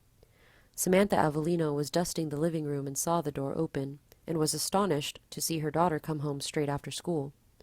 In the last 4 years, basically since Kelly had started high school, she had rarely done this. She always either had a practice, club meeting, or study group to attend. Or so she thought. "Wow," Mrs. Avelleno said, wide-eyed, looking at Kelly and Sarah entering the house. "Hold on, let me check my phone real quick. Is it snowing in the Sahara?" "Hi, Mom," Kelly quickly said. "Hello, Mrs. Avelleno," Sarah said. "Don't you two have soccer practice today?" I'm not feeling well," Kelly quickly said, making for the stairs. And as she hit the first step, she called out to her mom, "Can Sarah sleep over tonight?" "Sure, of course," Mrs. Avelleno said, watching Kelly walk upstairs with Sarah Gedler quickly following behind with a curious look. Wednesday, March 18th, 2015, the Avelleno family residence, 10:11 p.m. Kelly and Sarah ate their dinner and tried to make as polite chit-chat as possible with Kelly's parents and little sister. When dinner had ended, they came straight back to Kelly's bedroom. They turned off the bedroom lights and waited for both her parents and Carly to come by and say goodnight, and for the house to fall silent. "It's time," Kelly said, lying atop her bed. In the sleeping bag next to her bed, Sarah Gedler sat up and gave her a look. Kelly picked up her key and unlocked the drawer on her bedside table. She pulled out the pill bottles. She held out the misoprostol bottle. "This one?" she asked Sarah, lighting it up with her iPhone flashlight. "Yup," Sarah replied. She reached over to her bag and pulled out a giant pile of maxi pads and a bottle of ibuprofen. "Here you go," she said, opening the ibuprofen, shaking out one pill and handing it to Kelly. "Do I take this first?" Kelly said, taking it. "Yeah, it's going to be painful as hell." "Wonderful," Kelly snarked, putting the ibuprofen tablet in her mouth and then washing it down with her flask. "Now we wait 30 minutes, Sarah said, starting the timer on her iPhone and placing it down. They watched it tick down in silence, as their minds just raced. The timer ended, and Sarah pulled up the PDF instructions she had found on Google on her phone. "Take 2 pills and put them on the left side of your mouth between your cheek and your teeth, and do the same for the other cheek." "So 4 pills total?" Kelly asked. "Correct." Kelly shook out 4 misoprostol pills onto her bedsheet. They were circular and completely white, like Tums. She stared at them for 1 second and took 2 and put them in the left side of her mouth. She picked up another 2 and put them in the right side. They tasted like chalk. "Okay, now 30 more minutes," Sarah said, starting the timer again. "Just let them dissolve in your mouth, and what's left after the 30 minutes, just swallow." Kelly gave her the thumbs up. Thursday, March 19th, 2015, the Avelleno family residence, 1:06 a.m. "Oh my God, oh my God, oh my God," Kelly kept repeating as she flailed in her bed. Her entire body was just covered in sweat. From head to foot, her soaked pillow and sheets stuck to her. "Shh, shh," Sarah said, cuddled next to her, holding her tightly. "My stomach, it feels like it's on fire. Oh my God, oh my God, oh my God, oh Jesus." Kelly tried to fidget around to quell the pain, but Sarah held her down. "Shh," Sarah said again. "I know, babe, I know." "It hurts so much, it hurts so much." "I know, babe, I'm right here with you." "It hurts so much." "Shh, you'll wake your dad." The pain became so bad that Kelly had to take her flashlight and bite down hard on it. The pain got so bad that her vision started going in and out. And then she felt something. Kelly took the flashlight out of her mouth and sat up. She looked down at her body and said, "Shit, I need to change my... "I'll go get another one," Sarah softly said, turning around and grabbing another maxi pad from her bag on the floor. Kelly got up out of bed. She staggered heavily. Her body was in great pain. She pulled down her pajama pants and took off her previous maxi pad and handed it to Sarah, who took it and handed her a new one. This was her third one that evening. Thursday, March 19th, 2015, the Avelleno family residence, 2:11 a.m. Sarah stood by their downstairs bedroom door, standing guard. The moment she heard even the slightest hint of noise, she would alert Kelly. She had been waiting for roughly 20 minutes. Sarah gently rapped on the door. "Kelly?" she whispered. The door handle opened and Kelly limped out. With tear tracks running down her cheeks, she just shook her head. It's okay, sweetie," Sarah said, hugging her gently. "We'll go back upstairs. I'm here. And we'll lie back down and keep drinking water. It's fine. It just means it'll take a little longer." Thursday, March 19th, 2015, the Avelleno family residence, 3:16 a.m. Sarah stood by the first-floor bathroom door again. The door handle opened, and Kelly stood there half-stooped. The pain was just unbearable. Sarah immediately grabbed her and held her. She asked Kelly gently, "Did it happen this time?" Kelly shook her head no, as she continued to silently cry. Thursday, March 19th, 2015, the Avelleno family residence, 4:26 a.m. Sarah Gedler stood by the first-floor bathroom door. Her eyelids were very heavy. She was exhausted. She had her forehead pressed against the door, and she heard a noise. She heard a straining noise, and then a small scream. Sarah's eyes instantly bulged as her jaw dropped. She tugged at the door handle. "Kelly?" she whispered as loudly as she could. "Kelly!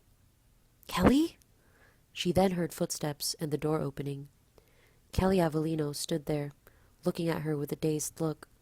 Her eyes were dried up as they stared wide open. Did it happen?" Sarah asked out of breath. As her jaw hung open, Kelly replied, I think so." She pointed back to the toilet. I didn't check. All I know is there's a lot of blood. But I felt it. Maybe I should..." "No," Sarah firmly said, rushing past her and slamming the toilet lid shut. But not before she saw it completely filled with blood. She was shocked that Kelly was still alive. Staring at the closed toilet lid, Sarah closed her eyes, took a deep breath, and then flushed the toilet. She listened to the water swirling. It sounded much louder than usual. She waited for it to settle, and then she flushed it again. And then she flushed it a third time. Sarah guided Kelly back upstairs. Kelly's entire body was covered in sweat. Her clothes were just drenched in it. Her pajama pants were also stained in blood. "I'm just so tired," Kelly said as she staggered. "I know, sweetie, I know," Sarah gently said as she helped her. At the top of the stairs, Kelly sputtered, I feel like throwing up, but I don't have the strength. And my head, it feels like a freaking jackhammer's going off." "I'm so sorry, honey," Sarah whispered. "Please try to be quiet, okay?" She looked up and down the dark hallway. She was absolutely terrified Kelly's parents or sister might wake up because of the noise. Sarah guided Kelly back to her room. She helped her change clothes, and then gently laid her down on her bed and covered her with her bed sheets. Sarah was not at all surprised when Kelly immediately fell asleep. Sarah Gedler stood back and looked at her sleeping friend. She stood up straight, put both hands on her hips, took one deep breath, and exhaled. Sarah then gathered all the used maxi pads, the bloodied pajamas, and underwear, and put them in the garbage bag that she brought. She then took her garbage bag and stuffed it inside her giant gym bag. The first thing she would do after breakfast was throw them out into the dumpster by the school. Thursday, March 19th, 2015. Kelly, Sarah, and Maddie decided to ditch school again. They drove all the way to the park and parked in the empty parking lot. They ordered an Uber Eats, which delivered them some fast food. Kelly sat in the driver's seat and just stared out the front. Her unwrapped hamburger sat on her lap. "Sweetie, you need to eat," Sarah said as she ate her burger in the passenger seat. Behind them, Maddie ate her french fries. Kelly smiled and reached over and took some fries from Sarah and started eating. They ate in silence for about 5 minutes, when it finally became too awkward, and Maddie asked, albeit slowly, "So, how does it feel?" "Shh," Sarah snarled at her. No, Kelly said, waving Sarah down. "I actually want to talk about it." She turned in her seat to face both of them. "It felt very weird. It hurt like a mother," she said, starting to laugh as she eyed Sarah, who nodded with a smile. "Well, I sweat like a pig, and I bled and leaked out all over the place, and it hurt more than anything I've ever experienced. There was a lot of blood." "Oh my God," Maddie gasped. "And it still hurts," Kelly said. "Like, my stomach feels weird, and my crotch still stings." "Jesus," Maddie whispered as Sarah smiled sympathetically. How do you know it worked?" Maddie asked. "I just do," Kelly replied. I just know that it's out of me, that it passed out of me." "Oh, honey," Maddie said consolingly and held out her hand, which Kelly took and kissed. "I wanted to be there. I really wanted to be there more than anything." "I know, sweetie. But at least Sarah was there, and she helped a lot." Kelly turned to Sarah and held her hand out to her. "And I don't think, honestly, that I'd have been able to do it without you." Her eyes started to shake as she realized how true of a friend Sarah Gedler was. "Love you," she whispered.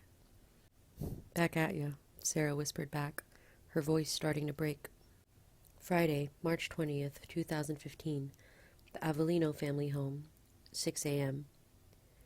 The first sign that Kelly Avelleno got that it had not worked was when she woke up and felt queasy. She got out of bed and felt her stomach rumbling. "It's nothing. I'm just back on my period. That or my body's trying to readjust," she told herself as she tapped her iPhone alarm off. She walked down the hall to her bathroom and brushed her teeth. The feeling in her stomach kept getting worse and worse, and she tried to ignore it. But before she knew it, it got so bad that she automatically pulled her toothbrush out of her mouth, bent down over the sink, and vomited. "Shit," she sighed, looking at it mixed in with all the toothpaste. "It's nothing. It's probably just after effects. You're just being paranoid." Then Kelly's groin started to sting. It had been acting up since that day, and she dealt with it by taking Advil. She forcefully opened the bathroom cabinet over her toilet, grabbed the Advil bottle, and popped one in her mouth. "The groin pain will be gone in an hour, just like always. Just take the pain. You lost a lot of blood, pumped that thing out, so of course it's going to sting a little. It'll be gone in a few more days." Kelly Avelleno then dressed in her tracksuit to get ready for her daily 5-mile morning jog. She was a school athlete and had to be in excellent shape. She was being considered for 3 scholarships in basketball, soccer, and swimming. Matter of fact, she had soccer practice later today. Kelly's jog went fairly normal, but the rumbling in her stomach never fully went away, and she did feel slightly weaker than usual. Her groin pain gradually decreased, just like it always did after taking the Advil. Kelly finished her jog, but she was roughly a minute behind her usual time. She felt so tired lately. Kelly got home, went up to her bedroom, changed out of her sweaty clothes, and she glanced at herself in the mirror. She was naked, and something down below caught her attention. She moved in for closer examination, looking at her pelvic area. Despite taking the Advil, it did occasionally sting when she slept funny, or as she walked, or sat down for too long, or overdid it during exercise. But again, it wasn't anything unmanageable, just more of an annoyance than anything. But this was the first time she had actually seen it in the mirror. She moved in close, and her face wrinkled in shock as she saw the reflection. Everything was so red down there. No wonder it hurt that much without Advil. "Geez," she softly said, gently poking the area and flinching as it stung. "It's nothing," she told herself. "Again, just an after effect, nothing to worry about. You lost a lot of blood and pumped that thing out of you. Just take the Advil and it'll be gone in a few days." Kelly showered, changed into school clothes, and came down for breakfast. She politely chatted with her family, and even did a quick Book of Mormon study with her parents and Carly before leaving for school. As she drove her car to school, her stomach kept rumbling, and she felt the urge to urinate. Kelly had to use the restroom during both first and second period. That's never happened before. And in the middle of second period, she developed a nasty headache. She had lunch off campus with a huge group of her jock and popular student friends. They laughed and chatted up a storm during lunch, and Kelly had such a great time, like she always did at lunch. Sarah Gedler and Maddie Klamos were on the girls' varsity volleyball team, and every year they planned and did a trip to Cabo for spring break. Today was the last day before the trip. Everyone was already in holiday mode. Many of the teachers even came in wearing Hawaiian shirts. Sarah, Maddie, and the whole team's plane to Cabo was actually later that day, at 11:30 p.m. Kelly Avelleno didn't play volleyball and wouldn't be joining them. Her family was going to be spending spring break visiting the Salt Lake City Temple in Utah. "Cabo is going to be the shit," Sarah Gedler beamed, sitting next to Maddie Klamos, who smiled gleefully. Their teammate, Audrey Chipman, sitting across from them, said, "I'm bringing the string bikini." She got a round of oohs from all the girls seated around the table. "And the birth control pills." She got an even louder round of oohs.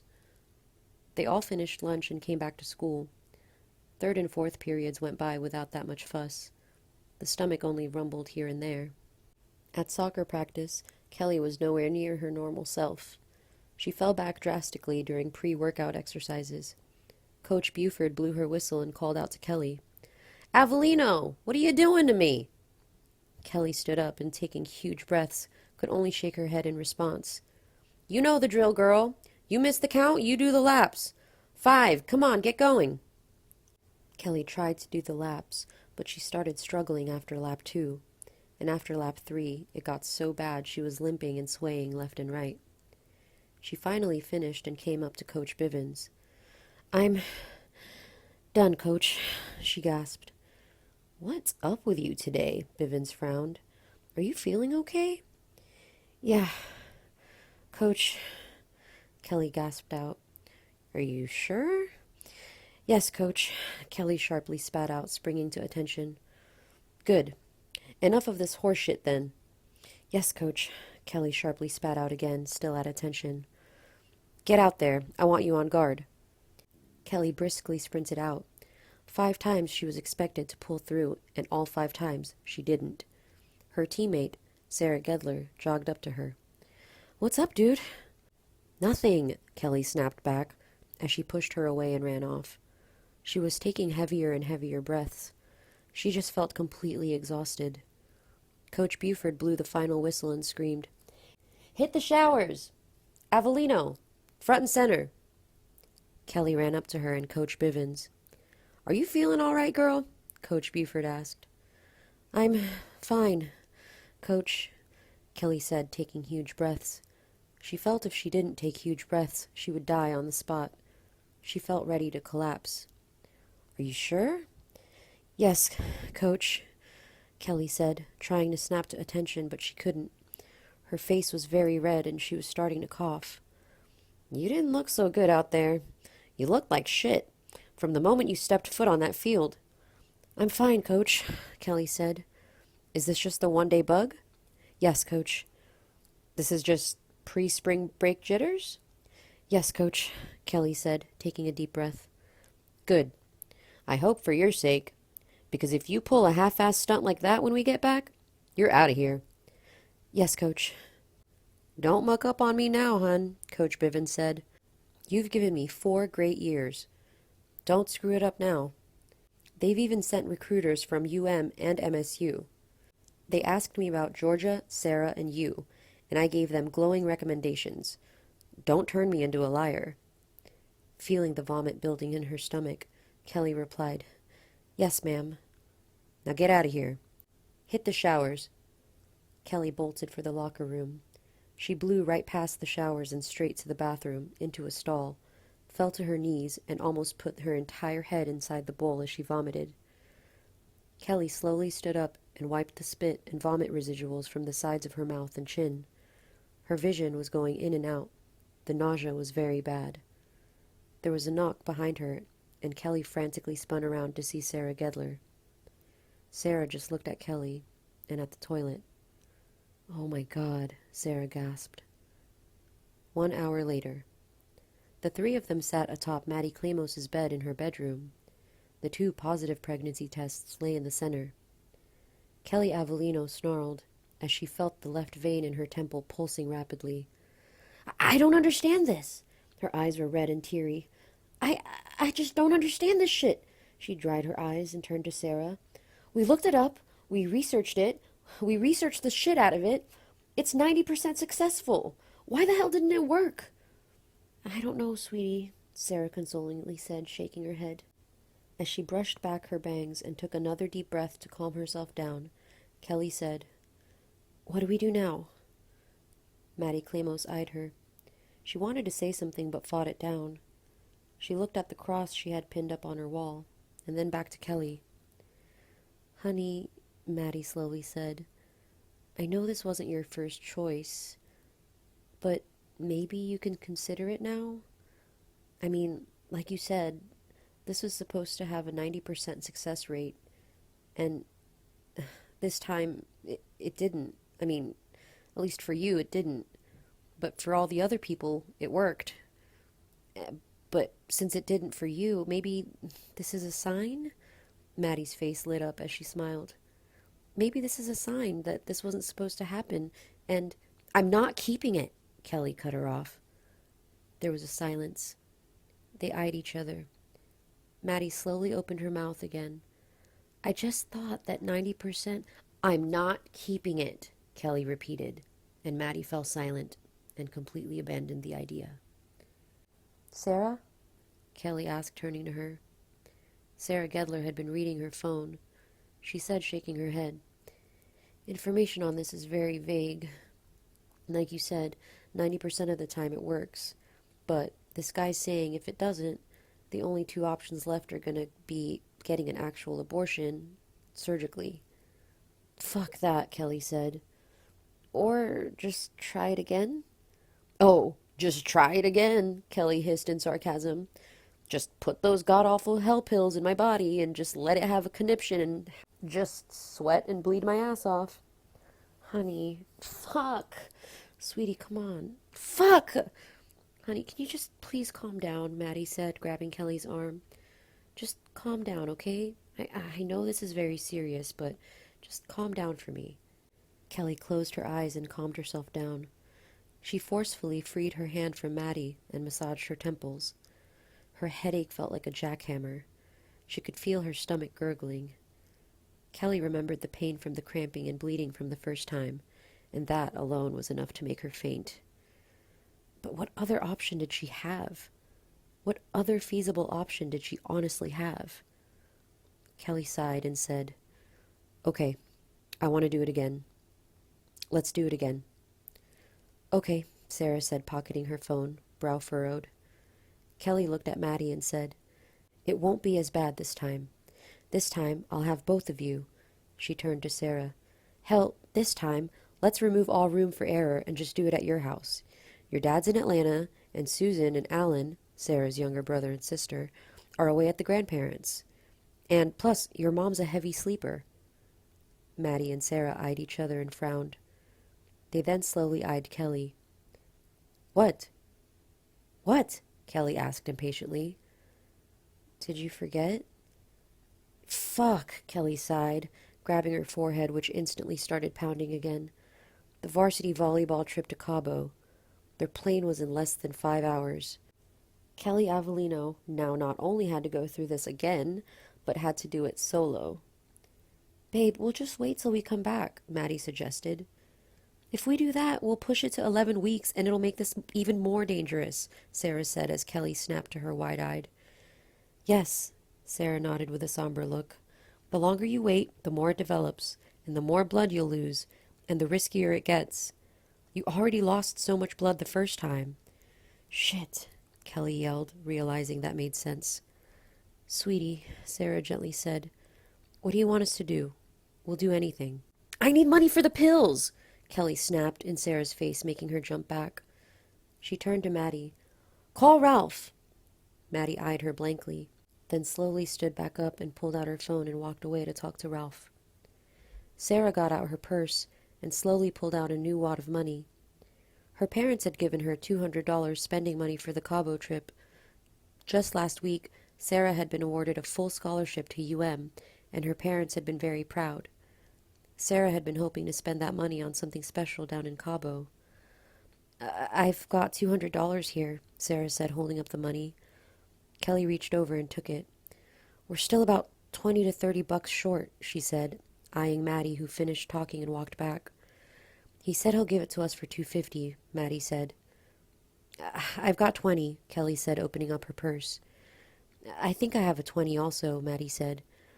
And I can take a 10 from Cynthia, her little sister's, room. She leaves it right on the counter, and she's at ballet now. Good, Kelly sighed. Where are we meeting him? Woodland Hills? Yep, Maddie glumly said, walking towards her door. 1 hour later, they were at Woodland Hills Community College, meeting Ralph in the courtyard. This time, Ralph wore a navy blue tracksuit. He made the handoff, and the 3 girls got into Kelly's car. Kelly took the mifepristone before turning on her car and driving off. Saturday, March 21st, 2015.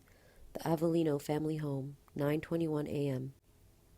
Kelly came downstairs and saw their housekeeper's handbag lying on the sofa, wide open. Gloria was in the kitchen talking to her mother, chatting away loudly. Kelly went up to it and looked down. She saw 3 $20 bills laying right there. She quickly looked down the hallway and saw Gloria and her mom still talking, their backs turned away.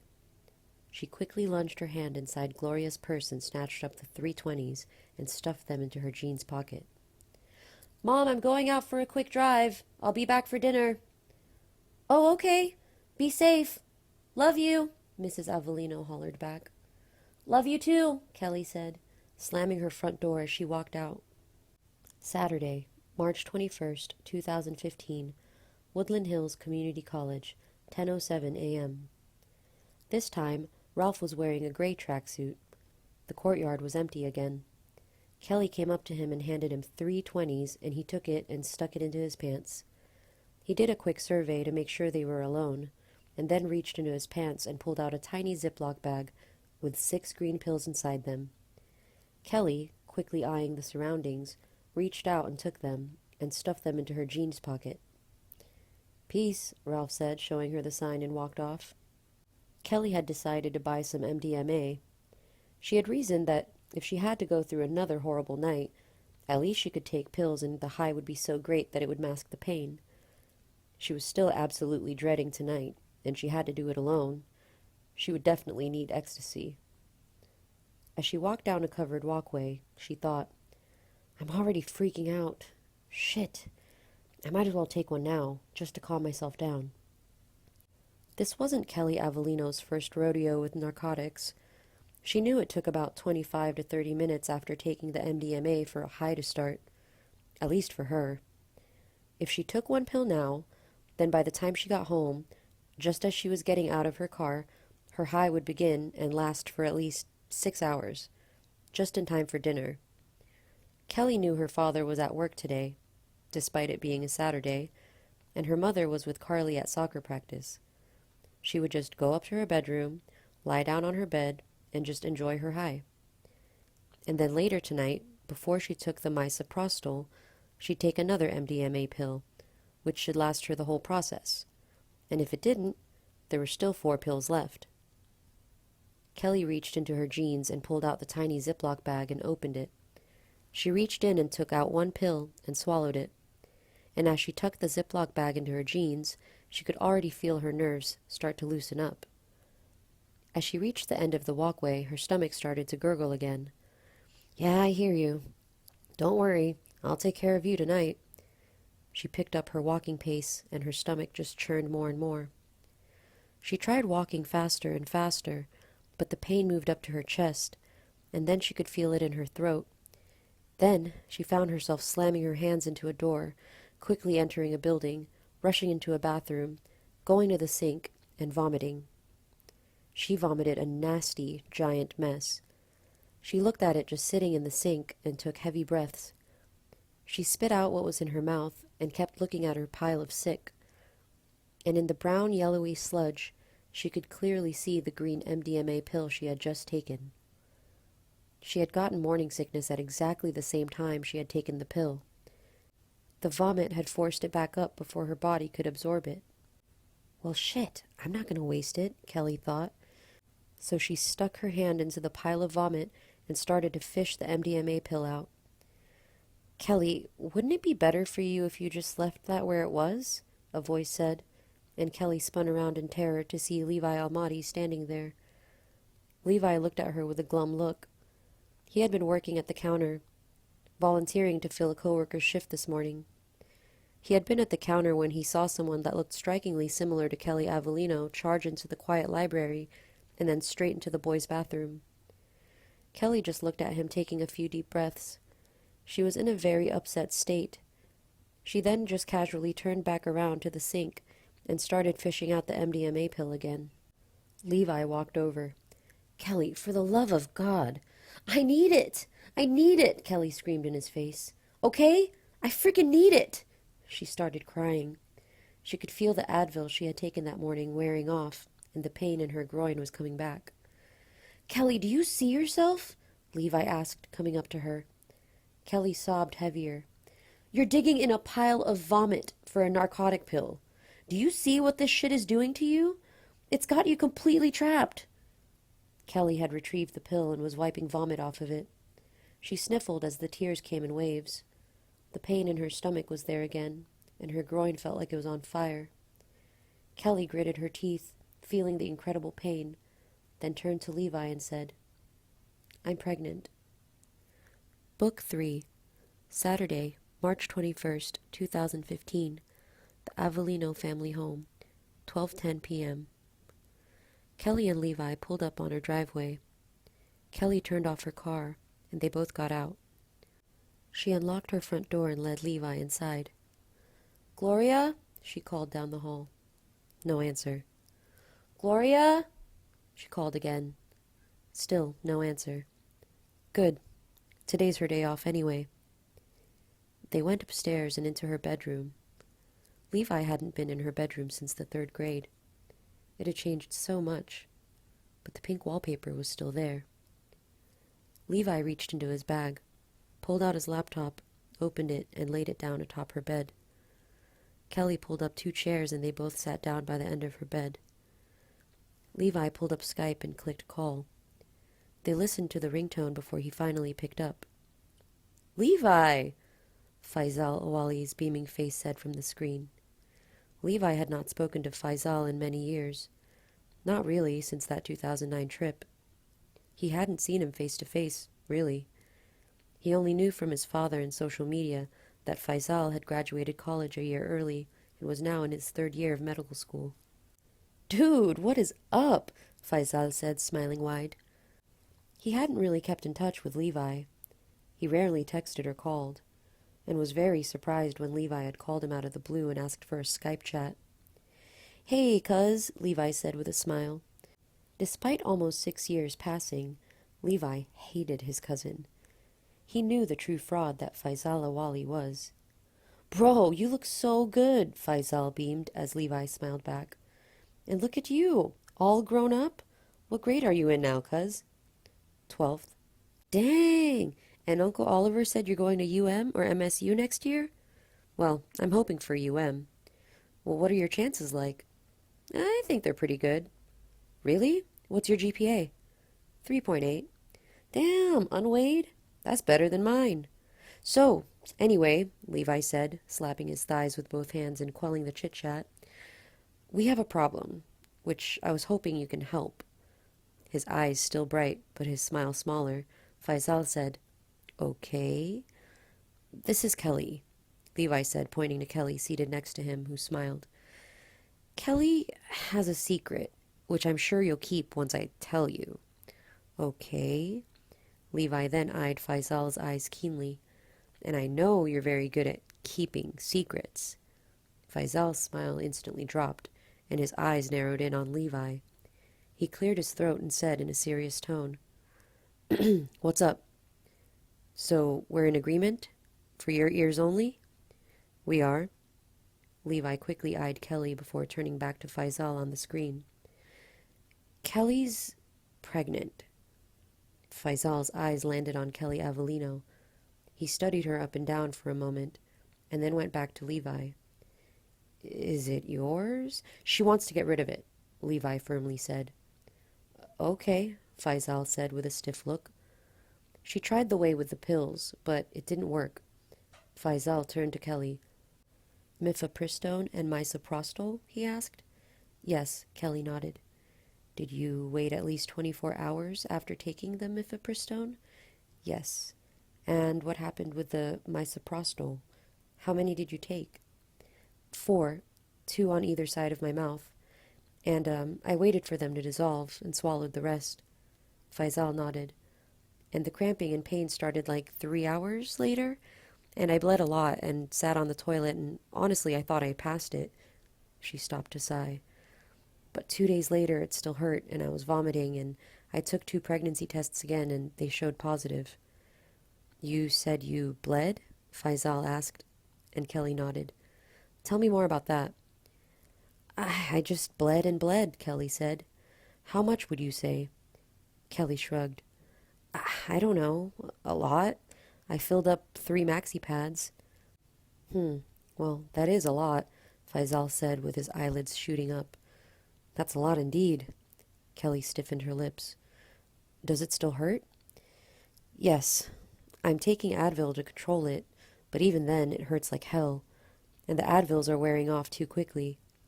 "Is it red and swollen?" "Yes, a little." "Are you getting cramps?" "Yes." Faisal Awali sat and thought for 5 seconds before saying, "She may have an infection, a serious one." "Shit," Levi hissed, as Kelly closed her eyes and took a breath. "I can't be sure, unless," he eyed Kelly. "Unless what?" Levi asked. "Unless I can examine her." Levi turned to Kelly, then back to Faisal. "You can do that through Skype?" "I mean, it's not ideal." Levi turned to Kelly, who looked back at him with a frown.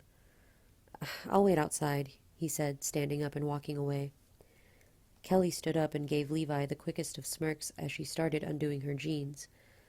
Levi went and stood by her door and made sure it was locked. "I'll just stand here with my back turned," Levi said. "Okay," he heard Kelly say from behind him. "Can you come up to the camera a little closer?" he heard Faisal's voice say. "Can you take your iPhone and shine a light? There we go. Can you pull that back? Oh, jeez. Yep. Yep. You can pull him back up now." Levi still waited right where he stood, his back turned to Kelly. He even had his eyes closed. He stood there like a statue until he heard Kelly say, fumbling with her belt, "You can come back, Levi." Levi turned around, walked back, and sat down next to Kelly. Faisal had a very grim look. "That, ma'am," Faisal said, looking directly at Kelly, "is definitely an infection. And from what I'm seeing, it's spreading and not getting any better. Shit, Kelly said. Shit indeed, Faisal said, wide-eyed. I would not recommend trying medical abortion again. Medical abortion? Levi asked. Yeah, trying to abort the fetus with pills. Kelly sighed a heavy sigh. So, what am I supposed to do? Get a surgical abortion, Faisal firmly said. Where am I going to get the money for that? You have insurance. I can't let my parents see that on the frickin' bill. I'm sorry, but there's really no other way. Can't I just take the pills again and try to flush it out? Well, your body isn't reacting to the misoprostol as it ideally should for this purpose, Faisal explained.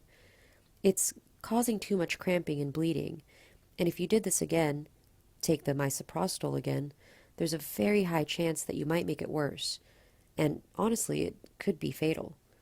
Levi heard fatal and felt his heart jump into his mouth. But it's supposed to be 90% effective, Kelly yelled. That's true, but your case is that 10% exception. In your case, it looks like it's causing too much bleeding. It could also be because you have an allergy. Kelly closed her eyes and took another deep breath. She opened her eyes and there were tears at the edges as her face started turning red. How much does an abortion cost? Levi sharply asked Faisal. I'd say 1,500 to 1,700. I can muster that, he firmly said, looking at Kelly. Kelly wiped her eyes and looked at Levi. I mean, it'll totally bankrupt me and negates a whole year of working at the library, but I can muster that. But Levi, don't you need that money for college? Kelly said. True, but you need it more than I do. Levi, Kelly protested. Money's not going to be your only hurdle, Faisal's voice said as they both turned back to the laptop. In Michigan, you're going to need parental consent for a minor. What? Levi gasped as Faisal nodded. Levi then sat in his chair and silently thought. He thought for a good minute and a half before he finally turned to Kelly and said, We've got to get your dad involved in this. Fuck no, Kelly resolutely said. Kelly, I don't see any other options. I'd rather take the pills again and face frickin' certain death than go to my dad. Kelly, you're not thinking this straight.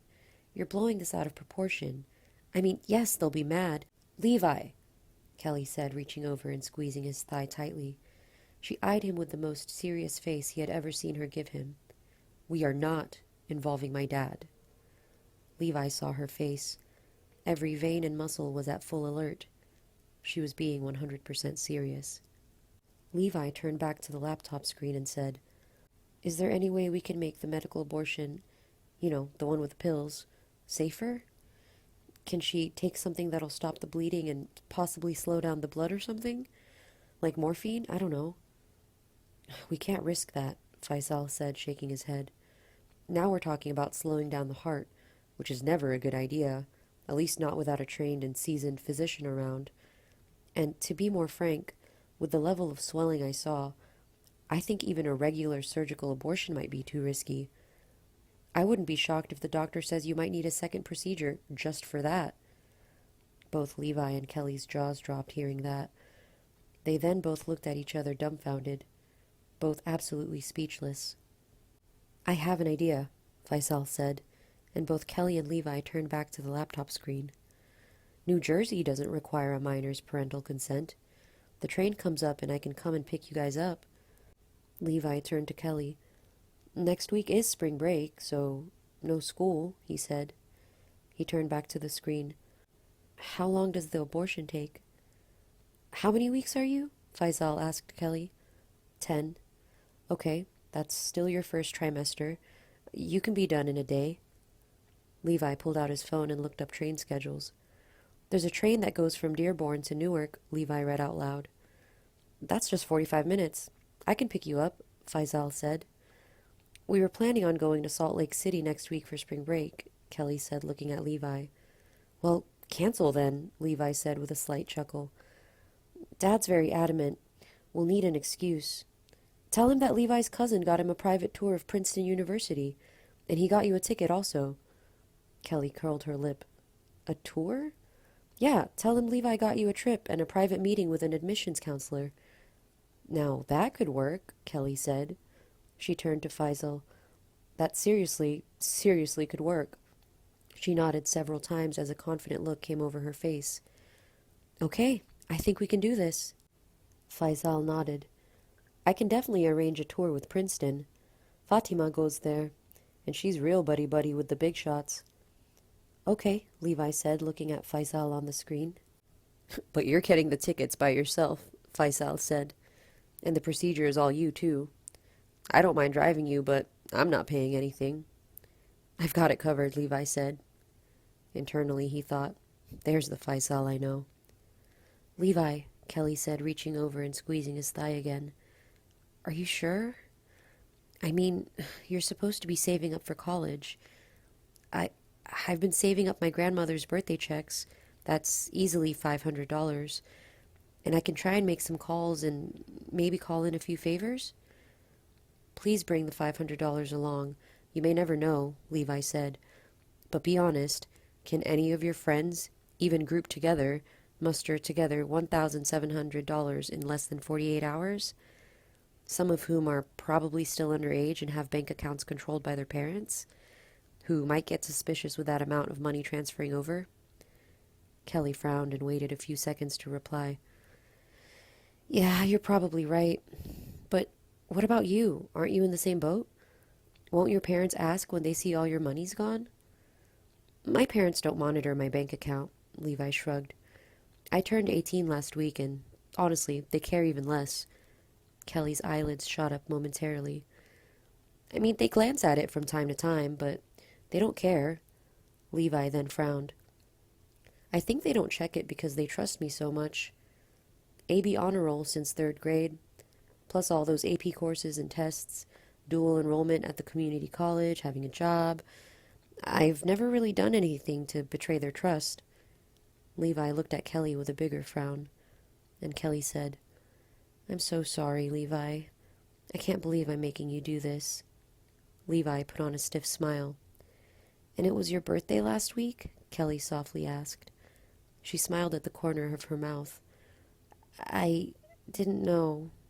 I mean, I knew back then, but you didn't call or anything. Thanks, Kelly, Levi curtly said. Levi, you should have called. We could celebrate when we get back. Levi sighed and leaned back in his chair and started thinking. He started doing the math. Each train ticket cost roughly $180, round that to $200, and there were 2 of them going, so $400. Plus the return tickets, $400 again. It was going to be almost $1,000 just to get there. Then the actual procedure, with no insurance, would cost $1,700. This was going to be one expensive week. But this was Kelly Avelleno, his oldest and dearest friend. He loved her in ways he loved no one else. Levi just knew she would make it up to him. She already seemed to feel so guilty that she missed his 18th birthday. But the prices still had Levi worried. His parents did glance at his bank account from time to time. They'd definitely be curious that he'd spent so much when he was supposed to be saving up for college. This was going to be a logistical nightmare. Levi? Faisal said, as Levi turned to him on the laptop screen. I've given you my 2 cents. Now I think I deserve an answer. Levi's left eyebrow twitched in intrigue. Is this your kid? Goodbye, Faisal. Please make the living arrangements with Uncle Farouk and Aunt Sophia, Levi quickly said, reaching over and slamming the laptop shut. Great guy, your cousin, Kelly sniped, eyeing the closed laptop. Kelly, Levi seriously said, turning and facing her. We can do this. I will help you, I promise. I'll help you. Kelly nodded as she pursed her lips in gratitude. We have to move some stuff around, but we can do this. It's definitely going to put a dent in my bank account, like you said. And I swear to you in God's name and on my Nana's soul now in heaven that when I graduate from college and get a job, I promise I'll pay you back every last cent. Thank you, Levi said. But what about your safety? Do you know how risky abortions are? Remember that video they showed us in Health? It's a risk I'm willing to take, Kelly stiffly said. Kelly, Levi was still very uneasy with this. I still think we can fix this right at home. I'm not saying this because it's a money thing. I swear it's not. I'm just worried about the complications. Faisal said you already seriously damaged yourself down there. That's why I'm suggesting this. I think you're just not giving your dad the benefit of the doubt. Your dad is so nice and so caring. I mean, yeah, I know I haven't seen him in private, but he's so nice. I've seen him give the shirt off his back, even to a complete stranger. I think he'd be willing to accept that you made a mistake and primarily care about your health and safety. Levi leaned in closer and placed a hand on Kelly's shoulder. I think we should tell him. Kelly reached over and grabbed her phone. She pulled up the security camera footage of her driveway. My mom's back, she said. That means she brought Carly back from soccer practice. Kelly stood up and walked over to her light switch by her door. She pressed the blue intercom button and spoke into the receiver. Hey, Carls? 5 seconds went by before a ruffled, Yes, Kels? Came through. Can you please come into my room? Secrecy, please? Thank you. Sure. Levi sat up in curiosity. There was a quick knock and Carly entered. She spotted Levi and her face jolted. Kelly, she gasped to her older sister. A boy in your room? Even if it's Levi, it's all right, Carls, Kelly said, grabbing her by the shoulder and kicking her door closed. She then directed Carly right up in front of Levi and said, Carly, we need you to keep this quiet. Roll up your sleeves and show him. What? Carly gawked, wide-eyed at Kelly. But Mom said, don't worry about it, Kelly said, turning around and going to her table. Please, just show him. Carly turned back to Levi. She hesitated and fidgeted for a few seconds, and then slowly started rolling up her right arm sleeve. Levi's eyes fell at the top of her arm and saw several bruises. Big ones. What the? He gasped, standing up to examine them closer. Carly rolled up her entire right arm sleeve, and Levi's eyes retracted further in shock as he saw bruises going up and down her entire arm. Carly then rolled up her other arm sleeve, and Levi saw that it too was completely covered in bruises. He leaned in closer and saw that her left elbow was severely lacerated. Kelly came back with a napkin and asked, Do you have any more makeup in your room? Pouting, Carly nodded. With a small sympathetic smile, Kelly leaned over and wiped off the makeup on Carly's cheeks and under her eyes, and then she turned Carly's chin with her finger, pointing Carly's face at Levi, and Levi saw the bruises there. Jeez, Levi gasped. The bruises were healing, but they still looked severe. He turned to Kelly and asked, What the F? Carly started gently crying. Kelly pulled her head over and cradled it against her. We have her on soccer reserve. That means she just hands out drinks and towels. That way she won't sweat as much and her makeup stays on. And just in case, we told her to tell people she was trying to sled a box downstairs and got hurt that way. Levi just stared in speechless shock. What really happened was, Carly was seeing a boy behind everyone's back. And last week, she decided to skip and spend second period with him and got caught and got lunch detention. What you see here is what happened when Dad found out. Again, Levi's jaw dropped as all the air escaped his lungs. Kelly then calmly asked, Would you like me to ask Carly to turn around and lift up her shirt so I can show you what leather can do to a 7th grader's skin? Saturday, March 21st, 2015. The Avelleno family home, 7:17 p.m. And thus things were squared away with both sets of parents. They told each set of parents that they were going to New Jersey and having a personal tour of Princeton, arranged by cousin Faisal. Levi's parents were actually so impressed that they paid for the train tickets. Thanks, Mom, Levi said. Hey, if you're this happy, why not plane? Don't push your luck, smartass, Levi's dad grinned.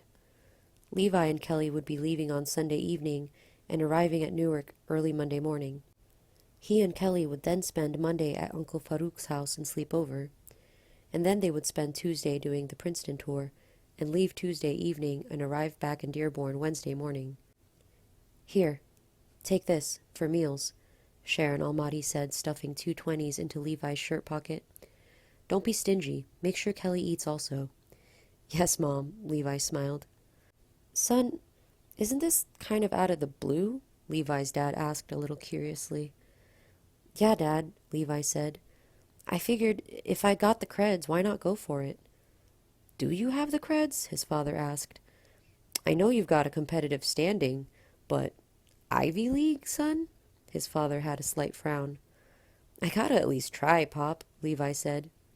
True, true, Oliver Almadi nodded. And worst comes to worst, free tour. Sunday, March 22nd, 2015. The Monroe family home, 3:24 p.m. Levi was sitting and waiting on the living room couch. Mary Monroe walked back in from her bedroom upstairs with a huge bundle of bills. I'm so sorry again, Mary, about having to cancel on such short notice, Levi said, standing up from her couch. Pfft, Mary blew a raspberry. Don't worry about it, dude, she said, waving her hand at him. It's the frickin' Ivy League. I'd ditch you and go too. Levi smirked. Here you go, Mary said, handing him the money. Count it, please, she said with a perky smile. Levi gave her a grin before he took her money and started counting it. 170, 180, 190, 200. All there. Good. Levi reached into his bag and pulled out the copies of Venom, Carnage Unleashed, and Superman number 73. He still had them in the same wrapping he had bought them in. As he handed them over to Mary, he did feel his heart sink. He was letting them go for almost $200 less than they were worth, and for $100 less than what he'd bought them for at the estate sale. Goody, Mary said, gingerly taking them. Now my life is complete. I thought your life was complete when you got those Betty Boop braces. Go screw yourself, Mary curtly replied. Oh, so ladylike, Levi smirked. Hey, Mary said, getting serious. Are you sure you want to let these go? Yes, for the millionth time, Levi said. But you worked so hard to find them and negotiate a price. I know. Frowning slightly, Mary nodded and said, Okay. Thanks again, Levi said, pocketing the money. He picked up his bag and said, I'll be seeing you. Sure. Mary walked Levi to her door, and just as Levi was about to grab the handle, Mary said, Hey, Levi? Yeah? Mary had a concerned look, but still smiled. Are you okay, buddy? She asked. What? Levi snickered. You just seem a little upset and anxious. Huh? Levi said, brow furrowed, but with a smile. I'm fine. Are you sure? Yes. Okay then, Mary said, putting on a smile again and crossing her arms. Have a great trip. You too. Have a great time in Arizona. Sunday, March 22nd, 2015. The Rao family home, 3:24 p.m. Levi was in Akil Rao's garage looking at their robot. Akil, Randy, and Levi had been chosen by Dr. Hollerby to be in the robotics competition and represent Donald R. Moyer. Levi had spent countless hours designing the code for their robot. All three of them had hurt themselves a grand total of 167 times while they welded, sawed, soldered, and nailed their robot together. But they felt it was all worth it. They looked at their final robot sitting in Akil's garage with massive pride. The robot competition was tomorrow, and Levi had dropped the news on them barely 24 hours earlier. Guys, I don't think I've ever seen anything more beautiful in my whole life, Akil said, arms crossed, leaning against his table as he gazed at their final product. Dude, get an internet without Net Nanny on it, Randy quipped. Shut up, Akil snarled. He turned to Levi. Dude, he said with a look. I already booked the tickets. It's final, Levi said. But you put in clear over 1,000 hours. I said I already bought the tickets. Can't you just postpone, like, one extra day? Randy suggested. Guys, Levi groaned. You two will be just fine. You know how to operate it just as well. It's not about that, Akil said. Of course we know how to operate it. We built it with you. But this thing, it's your brainchild. Levi felt a burning in his stomach. This robot was indeed his brainchild. From literally the second Dr. Hollerby said he was on the team, his brain had started drawing figures for it and thinking up code for it. And Levi had indeed easily spent 1,000 hours on this robot's design. He had drawn clear over 200 prototypes, burned his fingers while soldering in parts, almost sawed off his thumb, and torn his favorite pair of Adidas pants while he was kneeling on the ground screwing in screws. He had indeed felt guilty calling and telling Akil and Randy he couldn't come, but he had to do it. "It's the Ivy League," Levi said. "It's a guided tour of an Ivy League school." "And you seriously think you can get in?" Akil asked. "I'm meeting several senior people there," Levi said, watching Akil's eyes grow wide. "I didn't know Kelly was book smart," Randy curiously said. "Let alone smart enough for Princeton?" As he turned and eyed the robot, Levi replied back, "You'd be very shocked at what Kelly Avelleno is capable of." Randy Corpler's brow furrowed. Then there was a knock at the door, and in entered Dr. Hollerby. "Dr. Hollerby in the house?" Akil called out, throwing up the peace sign. "Yo, yo, homies," Dr. Hollerby half-heartedly said, throwing the peace sign back. "She's a beauty, isn't she? If there's anything in the world that's meant to find, collect, and return stray golf balls, and do it in record time, it's this baby," Levi said. "You betcha," Dr. Hollerby said, eyeing the robot. He turned to Levi. "If I know you programmed it, I know it'll do that, and much more.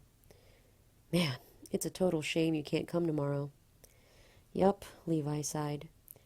"Don't even try, sir," Randy said. "He ain't budging." Dr. Hollerby chuckled. "It's all good," he said, walking over to the side of the robot to examine it closer. "I mean, how many times do you get a chance to tour one of the greatest colleges on planet Earth?" Dr. Hollerby's face then became a little serious as he turned to look at Levi. "But I do feel a little guilty here, bud," he said. "I mean, this thing is your creation. If there's anyone who deserves credit when we win—" "If we win," Levi corrected. "When we win," Dr. Hollerby firmly said. "If there's anyone from this team who deserves to hold that trophy and big check up first, it's you." Levi gave a stiff, humble smile. "I won't lie, Levi. I'm going to feel very guilty accepting that prize money and championship cup without you there." "Just mail me my share of the prize money," Levi said. The winning team at the robotics competition received $1,800 in scholarship money. If they won, Levi, Akil, and Randy would each get $600 apiece. Levi Almadi, like 90% of the college students on planet Earth, desperately needed money for college.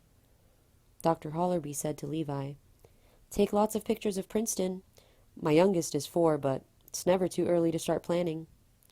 Randy looked over and asked, "Do you think you can sneak into the Skull and Bones building and take a few pictures for my blog?"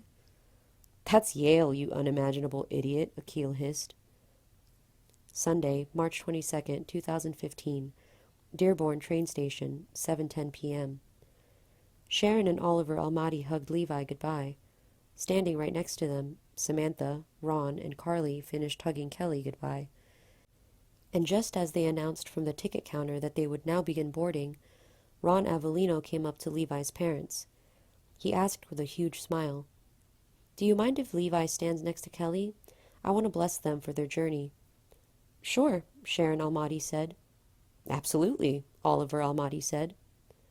Levi went and stood next to Kelly, and Mr. Avelleno stood in front of them. He closed his eyes and placed a hand each atop Kelly and Levi's head. Instantly, Kelly and her mom and sister standing behind Kelly's father bowed their heads and closed their eyes. Kelly's father started, "Our most kind, generous Father, we ask you to watch over the soul of our oldest daughter, Kelly, as she undertakes this journey to Princeton, New Jersey, in search of her future. We kindly ask that you watch over her, guide her, and protect her on her journey." Mr. Avelleno then squeezed the top of Levi's head, making Levi slightly jerk. Levi thought Mr. Avelleno's hand was unusually big, and was latched on a little tighter than necessary to his scalp. "We ask that you watch over her companion, Levi Almadi, who was most kind in arranging this trip and inviting her. We ask that you also watch over him, guide him, and protect him on this journey. With these things in mind, I humbly pray in your name and that of your one and only Son, Jesus Christ. Amen." He let go of Levi and Kelly's head, and it felt like a brick had been lifted off. A round of amens rang out as the intercom went off, Dearborn to Newark is now boarding. Dearborn to Newark is now boarding. Levi and Kelly both turned around and grabbed their luggage and started walking to the train. Levi was carrying a single backpack with 1 day's worth of clothes, a disposable toothbrush, a comb, and a carton of crackers. Kelly was rolling a red luggage suitcase. They got to the train, and Levi told Kelly to go first so he could carry her suitcase. Kelly grabbed the stair rail and climbed the steps onto the train. Levi picked up Kelly's suitcase and almost collapsed backwards on the platform. He hadn't expected it to be this heavy. He had to set it back down and regroup. Levi picked it back up and, sighing and heaving, started climbing the stairs onto the train. "You got it?" Kelly asked, reaching out and helping him by grabbing the top. "Geez," Levi gasped as he climbed the last stair and set it down. "What do you have in there? Bricks?" Kelly laughed. "Just clothes, makeup, typical girl stuff." "Uh-huh," Levi nodded as they walked down the aisle to find their seats. Levi thought as they walked down the aisle, "It looks like Kelly packed an entire suitcase. Why? Did she forget what the hell we were doing here? Did she think this was some kind of vacation party? No, stop being so negative. This is already difficult enough, so stop adding to it by being negative. She probably packed a lot to fool her parents. That's all." "Found 'em," Kelly exuberantly said, coming to a stop in front of 2 seats. "You get the window," she said, moving out of the way. "Thanks, Kelly," Levi said, taking off his backpack and making his way over and sitting down. Sunday, March 22nd, 2015. Amtrak Toledo train station, 8:39 p.m. The intercom went off, and Levi stopped leaning his head against the window as he watched the dark scenery go by and gently tapped Kelly. She had her eyes closed as she rested her head back against her seat, listening to music on her earbuds. "Hey, we're here," Levi said, slowly getting up. "First stop," Kelly said, standing up and stretching. They got off the train and onto the platform. They started making their way to where their next train was. As they got closer and closer to their platform, the crowd slowly died down. They reached their platform, and it was practically deserted. They found a bench and sat down. A slow, stiff breeze blew by. 1 hour, Levi said, pulling out his phone to text his mom that they were in Toledo. 1 hour, Kelly sighed and put back in her earbuds. It got darker and darker as they waited, and the platform traffic came to a complete standstill. It did look very eerie. They were sitting there completely alone. Levi looked down both ways, and all he could see was darkness. Levi caught Kelly's eye as she casually rested her head back and listened to her music. He shot her a quick smile, and she gave him a wink. Levi was very worried. Extremely worried, actually. He knew that their ordeal hadn't even started yet. Before their first train, he'd been doing heavy research. He knew that abortions were fairly common and went off without a hitch, but they could always have complications, deadly ones. And he wanted Kelly to be safe. That's all he wanted. That's why he was doing all of this, so Kelly would be safe. Kelly Avelleno was his oldest and dearest friend. He loved her so much. So very much. "Will Kelly be okay?" his head asked him for the millionth time as he sighed and leaned back in his seat. A headache instantly started above his left eye. Levi started massaging it, but it wouldn't go away. Levi then felt something on his shoulder. He turned to see that Kelly had rested her head there. She looked up at him and took out one of her earbuds and softly said, "Tell me it's going to be okay." Levi smiled and said, "It's going to be okay, dude. Go back to sleep." Kelly smiled and put her earbud back in and closed her eyes. Sunday, March 22nd, 2015, somewhere in Ohio, 11:45 p.m. They had gotten on their second train and had been traveling for roughly an hour. Kelly was seated by the window this time. She looked out at the dark nighttime scenery passing by, almost in a trance-like state. "I've never seen it like this before," she said. Also looking out the window, Levi replied with a blank look. "Yup." "Usually I'm 36,000 feet in the air and looking down," Kelly said. "There are clouds, too." "Uh-huh," Levi nodded. still looking out the window. I remember our trip to South Africa, Kelly said. Carly and I kept fighting to look out the window, and we stopped eventually because all there was after a while was ocean. Yup. Just ocean and ocean. You couldn't even see the waves. We obviously had more fun with our phones and the TV monitors they had set up at all the seats. They have that now? Levi asked. Yup. Even in coach and business? I think so. Technology sure is amazing. It truly is. Kelly kept staring out her window. It was just pitch black, but they could still make out the sight of miles and miles of fields. And when I'm driving, I don't usually pay attention to the scenery. Really? Yep. So, Levi, Kelly said, turning around to face him, I figure, since you're doing this, and spending a nice chunk of change and keeping it on the down low, you're entitled to some questions. Okay, Levi said, confused. Kelly took a deep breath. Who's the father? Oh, I don't care, Levi firmly said. He honestly didn't. He only cared about getting this done safely. You don't have to say that, Kelly said with a reassuring smile.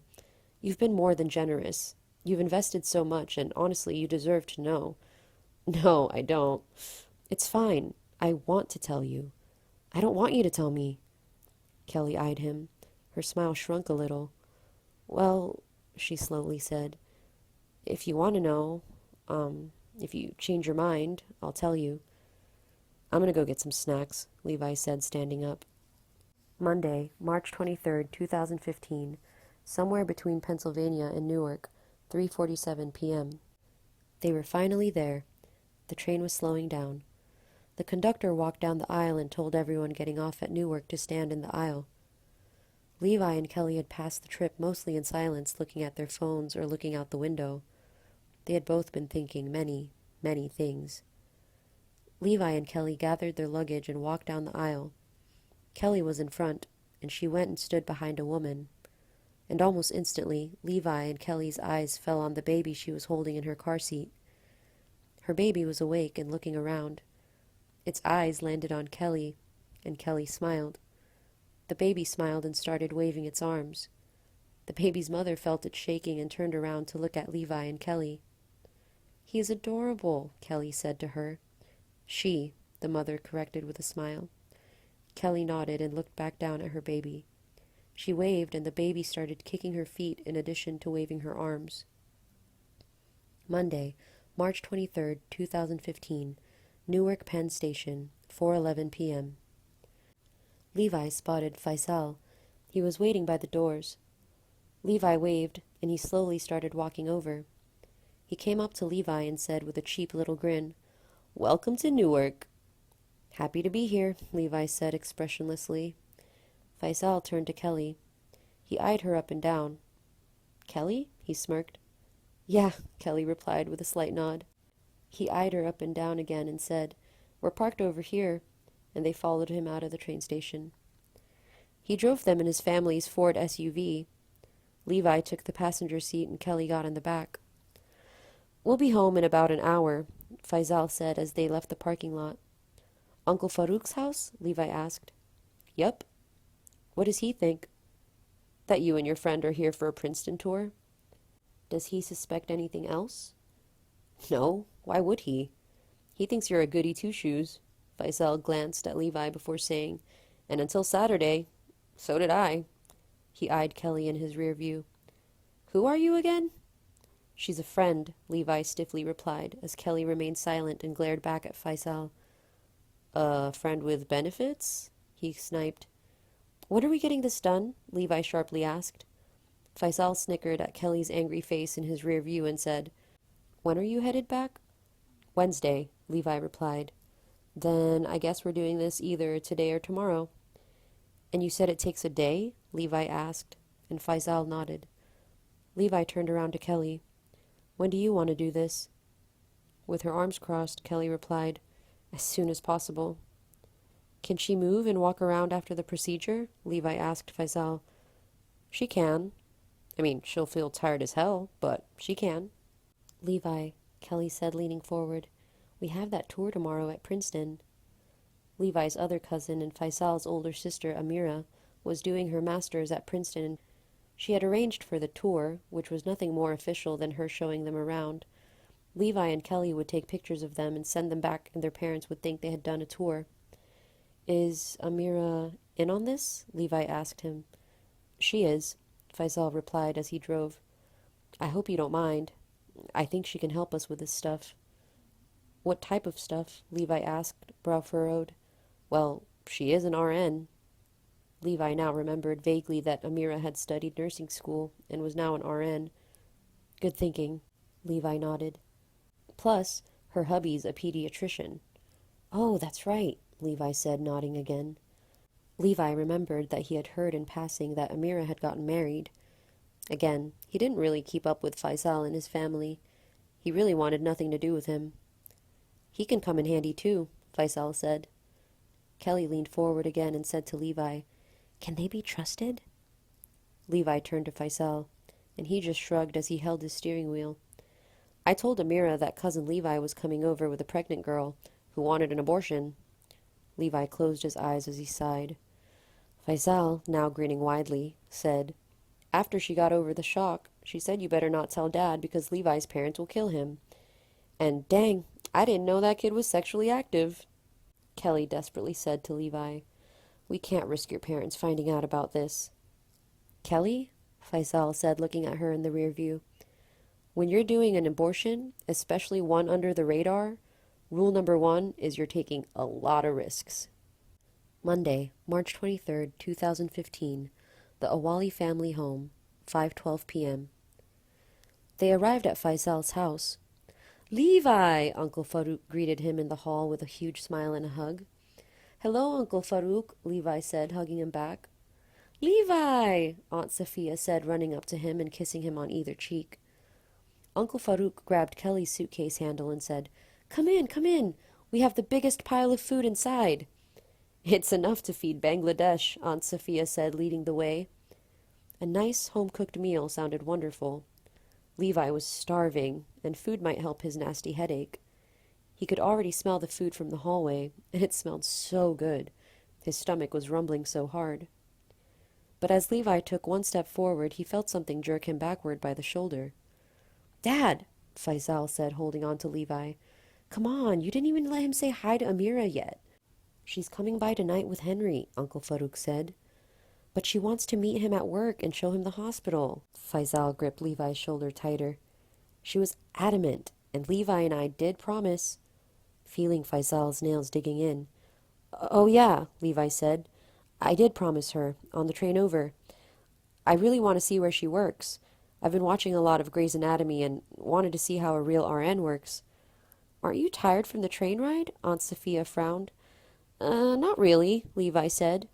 He was very tired. His face showed it. I'll just see it and come right back." His aunt and uncle smiled. Faisal turned to Kelly. "Why don't you come too? The more the merrier." Monday, March 23rd, 2015, Princeton Hospital, 5:49 p.m. Amira had managed to get a quiet curtain area for them in the busy hospital.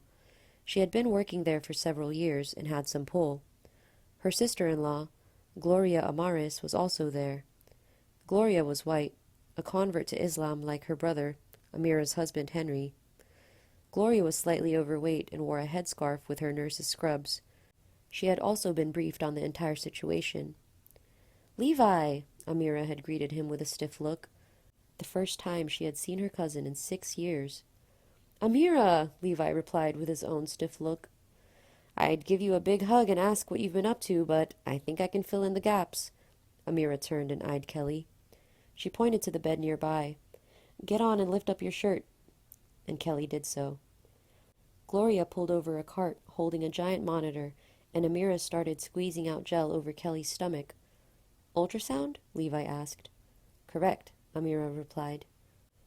"I already had an ultrasound done," Kelly said as she held her shirt back. "Just lay back," Amira said as she grabbed the probe and started moving it over Kelly's stomach. They all turned to the monitor. They saw the clear outline of a baby. Amira, Gloria, and even Faisal All seemed to look at the ultrasound and frown. They squinted their eyes and looked at the screen even closer. They looked very confused. "What is that?" Gloria asked, pointing to some spots on the screen around the baby. "I was wondering the same thing." Amira frowned as she moved the ultrasound probe around Kelly's stomach. There, there, and there," Gloria said, pointing to several white spots around the baby. Faisal and Levi, both arms crossed and brow furrowed, squinted at the monitor. Gloria turned to Amira. "You don't think—" "It's possible," Amira said. "Go get Henry?" Gloria asked, and Amira nodded. Gloria pulled off her disposable gloves and drew back the curtain and disappeared. "What are you seeing?" Kelly asked. "Nothing good," Amira replied. "Be more specific, please," Kelly said. "I don't want to say anything until we get an official report." Kelly sighed and leaned back on her bed. She looked at the ultrasound screen for a second, then turned away and just stared at the green curtain. Gloria returned with Gloria's husband, Dr. Henry Amaris, who was wearing green scrubs. Henry was heavy-built. He was white with blonde hair, wore brown glasses, sported a beard, and wore a Hajj cap. He gave a quick smile to everyone and looked at the ultrasound screen. "Sweet Jesus," he gasped, instantly moving in for a closer look. "Exactly," Amira said. Henry put on his glasses and still had to stand almost with his nose against the ultrasound screen monitor and muttered, Shit. "Explain to them?" Gloria asked, standing next to him. "Hold on," Amira said, turning to Levi. "You said she was 10 weeks?" "Yeah." "Pah!" Henry scoffed, turning around. Levi's confused eyes danced from Henry to Amira. "And where did you get this info?" "The ultrasound at Chuck E. Cheese?" Amira snarked. Levi looked at her even more confused. He turned to Kelly. She replied, "I got it done at home. Why?" "Well, that ultrasound was total shit," Amira said. Kelly's face flinched. "Honey, you're 18 weeks pregnant." Kelly's face looked ready to fall off from shock. She snapped her eyes to Henry, who glumly nodded. "You said she was 10, Faisal sneered, standing next to Levi. Wide-eyed, Levi looked at Kelly. That's what the lady at the ultrasound place said," Kelly stammered.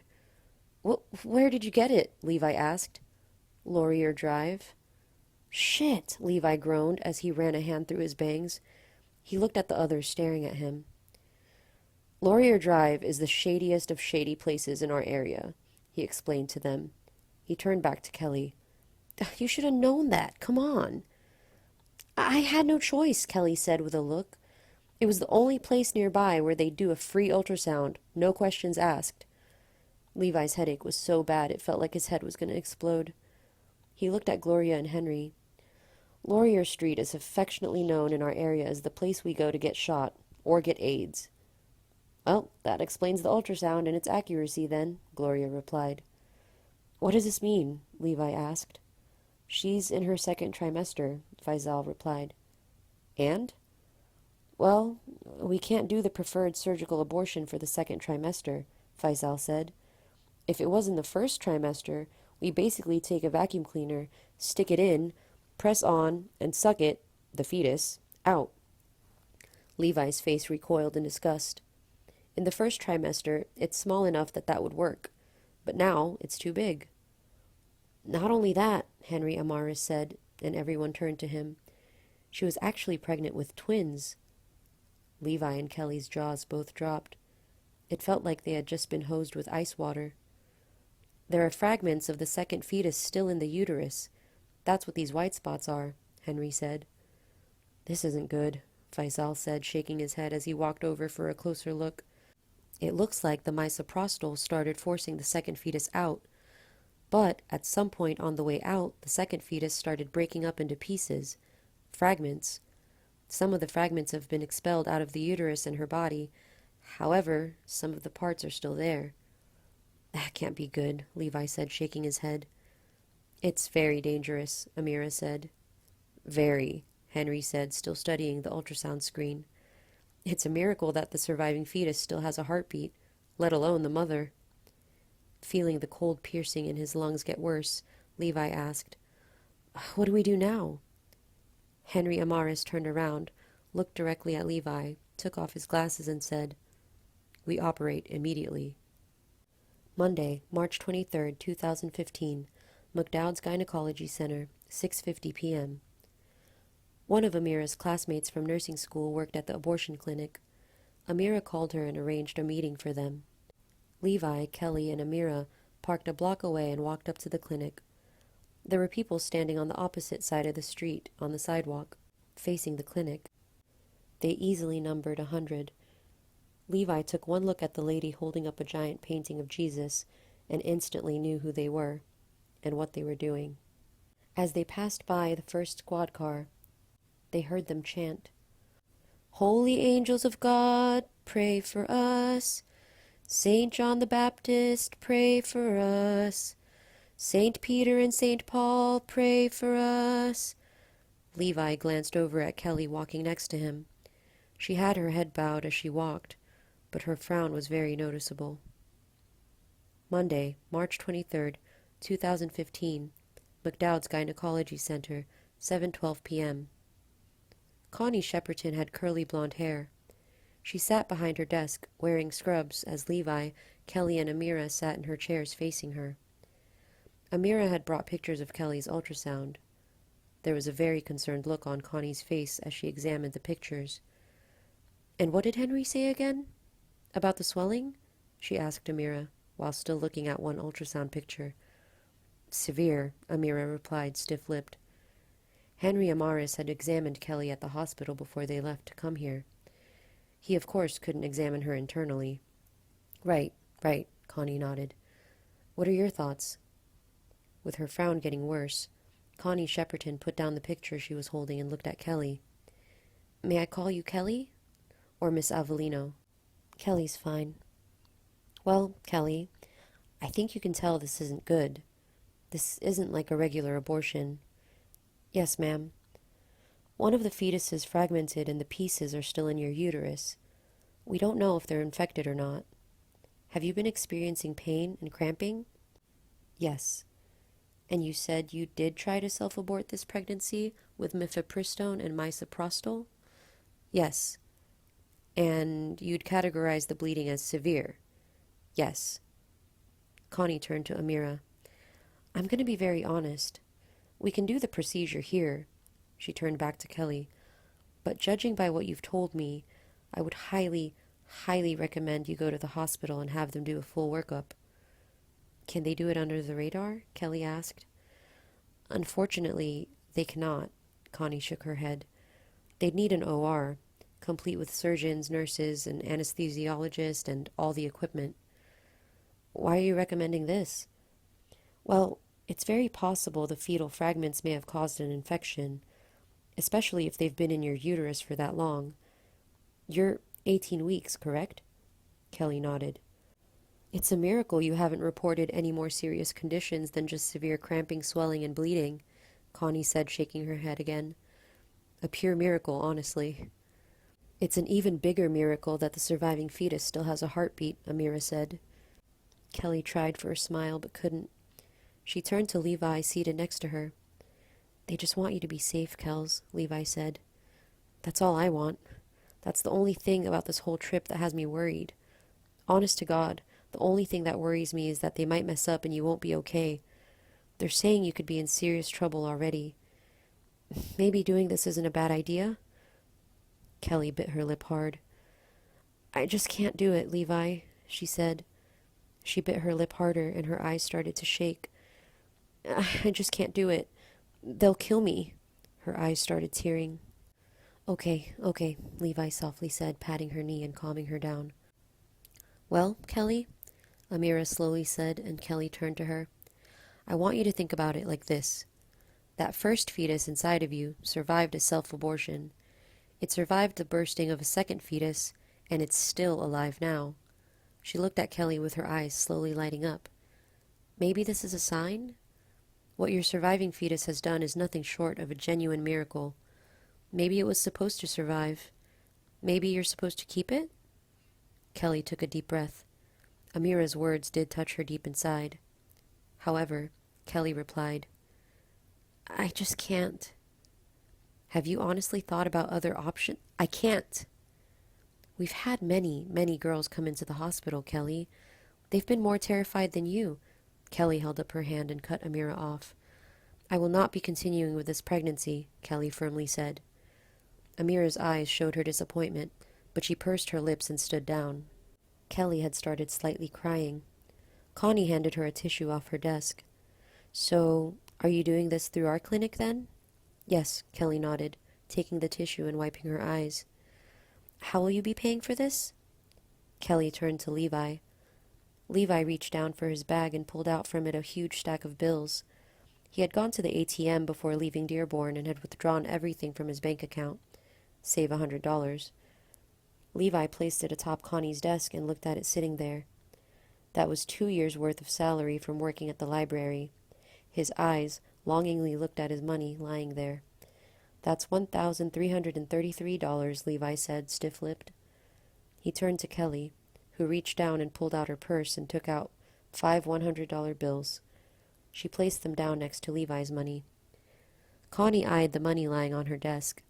She smiled and turned to Kelly. Kelly, I would like to speak to you alone. Whatever you have to say, you can say it with Levi here, Kelly said. I would prefer... Whatever you have to say, you can say it with Levi here, Kelly repeated. Connie eyed her for a second, and then said, Usually I ask every girl and woman who comes here this question. I prefer for them to be alone, but if you're fine with it, that's okay. Kelly, are you absolutely sure you want to terminate this pregnancy? Yes. She had answered it very quickly. Thus, Connie asked her again, Are you absolutely sure? Kelly paused for a second, and then replied, Yes. Connie gave her a small smile, then eyed Amira, and said, looking back at Kelly, Since you are in the second trimester, the procedure is a little different, as I'm sure they've told you.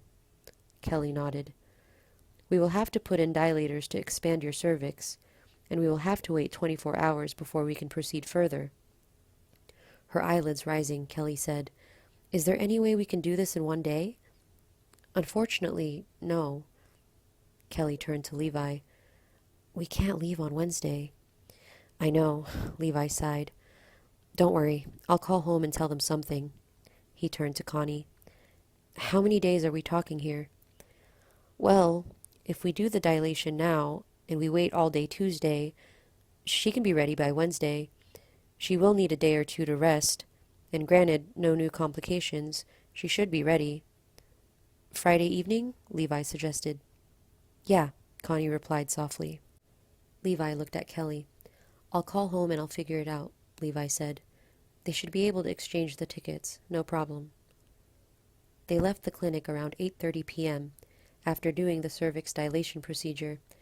Kelly had found the procedure slightly discomforting, and as the anesthesia wore off, it felt even more awkward, especially as she walked around. Tuesday, March 23rd, 2015, the Awali family home, 11:46 p.m. Levi slept on the floor in a sleeping bag next to Farouk's bed. It had been a very difficult day, and he was naturally exhausted. But Levi's thoughts were buzzing around, non-stop in his head. He was still extremely worried. He knew that Kelly was going in very high risk. His anxiety was so high, he could feel his heart and temples pounding as he felt his heavy eyelids. Hey, Levi? Faisal called down to him from atop his bed. Yeah? Levi said, still staring up at the dark ceiling. Is this your kid? You know you can tell me, bro. Levi frustratingly reached over to his bag lying nearby, snatched it over, tore it open, and pulled out his noise-canceling headphones.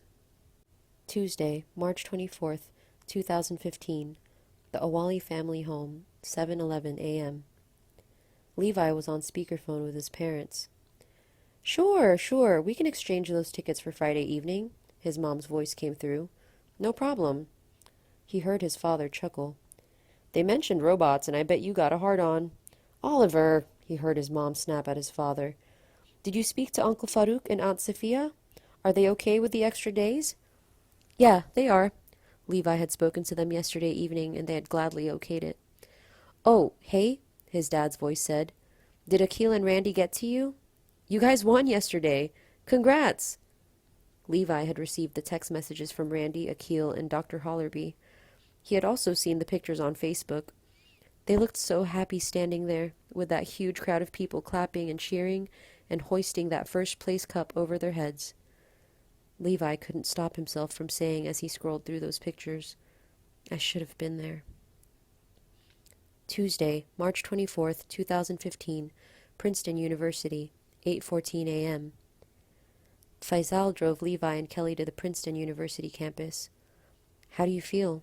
Levi asked Kelly as they walked. "Weird," Kelly honestly replied. "I can feel it wedged there, and I have to walk funny." "I'm sorry, dude," Levi said, bumping her shoulder. As they walked around the Princeton University campus taking pictures, Levi kept stealing glances at Kelly's stomach.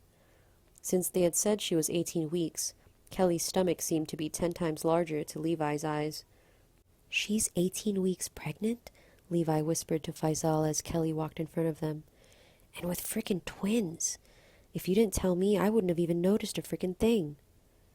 They spent roughly 1 hour there taking pictures and sending them back home. Sharon Almadi texted Levi back. "Levi, it wouldn't kill you to smile." Wednesday, March 25th, 2015, McDowd's Gynecology Center, 3:16 p.m. Levi was pushing Kelly in a wheelchair. "Don't worry, Kels," Levi briskly said. "Amira and Henry are both scrubbing in. Amira even convinced Connie to scrub in. You'll be just fine." "Yeah," Kelly said breathlessly. She was a little scared, no hiding that.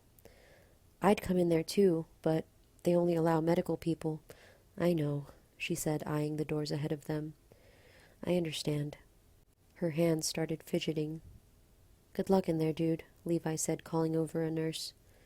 The nurse came over and grabbed Kelly's wheelchair, but before she could push Kelly away, Kelly grabbed Levi's hand, pulled it down to her, and kissed it. She looked up at him and mouthed very gratefully, "Thank you."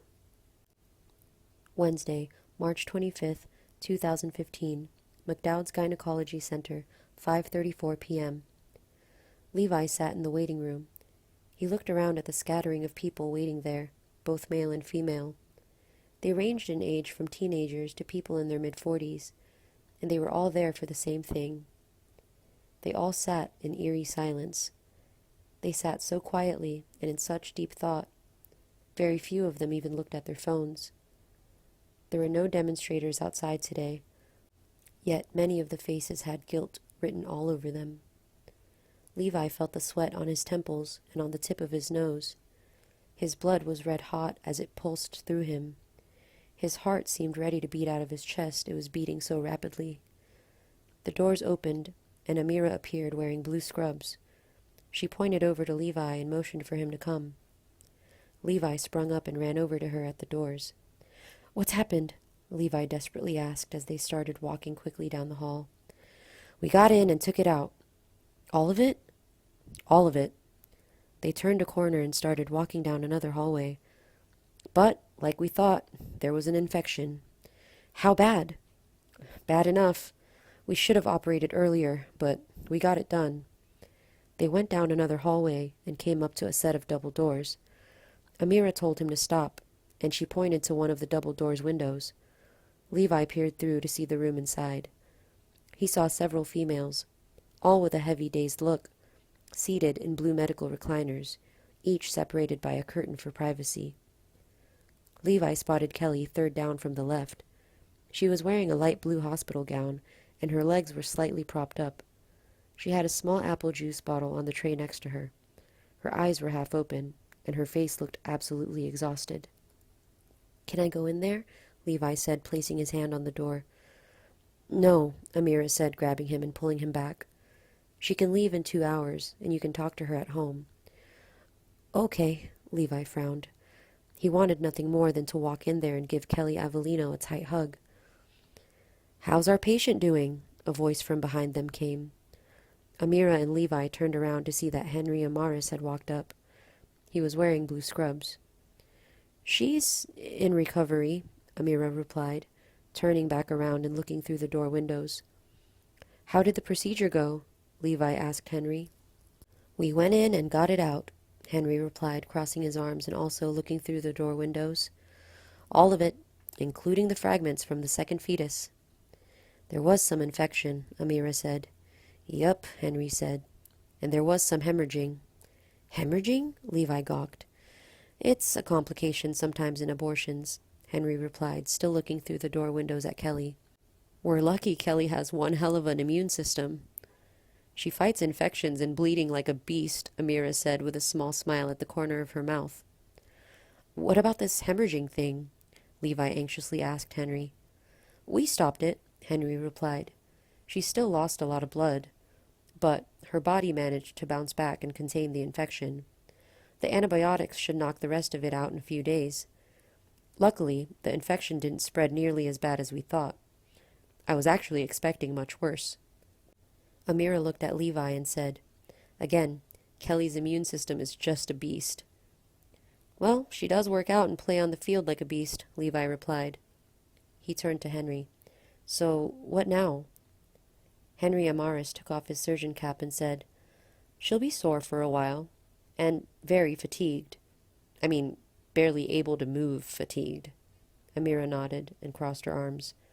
"But after 48 hours of resting and taking the antibiotics I prescribed to her, about after 1 to 2 weeks, she should be fine." Levi stuck out his lip as he nodded. "I suppose that's one good thing to come from this," Levi said, turning around and looking at Kelly again through the door windows. "So, her body's perfectly fine again after 2 weeks? And she can try this again someday, far in the future after she's planned for it?" "I don't see any reason why not," Henry replied. Wednesday, March 25th, 2015. Mercer Apartment Building, 6:36 p.m. Henry and Amira lived in a huge 12-story apartment building. Their apartment had 2 bedrooms and 1 bath, which suited them for the time being. They didn't have any kids yet, and Henry was still only in his 3rd year of residency. Many of the staff at Princeton Hospital lived in the Mercer apartment building. Gloria Amaris, Henry's sister, lived 2 doors from them. It was very close to the hospital. They could even see it from their balcony. Faisal, who was a 3rd-year medical student, trained at Princeton Hospital and regularly slept over at Amira and Henry's. They decided to have Kelly sleep over at Amira and Henry's, just in case anything went wrong. At least Henry, Amira, and Gloria were all right there. Coincidentally enough, their landlord was their chief of staff at the hospital, Dr. Cynthia Legler. "She's a genuine little Hitler," Henry said, clicking his keys and locking his car doors after they all piled out into the parking lot. "She's so anal. Honestly, she can make a hemorrhoid jealous," Amira said. "She wrote up Faisal once because he used blue stitches on a kid patient instead of her mandated red." Levi turned to Faisal, who nodded grimly and said, "She then even called the school, spoke with my dean, and told me that I would never have a career in medicine and definitely no employment at Princeton Hospital." "Over the color of stitches you were using?" Levi asked, eyes narrow, and Faisal nodded again. "Wow, okay." Kelly was extremely weak. Like Henry said, the operation had really drained her. Kelly almost collapsed when she tried exiting Henry's car by herself. Levi had to help her get out and lean her on his shoulder. And even as they walked, Kelly walked very woozily and had to stop several times. She was that weak. "It's just her medication," Amira said. "She'll be like that for at least another day." "My God," Kelly wheezed as she leaned on Levi's shoulder at their building doorway. They entered the building and made their way to the elevator. "Excuse me," a shrill voice barked behind them. "And here she is," Henry muttered before they all turned around. Levi saw her. She was a short, stout woman, who had her hair cut like a man's. She was in her mid-50s, and there wasn't a trace of a smile anywhere near her. "Dr. Legler, how are you today?" Amira said, putting on a smile. "Who are these 2? Dr. Legler sharply asked, coming right up to them and pointing at Levi and Kelly. "I need their IDs," Levi slightly scoffed. "Dr. Legler," Amira pleadingly said, "come on." "I require ID for all the guests," she furiously screamed, making them all jump. You know the rules. No exceptions. Dr. Legler, we just got back, and we're very tired. Either you show me their IDs in the next 5 seconds, or I'm calling the police. With his eyes fully open, Levi said a quick wow to himself, and reached into his pocket and pulled out his ID. Kelly let go of Levi and reached into her purse and pulled out hers. Dr. Legler came over and snatched them out of their hands. She held up Levi's ID right up to her nose and eyed Levi's face, comparing it to his picture. She then did the same for Kelly's. "What's your business here?" she asked Levi. Just visiting my cousin," Levi replied. "And yours?" she asked Kelly. Visiting my cousin." "She's not your cousin?" Dr. Legler spat so loudly they all jumped again. "Do not lie to me." Eyeing her wide-eyed, Kelly slowly replied, "I'm staying with my friend, Levi, who's staying with his cousin." "Okay, then," she nodded. "Why didn't you say that the first time? Why did you choose to disrespect me by lying, and belittle my intelligence by telling me such a cheap and easily identifiable lie? Do not lie to me again. I am not a person who takes kindly to being lied to." Still wide-eyed, Kelly replied, "Okay." She turned to Levi. "And why were you supporting her on her walk over from your car? Why was she walking funny?" Dr. Legler had been observing them from her apartment window. "She's tired, ma'am." "Why?" She got food poisoning." "What did I just say about being lied to?" she screamed in Levi's face. Her spittle hit his cheeks. Levi felt the warm blood surging through him. This woman had him absolutely hating her in just 3 minutes. A new record. "She doesn't have food poisoning. I know food poisoning. I'm not stupid. I'm an attending physician at Princeton Hospital, and I know food poisoning." "Dr. Legler, please," Henry said, coming forward and standing in between them. "We all went to the new Chinese restaurant on Forchester Street, and Kelly just ate something bad." "Don't lie to me," she yelled, shaking her finger at Henry. "I'm not stupid. Why is she the only one with food poisoning then? Why aren't you all showing symptoms?" "She was the only one that had the Peking duck." "Well, what restaurant did you go to?" Behind Henry, Levi said another wow to himself. "Silver Lake," Henry calmly replied with a smile. "Well, let me see the credit card bill." Levi said a third wow to himself. "Dr. Legler," Henry snickered, "we need to get her upstairs and into bed. Thank you.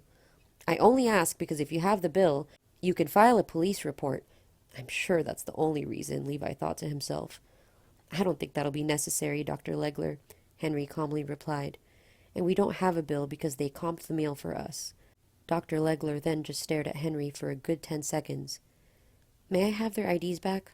Henry asked, holding out his hand, still with a smile.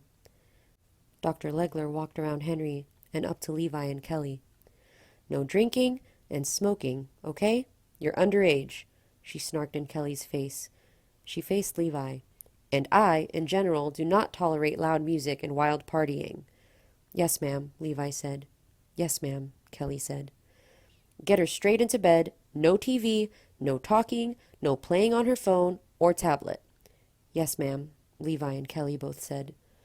She gave them one final glare and handed them back their IDs. Then she turned around and briskly walked off. Levi and his group slowly turned around and went back to the elevator. Amira hit the button, and the doors opened and they all piled in. As Amira hit floor 9, Levi turned to Faisal, standing next to him, and asked, "Paranoid much?" Wednesday, March 25th, 2015. The apartment of Amira and Henry Amaris, 6:50 p.m. "You can stay in Henry's mother's old room," Amira said as they all entered their apartment. "She had Alzheimer's and hated the hospital and the hospice, so we all just pitched in and got her a bed in our place." "Yeah, she stayed with us until she passed," Henry said. They walked over to the second bedroom door, and Amira opened it for them. "Wow," Levi said as he helped Kelly limp inside. The room had pink wallpaper, a giant bed, and a huge LED TV. "Kelly, it's like staying in a 5-star hotel." "Honey," Kelly whispered, "the only thing I want to do is get in that bed and pass out. Honestly, I think I could sleep for 3 weeks straight." "Again, that's your medication speaking," Henry said. "But good. You should rest." Wednesday, March 25th, 2015. The apartment of Amira and Henry Amaris, 7:32 p.m. Henry and Faisal were cooking dinner in the kitchen. Amira and Levi were watching TV at the couches. Kelly was passed out asleep in bed from literally the moment she entered the room. Levi was sitting arms crossed on the couch watching TV, but wasn't paying the least bit of attention. Amira asked, "So, have you told her you love her?" Levi's face was still pointed at the TV, but his eyes gently shifted in her direction. He replied, "She already knows it." "Is she your girlfriend?" "No." Or I guess I should say now, was the kid yours?" "No, it wasn't." Amira nodded a few times. "She must mean a lot to you. I mean, if you're willing to do all of this." "She does," Levi firmly replied. "She's my best friend. She's the reason I got over my fear of people and am not a house hermit or in the mental hospital. She's gotten me out of more trouble than you can imagine. I'd be nothing without her."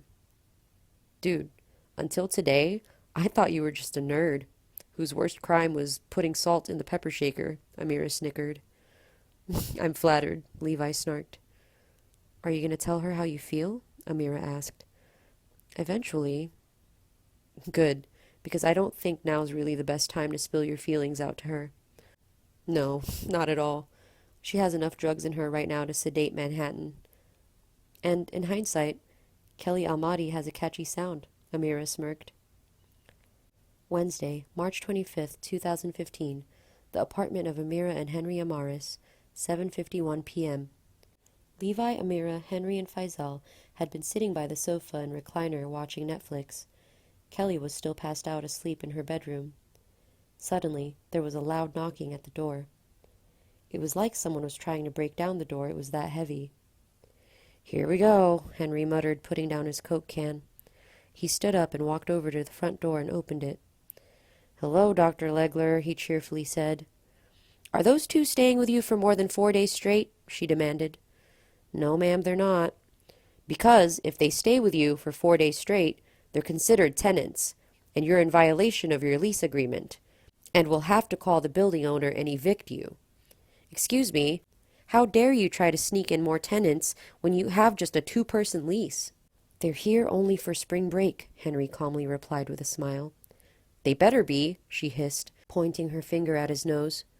"Because I know you allow Faisal to stay here, and I should have you evicted for that. He's spending tonight over as well, and then he'll go back to Amira's parents' house." "That had better be the case. I will be watching," she said, then spun around and marched off.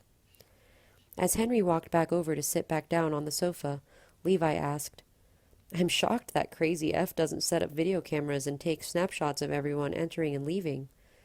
"She almost did," Henry said, picking up his Coke can. "She even offered to pay for it, but the entire building wrote up a petition and sent it to the building owner." Wednesday, March 25th, 2015. The apartment of Amira and Henry Amaris, 11:49 p.m. Faisal and Levi were seated on their couch, vaguely watching Netflix on Amira's TV. Levi was ready to pass out with sleep himself. "So, you beat the rat, babyface?" Faisal called over. "What?" Levi asked, flustered. "I mean, you got your girlfriend over here, got the kid snipped out, and now you just gotta hope the train don't crash and your condom doesn't break the next time you and her—" "Shut the hell up, Faisal!" Thursday, March 26th, 2015. The apartment of Amira and Henry Amaris, 1:06 a.m. Levi was passed out asleep on Amira's sofa. He hadn't really slept in 48 hours because he'd been so worried about the procedure. But now that it was over, he could finally sleep. He was in a deep, deep, dreamless sleep, until he heard a loud shriek. "Ah!" Levi sprung up, his heart racing.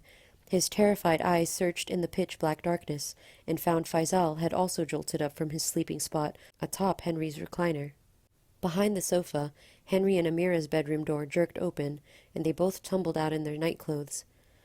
"Oh my God! Oh my God! Oh my God!" The shriek came again. It was as if someone was being sawed in two. They all rushed into Kelly's room. They saw Kelly sitting upright on her bed. Kelly didn't have her sheets drawn, and at the center of her body, seeping through her white dress, was a massive red stain. Kelly grabbed her stomach and turned to them in the doorway and gasped, Help me. Oh, Jesus, Levi gawked. It's fine, Henry said, rushing forward. He put on some gloves, got in front of her, and opened her legs. Amira came by with her phone and shined a light over Henry's shoulder. Swelling is still there. No real improvement. Yup, Amira said, stiff-lipped. Henry looked up at Kelly. But the bleeding is normal. Bleeding after an abortion is perfectly normal. So is the pain. It's because of the cramping. Just calm down for me, okay? But it hurts so much, Kelly heaved. There's nothing we can do, sweetie, Amira said, shaking her head. We just have to let the painkillers do their best. Kelly turned to Levi. Her skin was chalk white, body was shaking, and her face was so sweaty. Sit with me, she whispered with a small smile. Levi grabbed a chair and propped it next to her bed and sat down. He grabbed the remote and turned on the TV. Let's see what's on at 1 o'clock in the morning. Thursday, March 26th, 2015. The apartment of Amira and Henry Amaris, 6:26 a.m.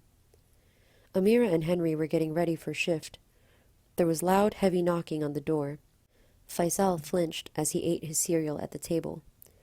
As he made his tie, Henry briskly walked over. His dress shoes clicked on the hardwood, showing his frustration. He opened the door, and there stood Dr. Legler.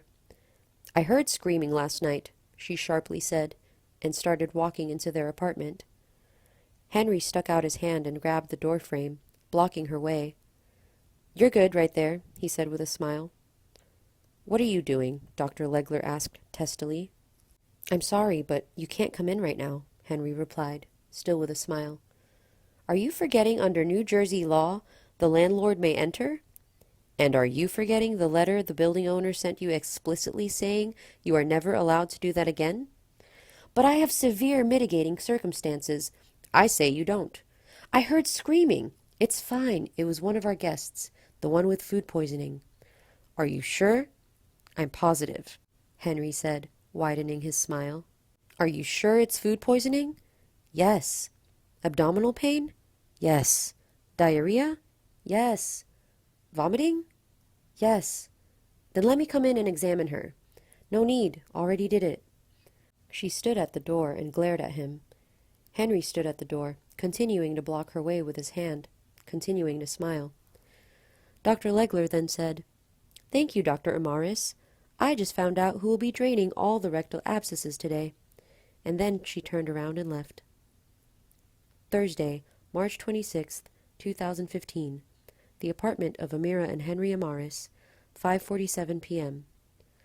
Levi had sat up all night with Kelly. The pain had been so bad that she didn't fall asleep until 8:30 a.m. Kelly had only gotten out of bed to use the bathroom and to speak to her family. Levi also used that time to call home and check in. Hey, Mom. Hey, sweetie. How are things? Aunt Sophia says you're staying in Amira's apartment. Correct. Very cool. How do you like it? It's good. How was the Princeton tour? Did you like the robotics lab? Yep, Levi replied with heavy eyelids. You didn't send over any pics of Robot Lab. Nothing really to send over, Mom. Thursday, March 26th, 2015. The apartment of Amira and Henry Amaris, 6:14 p.m. Henry and Amira both came back from work with Faisal, and Amira said to Levi, We have a problem. Henry handed Levi a sheet of paper. Levi looked at it and saw it was a bill. His eyes automatically fell to the bottom. $3,656.73. What the hell is this? Levi exclaimed as his temples started to pound. The procedure cost more than we originally thought. What? Levi spat. This makes no sense. They already performed the procedure, he screamed as his hands shook holding the paper. With a frown, Amira explained. Connie took your money and passed it to billing, but paid for it with her own card. Now she expects you to pay the difference from what you and Kelly already paid. It costs a little more because it was the second trimester, Henry said as he eyed Levi sympathetically. The procedure was a little more complicated than usual. It was twins, the one fetus fragmented, and we had to treat the infection, plus the antibiotics. It actually costs more, Amira frowned, but she was able to pull some strings since she's a senior person there. Levi just kept looking at the number. He only vaguely heard what they had said. He was trying to calculate how much he now owed, but he couldn't. He had taken and passed AP Calculus with an A, but now he couldn't even do simple subtraction for the life of him. "You owe $1,956.73, Henry said, pursing his lips. Levi sighed. His headache was so bad he felt like vomiting. "And I guess they won't take a rain check?" Levi snarked. Amira, Henry, and Faisal just stared at him. "When does she want this?" "Friday evening," Amira replied. "I told her your train is on Friday." Thursday, March 26th, 2015. The apartment of Amira and Henry Amaris, 7:26 p.m. Levi called up Akil. "What up, man?" Akil said. "Hey, Akil," Levi said. "How's Princeton, Mr. Ivy League?" "Filled with joy. Listen, I need a favor." "What's up?" "I need you to wire me my $600 of the winning money, along with yours and Randy's." There was a silence on the other end of the line. "Hey, Levi," Randy's voice came. "Randy?" Levi asked, surprised. "Yeah, I'm over here working on our AP Euro final project." "Oh, cool. What's this you're saying you need both of our shares?" "Yeah," Levi sighed. "Why?" Levi closed his eyes as he said, I can't tell you." He gritted his teeth hard. "But I swear I will pay you back when I get paid." He felt the hot blood surging through him. "I know this sounds really weird, but I promise I'll pay you back." He opened his eyes. "I swear, I swear, I swear." There was another silence. "Are you in some kind of trouble, dude?" "No." "Are you sure, man? We're friends, bud. Always have been. If you're in trouble, we can help you." "That's hardcore, dude. I appreciate it. I sincerely do. But please, can you just wire it over?" Levi heard them talking over the line. "Do you have the Venmo app?" Akil's voice came through. "We can transfer you the money that way." Levi felt a cold flush of relief go through his body. Roughly 30 minutes later, Levi came up to Amira, Henry, and Faisal, seated in the living room, watching TV. He said to Henry, "Can you download the Venmo app? I can send over the $1,900. "Sure," Henry said, pulling out his phone. Levi turned to Amira. "That leaves $56.73. I am now officially broke. $0 in my bank account. Zip. Nothing. Zilch." "We can cover the rest," she said, taking a sip from her Coke can. Thursday, March 26th, 2015. The apartment of Amira and Henry Amaris, 8:28 p.m. Levi, Henry, and Amira were in Kelly's room. Kelly had bled again, and Amira was cleaning up. I just feel so tired," Kelly said, taking deep breaths. "I'm always tired. I've never felt this tired before in my whole life. I'm always so sleepy." "Your body's recovering," Henry said in a reassuring tone. "And my stomach just feels like shit all the time," Kelly said, massaging her abdomen. "That's the cramping," Amira said. "Perfectly normal, especially after your procedure." "It's going to take some time for your body to get back to normal," Henry told her with a frown. "The best thing for you to do right now is to take the medication and rest." Kelly nodded and laid her head down on her pillow. Thursday, March 26th, 2015. The apartment of Amira and Henry Amaris, 10:26 p.m. Amira and Henry were at the hospital on shift. They had both volunteered to work overtime. Faisal was there too, but his shift ended a few hours early, and he'd be home soon. Again, Levi was passed out asleep atop Amira's couch. He'd gone to sleep saying to himself, "Tomorrow, I'll be on a train back home." And by thinking that joyous thought, he had passed right out. Levi was violently shaken awake. Levi jerked his eyes open to see Faisal standing over him. He looked terrified. "She called the cops on us." Wait, what?" Levi stammered, his brain still coming back online. "Who?" "Legler." "Wait, what? Why?" "She saw me," Faisal shrieked and ran off. Very confused, Levi sat up and watched Faisal almost break down Amira and Henry's bedroom door as he charged inside. He saw him go into their closet and start rummaging frantically through their clothes. What the hell is going on? Levi thought. Am I dreaming? Levi stood up and called after Faisal. What's going on, man? You're freaking me out. Faisal stormed back in carrying several small white boxes. He dumped them on Henry's recliner and charged back into their bedroom. Levi walked over and looked at the boxes. They had labels on them reading, Haldol, Demerol, Fentanyl, Oxycodone. Levi leaned in closer. One of the boxes was open, and inside he could see it was filled with tiny little capsules. Jesus Christ! Levi gasped as his jaw dropped and his lungs shrunk. Faisal rushed back in and dumped even more boxes down. Tell me this isn't what I think it is, Levi screamed to Faisal as he rushed over with his gym bag and threw it on the couch. It was open, and Levi saw 3 white boxes already inside of it, identical to the ones on the recliner. Shit, shit, shit, Faisal hissed as he desperately started shoving the boxes from the recliner into his gym bag. What the hell is going on? Levi demanded. She caught me, Faisal shrieked as he kept packing. She caught me! She caught me! I was coming back after shift, and she just popped out of nowhere and snatched my bag and forced it open and saw it. Shit! Levi spat as his eyes bulged. I pushed her back and bolted inside. Now she's on her way up. And as if fate was taunting them, at that exact moment they heard sirens. Faisal snapped his head up and looked at Levi horrified. She called the cops! Faisal screamed. They stared at each other for a half-second. Then Faisal immediately went back to thrusting the remaining boxes into his gym bag. We've got to get out of here. Come on, we've got to get out of here. Faisal frantically screeched as he packed. He thrust the last box in and violently zipped up his gym bag and strung the bag strap around him. He then turned to Levi wide-eyed and screamed. I got to the elevator, rode it up, and hit the switch disabling it, so they got to take the stairs, which leaves us enough time for us to use the fire escape to get out. Levi rushed into Amira's bedroom and to their window. He pulled back the blinds and looked down below and saw the blinking sirens pulling into the parking lot. He could also see the easily recognizable form of Dr. Legler. She was standing right in the middle of the parking lot, waiting for them. Levi ran back into the living room and saw Faisal was already unlatching the front door. Dude, what are you doing? Levi yelled at him. Getting the hell out of here. The fuck do you think I'm doing? What about Kelly? No time. Levi gaped at him.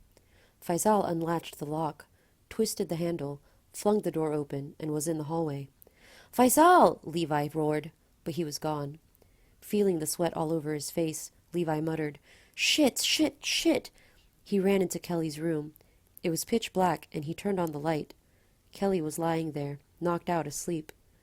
Kelly, Levi gently said, nudging her awake. Kelly's eyelids popped open, her eyes blood red. We have to go, Kels, Levi said. What? Kelly moaned. She tried turning on her side, trying to go back to sleep. Kelly, Levi screamed, right in her ear, and she sprung up. We have to go, now. He grabbed Kelly's legs and pulled him off the bed. Kelly blinked rapidly. What's going on? She asked alertly.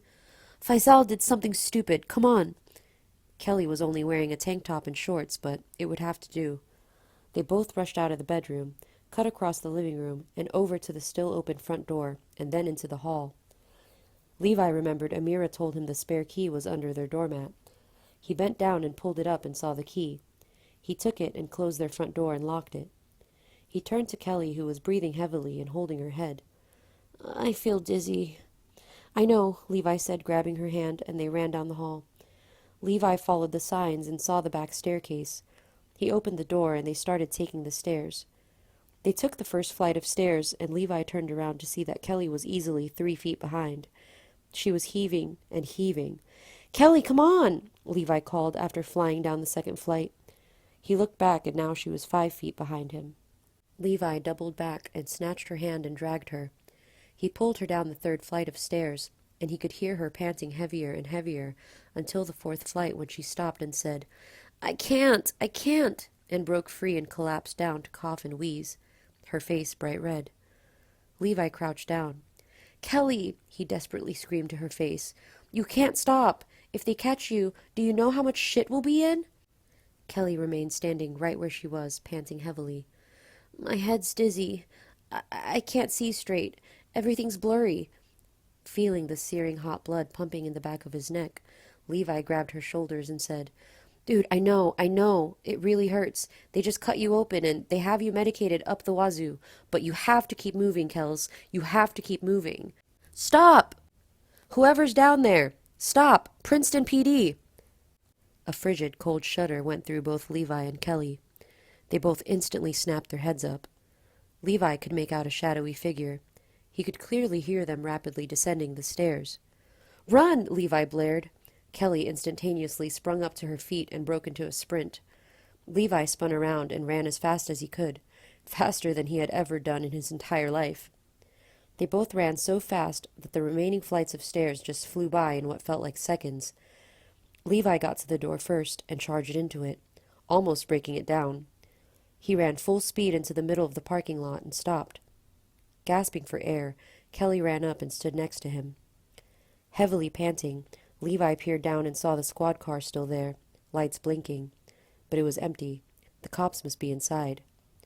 Levi then looked at the rows of parked cars. He couldn't see Faisal's black Ford SUV anywhere. He must have bolted and left them there. That frickin' bastard! Levi wheezed, still trying to catch his breath. That bastard! Levi turned to see the door they had just come out of. He could see the stairs through the door's glass. The cops couldn't be that far behind. Come on, Levi said, grabbing Kelly's arm. They both ran in between two parked cars, across the grass, and straight into the bushes. Levi didn't care that the sticks and thorns cut him all over. He just pushed through and got to the other side. They hit the sidewalk, ran up to it, came up to the crosswalk, didn't wait for it to say safe, cut across the road, narrowly avoiding a car who blared their horn as they zoomed by. They got to the sidewalk on the other side, and Kelly fell to the ground. She was on her knees and coughing severely. Levi reached down and pulled her to her feet and pulled her down the sidewalk. They reached the end, saw a gas station, cut across its empty parking lot, and ran behind it to the dumpsters. When they stopped, Kelly just collapsed. Levi also went to the brick wall and flopped down. He had to take deep breaths. His shirt stuck to him from the heavy sweat. He had just run from the cops, something he thought he'd never have to do in his life. Levi took several more breaths, then stood up, went to the corner and peered out. The parking lot was empty. No cops. Not yet, anyway. He walked over to Kelly and patted her arm. Let's go. Kelly took some more deep breaths, then nodded, and got on her feet. Levi pulled out his phone. He pulled up Uber and typed in his uncle's address. And just when he was about to hit send, it hit him like a ton of bricks. I don't have any money. He turned to Kelly wide-eyed. I can't call an Uber. I don't have anything in my account. What? Kelly asked, brow furrowed. I spent it all, Levi said, still panting from the run. You were asleep, but Henry and Amira came and said we owed more to the clinic. Kelly touched her shorts. Oh my God, she gasped. My phone's back there. Levi looked at her speechless. They stared at each other for almost a minute, until Kelly grabbed her stomach and winced. Oh, it's starting again. She closed her eyes and grabbed her stomach as the pain seared. Levi called Faisal's number. Nothing. He called Henry and Amira. Nothing also. He couldn't call Uncle Farouk and Aunt Sophia. So they started walking. There was nothing else they could do. They had even gone into the gas station, very politely told the clerk about their money predicament, and he blatantly told them, buy something or get out. Levi put in his uncle's address into his phone. 12 miles, and an estimated 4 hours and 14 minutes walking time. It was doable. So they started walking. They kept walking. Cars zoomed by them on the busy highway, and the night got darker and darker, and eerier and eerier. Kelly walked slower and slower as Levi had to gently tell her, Kelly, we gotta keep going, dude. She would nod and pick up her pace, but would eventually start lagging again. An hour into the walk, shit, Kelly sneered, and Levi turned around to see her blue shorts were filling with blood. Oh, geez, Levi said, immediately unbuttoning his shirt and handing it to her. She took it and wrapped it around her waist, and Levi just walked in his undershirt, Another 30 minutes, and Levi noticed Kelly getting wobbly. "Are you okay?" Levi asked, grabbing her waist. "I'm fine," she said, and they kept walking. They walked a few more feet, and she got wobblier and wobblier. Levi asked, "Do you need a rest?" And Kelly fell face forward. Her face would have slammed into the pavement had Levi not caught her. He pulled her to the grass and desperately shook her. She was still breathing, thank God. "Kelly, talk to me," Levi desperately said, shaking her. Can't see anything," she wheezed. Levi pulled out his phone. They were almost halfway there. He tried calling Faisal. Nothing. "Shit!" Levi screamed. He tried Amira and Henry. Nothing. He swore loudly and tried calling them again and still got nothing. He pulled up the map on his phone and saw they were almost halfway there. He looked down at Kelly lying there, and then he took one deep breath, bent down, and scooped her up in his arms. Levi then started carrying her along the way. They entered a group of dilapidated buildings. Levi glanced at his phone, and it said they had to walk down this way. It looked very creepy. All the windows at every building were broken and boarded up. The walls all had holes in them, and graffiti was everywhere. Levi held Kelly tighter and picked up his pace. Kelly had fallen asleep again. He felt his legs moving faster and faster. He glanced to his right, and he saw the first homeless person sleeping on the corner. He went another 5 feet, and he passed another one. As he kept going, he saw people were standing around. They looked very edgy, and he held Kelly even tighter. They would have to kill him to take Kelly away. He didn't make eye contact as he passed the first group of 3 people, standing by a lamppost smoking. As he briskly passed by them, he heard one of them call out to him, "What the fuck are you doing here, boy?" And his friend started laughing. He walked another 10 feet, and a middle-aged man in a gray overcoat appeared. He looked Levi right in the face and stopped. Levi stared straight ahead and kept walking. He passed right by the man's stopped form, and as he did so, he called out to him, "Your ass is going to get shot out here." Levi kept going, and a woman, barely clothed, appeared. She saw him and called out to him as Levi half jogged by, "Hey, honey, you want to go out?" Levi looked at his phone again and saw that he was almost there.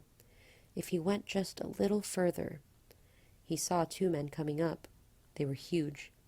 One of them saw him and smiled, called out to him, "Yo, what you got there, boy? Hold on there." And they both approached to block his way. Levi ran onto the road and broke into a full run. He could feel Kelly's head bouncing slightly as he ran. "Please, please don't run after me," he prayed as he ran at full speed. He finally reached the last stoplight and crossed the street, and the woods began. He was panting heavily from the run, but he kept going and going. Then, finally, the sidewalk ended, and he came up to a small mall. He walked across the grass and came into the mall parking lot. He looked up at the sign. The night was pitch black, and the store's bright red lights seemed to glow. Buzz-Lukey's. Something in the back of Levi's head clicked. He knew this place. He used to come here when he visited his uncle as a young kid to buy candy. Levi looked up at the sign and sighed a huge sigh of relief. He turned and spotted the sidewalk start. He was now almost there. Levi walked down the sidewalk. It was the dead of night, and all the houses had their lights out. He walked right past them and heard the crickets chirping. He got to the intersection of Grapevine Street and Hollyweather Street. He glanced to his left and saw a memorial marker with flowers lying next to it. "Drive safely. In memory of Julie Hopner, 1973 to 2009. Levi read that and felt a tug behind his throat. He kept going down the sidewalk. His arms were finally starting to get tired, and he was very relieved to see his uncle's house come into view. He came up to their house and up the pathway, and for the first time placed Kelly gently down on the grass. He picked up several small pebbles and threw them one by one against Faisal's bedroom window. The drapes shifted after the 6th pebble, and Faisal's droopy face appeared. He spotted Levi waving, and his face jerked up. 2 minutes later, he was opening the front door. Dude, how did you...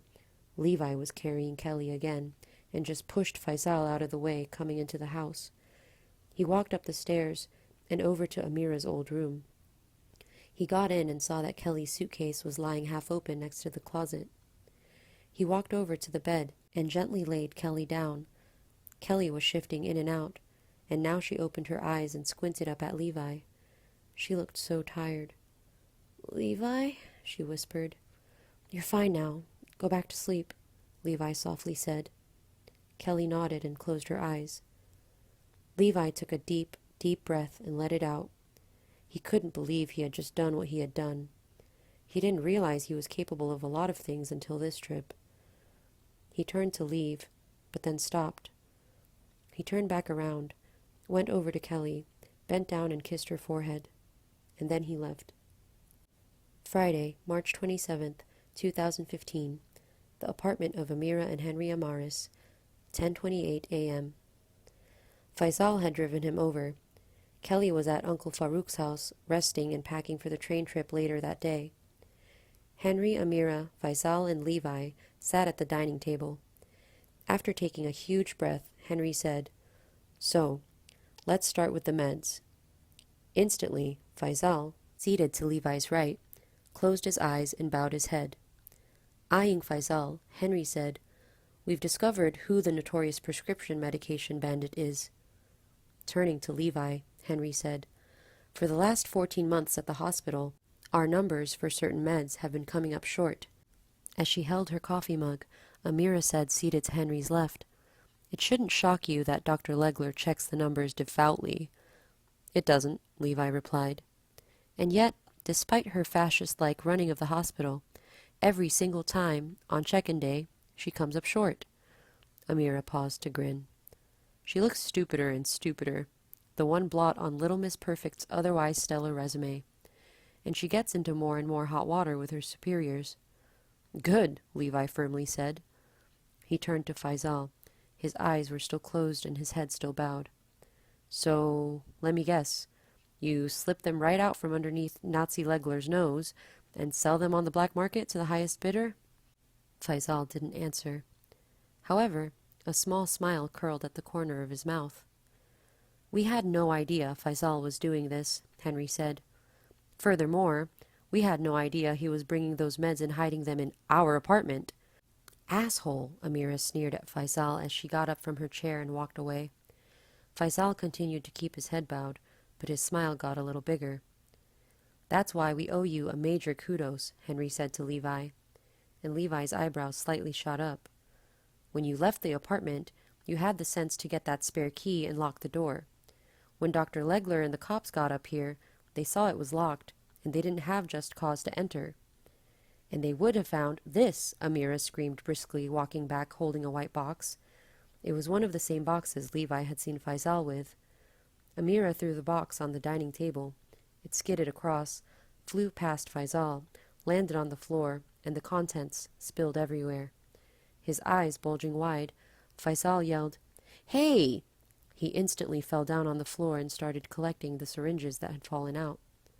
"If they came in and found that," Henry said, shaking his head. "We would have been fucked shitless," Amira said flatly, sitting back down next to Henry. She looked at Faisal, still on the ground, frantically collecting everything, and yelled, "Asshole!" Levi looked at Faisal on his knees on the floor and smirked. He thought Faisal looked absolutely pathetic. "She's never going to leave us alone now," Henry crossly said, also looking at Faisal on the floor. "After she saw you with those, Dr. Legler will never leave us alone again. She will hound us left and right every walking second. She will make our lives an absolute hell, even more so, both at home and at work. We now have to move from here when we live basically right across the street from work. And we were even lucky to have this place under rent control. But now, Amira and I will probably have to find a job at another hospital." And for a third time, Amira screamed at Faisal, "Asshole!"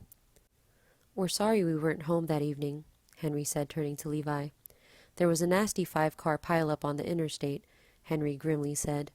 "Amira, Gloria, and I were there all night." Amira turned to Levi with a small smile. "Our bad, dude." "It happens," Levi shrugged. Faisal finished repacking the white box and sat back down in his chair. "Oh, hey, yeah," Amira brightly said, turning to Faisal. "You're banned for life from ever entering our house, be it this one or any one we ever have." "Place your key on the table," Henry sharply said. Thursday, March 27th, 2015, the Awali family home, 7:26 p.m. Levi finished packing. He walked over to Kelly's room, knocked and asked, "You finished?" "Yup," Kelly said, closing her suitcase and clicking the locks. "Levi, do you have a second?" "Yeah, of course. What's up?" She walked over and grabbed his hand. "Come," she simply said. She led him to the bathroom and closed the door. She went up to the open toilet and said, "I haven't been honest with you, and that's going to change from this second on." "Okay," Levi said, a little confused. "I brought drugs with me for this trip." "Oh, Kelly," Levi sighed. I know. I'm beyond stupid. I was coming here for a frickin' abortion, but I was still going to take these," she said, reaching into her jeans pocket and pulling out a tiny Ziploc bag filled with pills. "Is that the ecstasy?" "Yes, and I want you to see me do this. The new me," Kelly said. She popped open the bag, upturned it, and with a huge gleaming smile, shook the pills out into the toilet. And as she pressed down the flush, she looked at Levi and said, "I'm done with all that crap, forever. Completely." Levi felt a warmness coming over his entire body. It was pride. Pride that she was his friend. "I'm never going back here again. If I needed a bigger wake-up call than this, then I'm too stupid to live," Kelly said, starting to laugh, as Levi did the same. She held her hands out for a hug and started walking over, and Levi gave her one. It was a very tight hug. Levi and Kelly both walked downstairs. Uncle Farouk came in from the living room, and with a beaming smile, he grabbed Levi by the shoulders and shook him. "I can't believe you were here for almost a full week and we barely talked." "I know. Too bad, Uncle Farouk," Levi replied. "Well, maybe next time you come over then." "Sure thing." Uncle Farouk smiled at Kelly and then patted Levi's back and walked into the kitchen. Aunt Sophia was there making Kelly and Levi some snacks for the trip. Kelly walked over to the wall where her packed luggage suitcase was. She pulled out the roller handle and was about to start rolling it when Levi came over and grabbed it by the side handle and picked it up. "Here, let me carry that to the car for you, madame," Levi said. Kelly smiled as she let it go, and then he and Kelly both walked outside to Uncle Farouk's Mazda. The trunk was already open, and Levi hoisted Kelly's luggage in. Levi then looked at Kelly and said, "Climb on in for me, Kels. I'll be right there." Kelly smiled, brushed her bangs back, and walked to the car door. Levi walked back to the house, opened their front door, and entered. He had laid his backpack against the wall, right next to the shoe rack. As he picked up his bag, he saw Faisal was standing by the living room entrance. He looked at Levi with a smug look. "I guess your little adventure's over then?" Faisal said. "I guess it is," Levi replied as he put on his backpack. "And again, I'm sorry about last night," Faisal smirked. "I just had to make a quick second decision." "I'm sure you did," Levi said. "And the answer to your question? The father is Jared Hopner." Faisal's eyelids flicked up. "Who's that? Someone from your school?" "You don't know him?" Levi asked curiously. "No," Faisal said, brow furrowed. "How would I know someone from your school?" "I didn't say he went to my school," Levi replied. "He lives here, and you should know him." Levi turned and looked down the hallway at the kitchen entrance and loudly said, "You killed his wife with your car." "You bitch!" Faisal sneered as he charged forward and grabbed Levi tightly by the shoulder. Levi knocked Faisal's hand off and said even louder, "You remember that, right? The lady you killed with your car? Well, actually, it wasn't your car. You stole it, but you still got away with no jail time." Faisal pushed Levi into the open doorway. His face was bright red, and his fists were shaking as he advanced on Levi.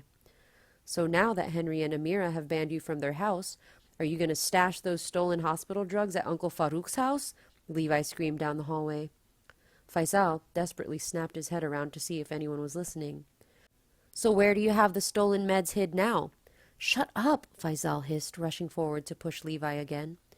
But Levi moved out of the way, and Faisal went flying by onto the porch and rammed hard into the wooden railing. Smiling, Levi loudly said, still standing in the open doorway, "Did you hide them in the tank in the guest bathroom's toilet?" Faisal lunged forward and grabbed hold of Levi's collar. His nails scratched Levi's neck. He yanked Levi forward and onto the porch. With the veins in his face bursting, Faisal hissed, "Shut up, before I—" "You'll what?" Levi yelled, slapping Faisal's hand off him. "Kill me? Like you did Julie Hopner?" "Levi!" "And what, if there's a mass casualty at the hospital and someone or some people die because their medication numbers come up short?" "Shut up, you bitch!" Faisal yelled, grabbing his front door and slamming it shut. "You'll make a great doctor one day, Faisal," Levi grinned, pocketing his hands. "I know you'll take that Hippocratic oath so seriously." Monday, March 27th, 2015, Newark Penn Station, 8:11 p.m. It was Amira and Henry's day off. Faisal had to go to the hospital, though, since he was a medical student. All the better, because that meant he couldn't come to the train station to say goodbye. Levi hugged Amira on the platform. "Thank you," he whispered in her ear. "Of course," she whispered, hugging him back. Levi then hugged Henry. "Thank you," he whispered in his ear. "Of course. May Allah be pleased," he said. Then Levi went and hugged his aunt and uncle and thanked them for the accommodation. Kelly Avelleno sincerely thanked Amira and Henry and hugged them both very tightly. Amira whispered in Kelly's ear, "Please take care of yourself, darling," and Kelly silently nodded. Kelly then went and gave Levi's aunt a hug. Uncle Farouk walked over to where Levi was standing and whispered to him with a wink, "She's a very nice girl." Levi and Kelly then both boarded the train, found their seats, sat down, and the train started moving. Saturday, March 28th, 2015, Dearborn train station, 7:36 a.m. Levi felt the train slowing down and said, "Yabba-dabba-doo!" He blinked the remaining sleep from his eyes and got up from his seat and stretched. His arms still felt very sore. He looked at Kelly and said, "And that is the end of our little adventure. May we never have to do it again. Amen." Levi reached up and pulled Kelly's suitcase down from storage and placed it in the aisle and pulled up its handle. He then reached up and got his own bag and turned to walk down the aisle to stand in line with all the other people getting off in Dearborn. But after he took one step, Kelly reached out and grabbed his wrist. Levi looked at her surprised. "Levi," Kelly said, standing up, "I've wanted to do this since the second you pulled out your money and said we're going to New Jersey." She took both of her hands and held him by the cheeks and kissed him on the lips. Levi stood there in absolute silence and shock.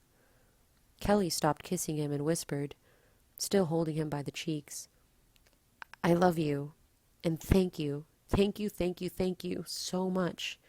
You've been my friend, my best friend, since we could literally walk, and you're so precious to me. I can't even begin to express it. I love you so much, and after we get off this train and go back home and things settle down, we'll talk." And before he could say anything else, Kelly turned around, grabbed her luggage by the handle, and rolled it down the aisle to go stand in line. Levi stood there for almost a minute before his senses came back and he ran after her. He got to the exit and climbed down the steps. She was waiting for him on the platform with a wide, gleaming smile. Levi smiled back. He couldn't help but giggle like a little schoolboy. They both walked down the platform, and both their families were standing there waiting for them. Ron Avelleno was the first to come over and shake Levi's hand and give his daughter a big hug. He then said, "Let me bless both of you for a safe return." 3 weeks passed by. Levi and Kelly went back to school and their normal routines. Levi went back to work and asked for an advance to pay back Akil and Randy. He went back to his classes and continued doing stellar in them, both in high school and at the community college. He texted Kelly Avelleno on the Sunday he got back. "How are you?" She replied, "I'm fine. I'm still very tired and my stomach still hurts, and there's still blood, but I feel much better." He texted her back, "Are you taking the medication Henry prescribed you?" She replied, Yes. He texted her on Wednesday. Talk to me. Kelly Avelleno. I can finally do my morning and jog and not vomit. The following Tuesday, he texted. What's up? No response. On Wednesday, he texted her again. Hey, what's up? He got no response. On Thursday, he saw her walking around campus with her group of popular friends, and he waved and she waved back.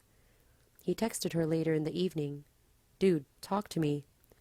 She replied, I'm fine. I'm just getting back in the swing of things.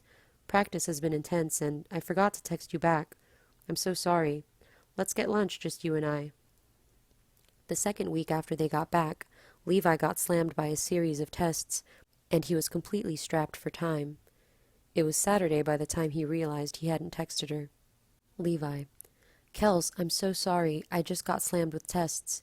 Please text me back. I really want to get lunch. She texted him back after 34 minutes. Oh, no problem, hun.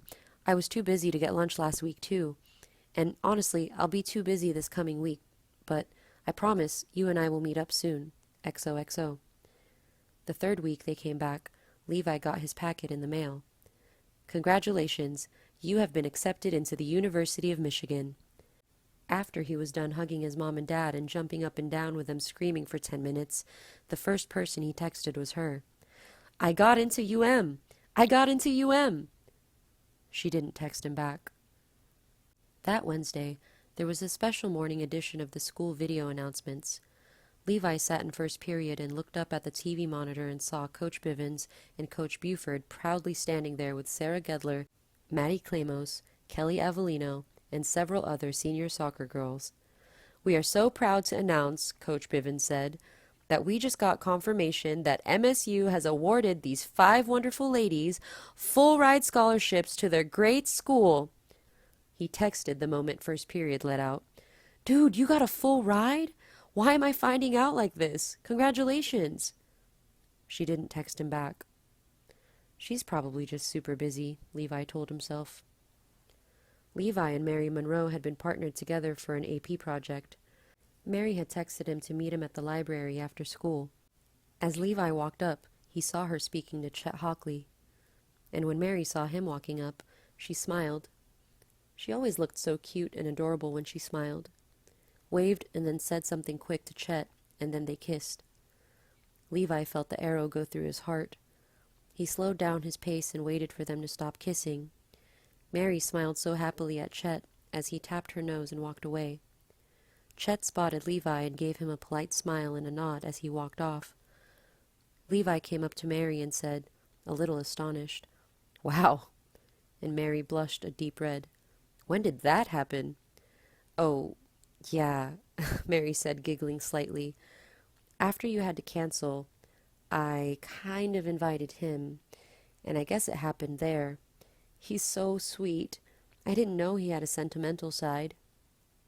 That evening, as he sat alone in his dark bedroom, Levi went on Facebook and looked at Mary's profile.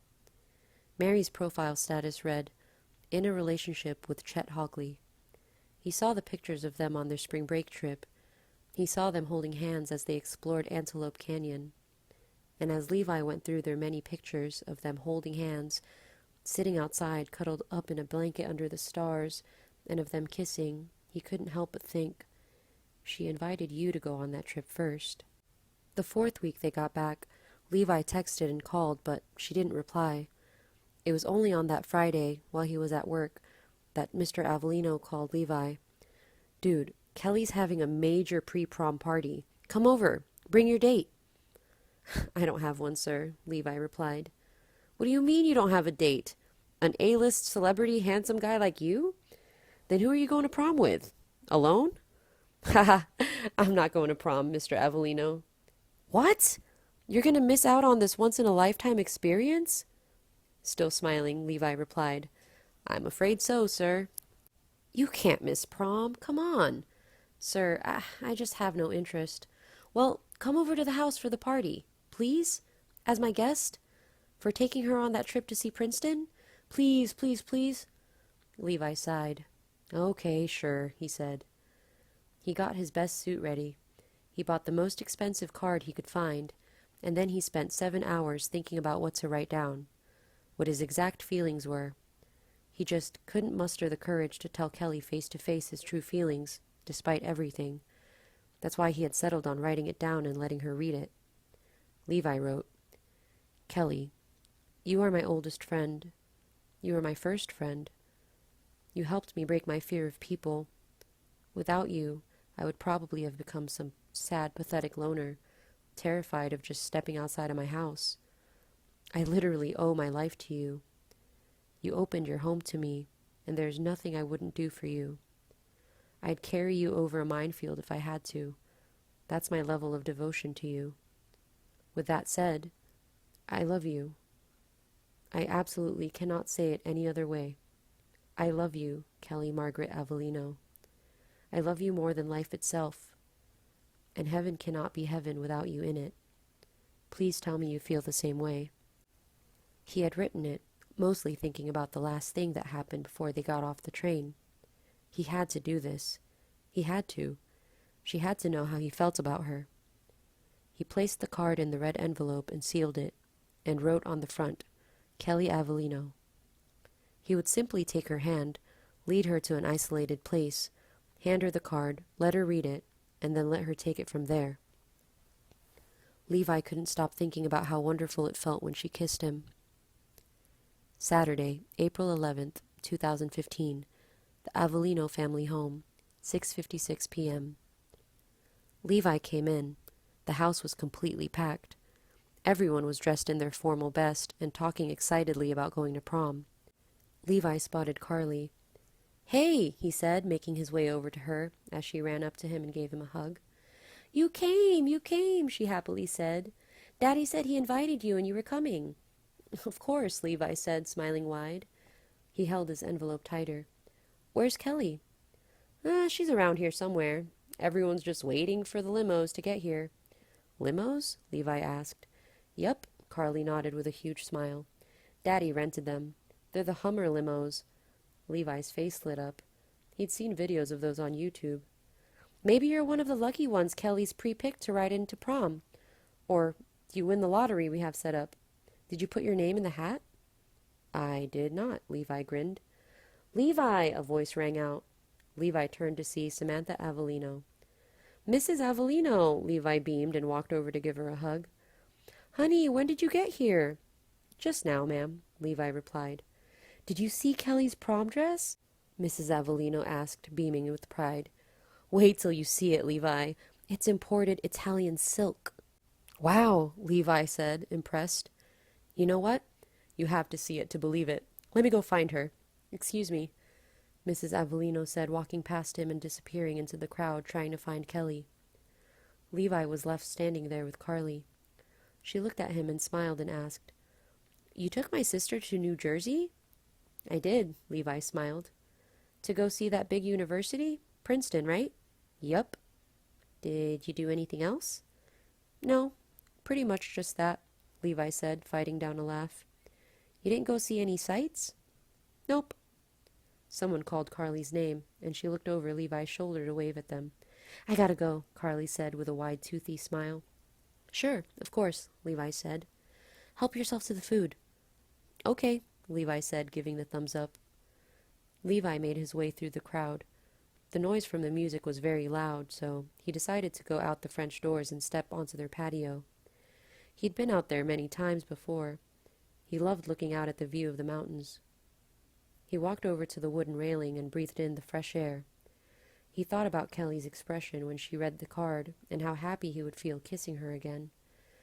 Just the thought of kissing her. Kelly Avelleno put a massive wide smile on Levi's face and gave him a floating on air feeling. Just then there was a sound coming from her garden shed, roughly 10 feet in front of him. He looked across the massive backyard and at their garden shed.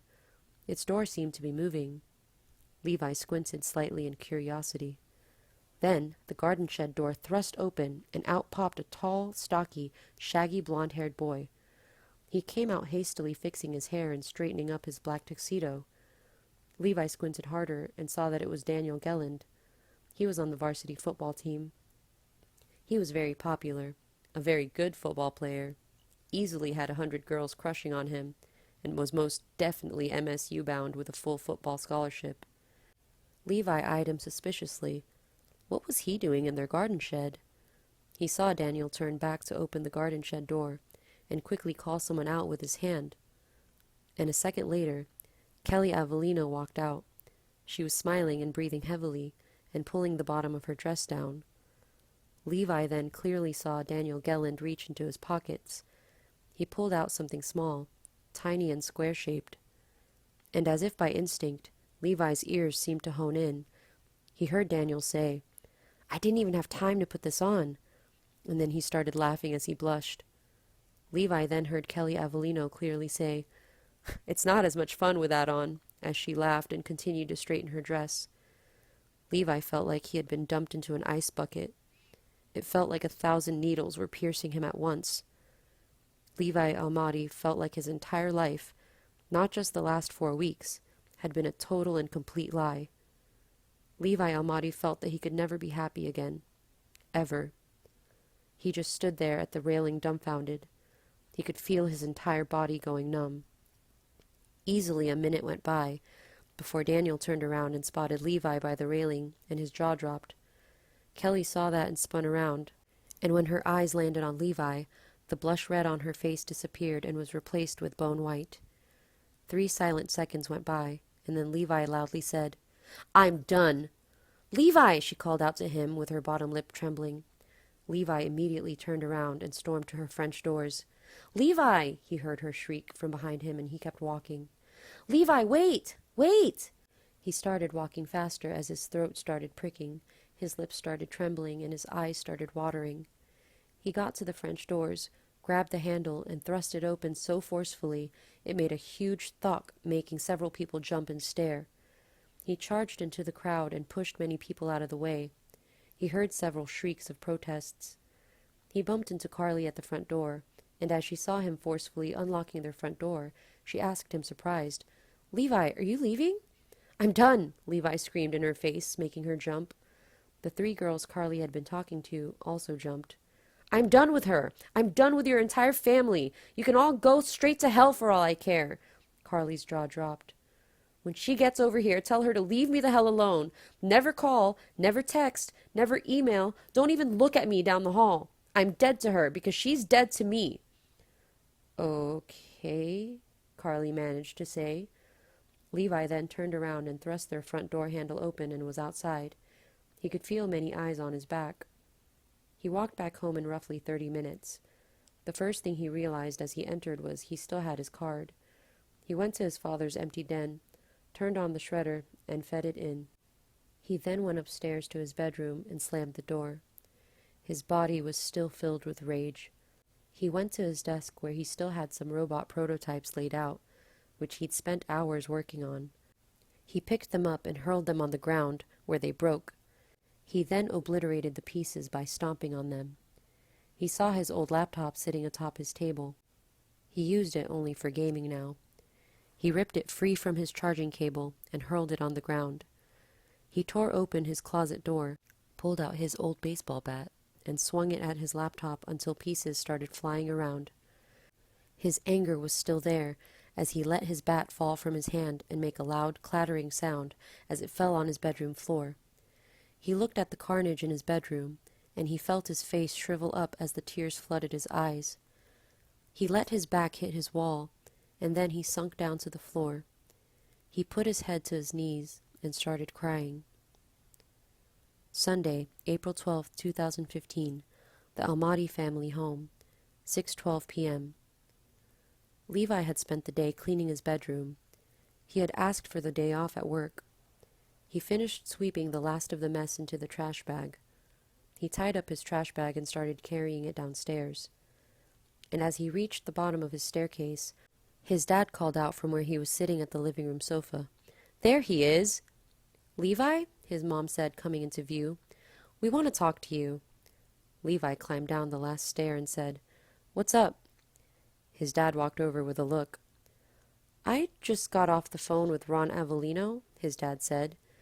"He said you told Carly, clearly, coherently, and with no room for doubt, That Kelly is to never make any form of contact with you again? Something about Kelly being dead to you? And that you said this in front of like 90 people? Levi's father had an astounded look on his face.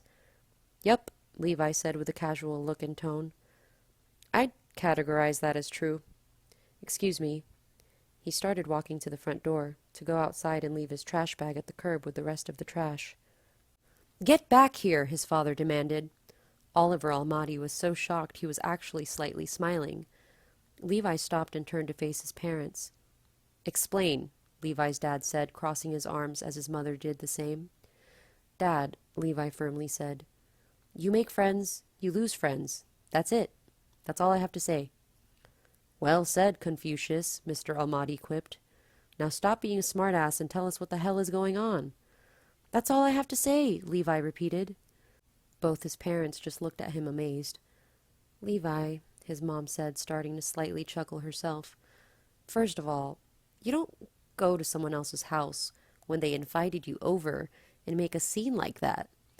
Secondly, Kelly's been your friend since forever. She's Kelly. You just came back from a trip to New Jersey with her. What happened? Kelly and I are no longer friends, Levi curtly replied. Well, that's obvious, his dad jested as he continued to eye Levi, and Levi remained silent. Levi, Sharon Almadi said, if this is between Kelly and you, we get that, but it's between Kelly and I, Levi said firmly. However, if you insist on knowing what happened, I suggest you call Kelly and ask her to explain to you in greatest detail what happened. Good luck. She has a habit of not responding to texts or calls. Excuse me. And as his parents continued to stare at him, Levi turned around, opened the front door, and walked out carrying his trash bag.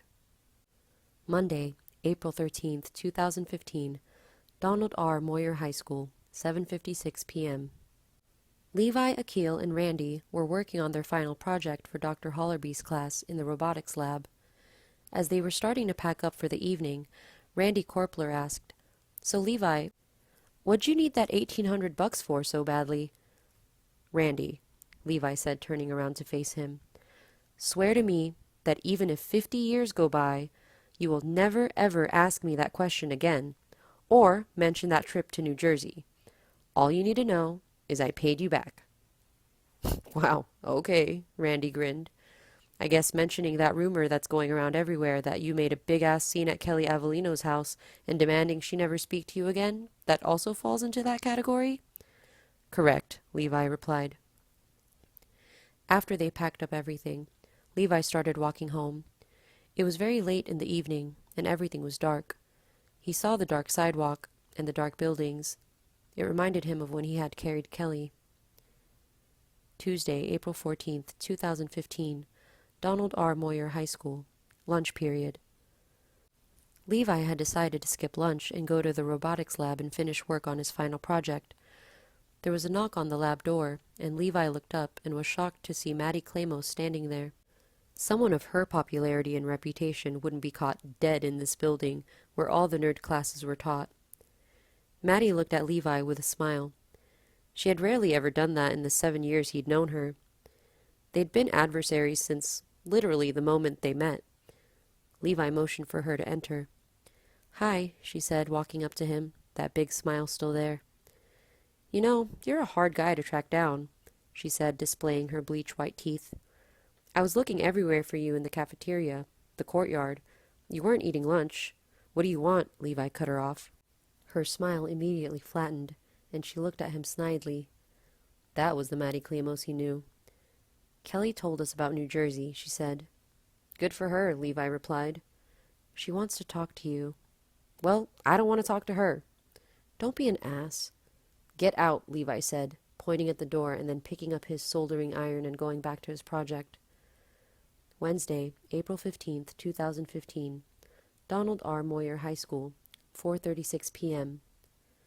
Levi was walking home. It was a pleasant blue sky day, and he was happily breathing in the fresh air. As he started walking up the final leg of sidewalk, he saw Sarah Gedler. She was leaning against his neighbor's fence and sucking on a blow-pop as she watched her phone. The moment she looked over and spotted Levi, she sprung up, tucked her phone back into her jeans, threw away her blow pop, and rushed over. "Really? You're going to start harassing me where I live now?" Levi asked. "Take it," she said, coming up to him, pulling out an envelope from her purse. "What the hell is that?" Levi asked, eyeing it in her hand. Kelly asked around, and me and a few others scraped together what we could spare. "There's $747 in there." Levi's face repulsed in disgust. "And we'll get you the rest later. She swears. I swear." "Get out of my way," Levi said, brushing past her. "We have to keep this under the radar. Many of our parents still monitor our bank accounts, and we're about to head to college, so we have to save every penny." "Go home," Levi screamed, not even turning around. "Levi," Sarah called after him. "Goodbye, Sarah," he said, picking up his pace. She ran up to him and asked, "What can she do? She feels terrible. Come on, tell us, what can she do? I swear, she's not a bad person." Levi spun around and snarled in Sarah's face, almost nose to nose. "She is a whore." Sarah jumped back, stunned. "She uses people, and she mistreats them, and she'll never change." Levi glared at Sarah for a second longer, and then turned around and kept walking up the sidewalk. Sarah Gedler chose not to follow him. Thursday, April 16th, 2015, Donald R. Moyer High School, 1:26 p.m., room 1503. It was announced that every single member of the varsity football team had been given a scholarship. This was the first time since 1998 that every single member of the team had gotten one. The school news had spent most of the morning announcements elaborating on this, and makeshift parties kept breaking out during every period, and there were banners and confetti everywhere. In a small room that actually used to be a storage room, Levi, Akil, and Randy stood with Dr. Hollerby. They all stood there very cramped up because the room was very small. There was one student cameraman there from the school news. He was recording with a camcorder and expressed serious doubts if this would make it into the school news. There was also one reporter from a vague local newspaper there, who also expressed his doubt if this story would make it into his paper. Principal Phillips was too busy. He was at the big press conference at the football stadium, talking about how proud he was of this year's football team. All three networks, over 100 reporters, and a horde of cameras were there. Thus, Vice Principal Holter would be officiating here. Levi, Akil, and Randy had asked to take their final exams for their current community college courses early, and had been allowed in. They had passed with flying colors and had been awarded an associate's degree. With an associate's degree, they could now get admittance to any college in Michigan. This was a very formidable feat for a high school student. "This school is very proud of you," Vice Principal Holter said, handing Levi his associate degree. The community college had mailed them to the school earlier in the week for this ceremony. "You should feel very proud, Levi," Vice Principal Holter said, shaking his hand. "Thank you," Levi smirked as he shook his hand. He looked at Dr. Hollerby, who clapped loudly and proudly. The door flung open and Mary Monroe and Chet Hockley stumbled in. They were panting from the run over. "Did we miss it?" Mary gasped, catching her breath. Friday, April 17th, 2015. Donald R. Moyer High School, 3:17 p.m. Today, it was very bad. A thunderstorm was coming through. It had been raining and pouring all day. It put a damper on many of the football celebrations, but by the last bell, it had stopped raining. It was just dark clouds, wet and gloomy. School let out, and Levi walked out with everyone else. He decided to cut through the senior parking lot today. He walked past the many students filing out, and through many rows of parked cars. Levi came up to a big black Ford pickup. He was standing by the driver door, a guy and a girl kissing. They stopped kissing as Levi walked by, and the girl turned to look at him, and Levi also turned to look at her. The girl was Kelly Avelleno, and the guy was Andrew Easter. Levi came to a stop and looked at Kelly. Kelly stopped smiling as she looked at Levi. Levi eyed Kelly up and down once, and then he turned around and kept walking.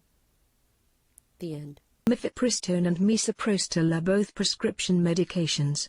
They should both only be obtained after consulting a licensed physician. If you or anyone you know has an addiction to drugs, narcotics, is suicidal, or is going through a crisis, please consider calling or texting 988, the Suicide and Crisis Hotline. You are not alone. The preceding audiobook is a work of fiction. Names, characters, places, and incidents are either the product of the author's imagination or are used fictitiously, and any resemblance to actual persons, living or dead, business establishments, events, or locales is entirely coincidental.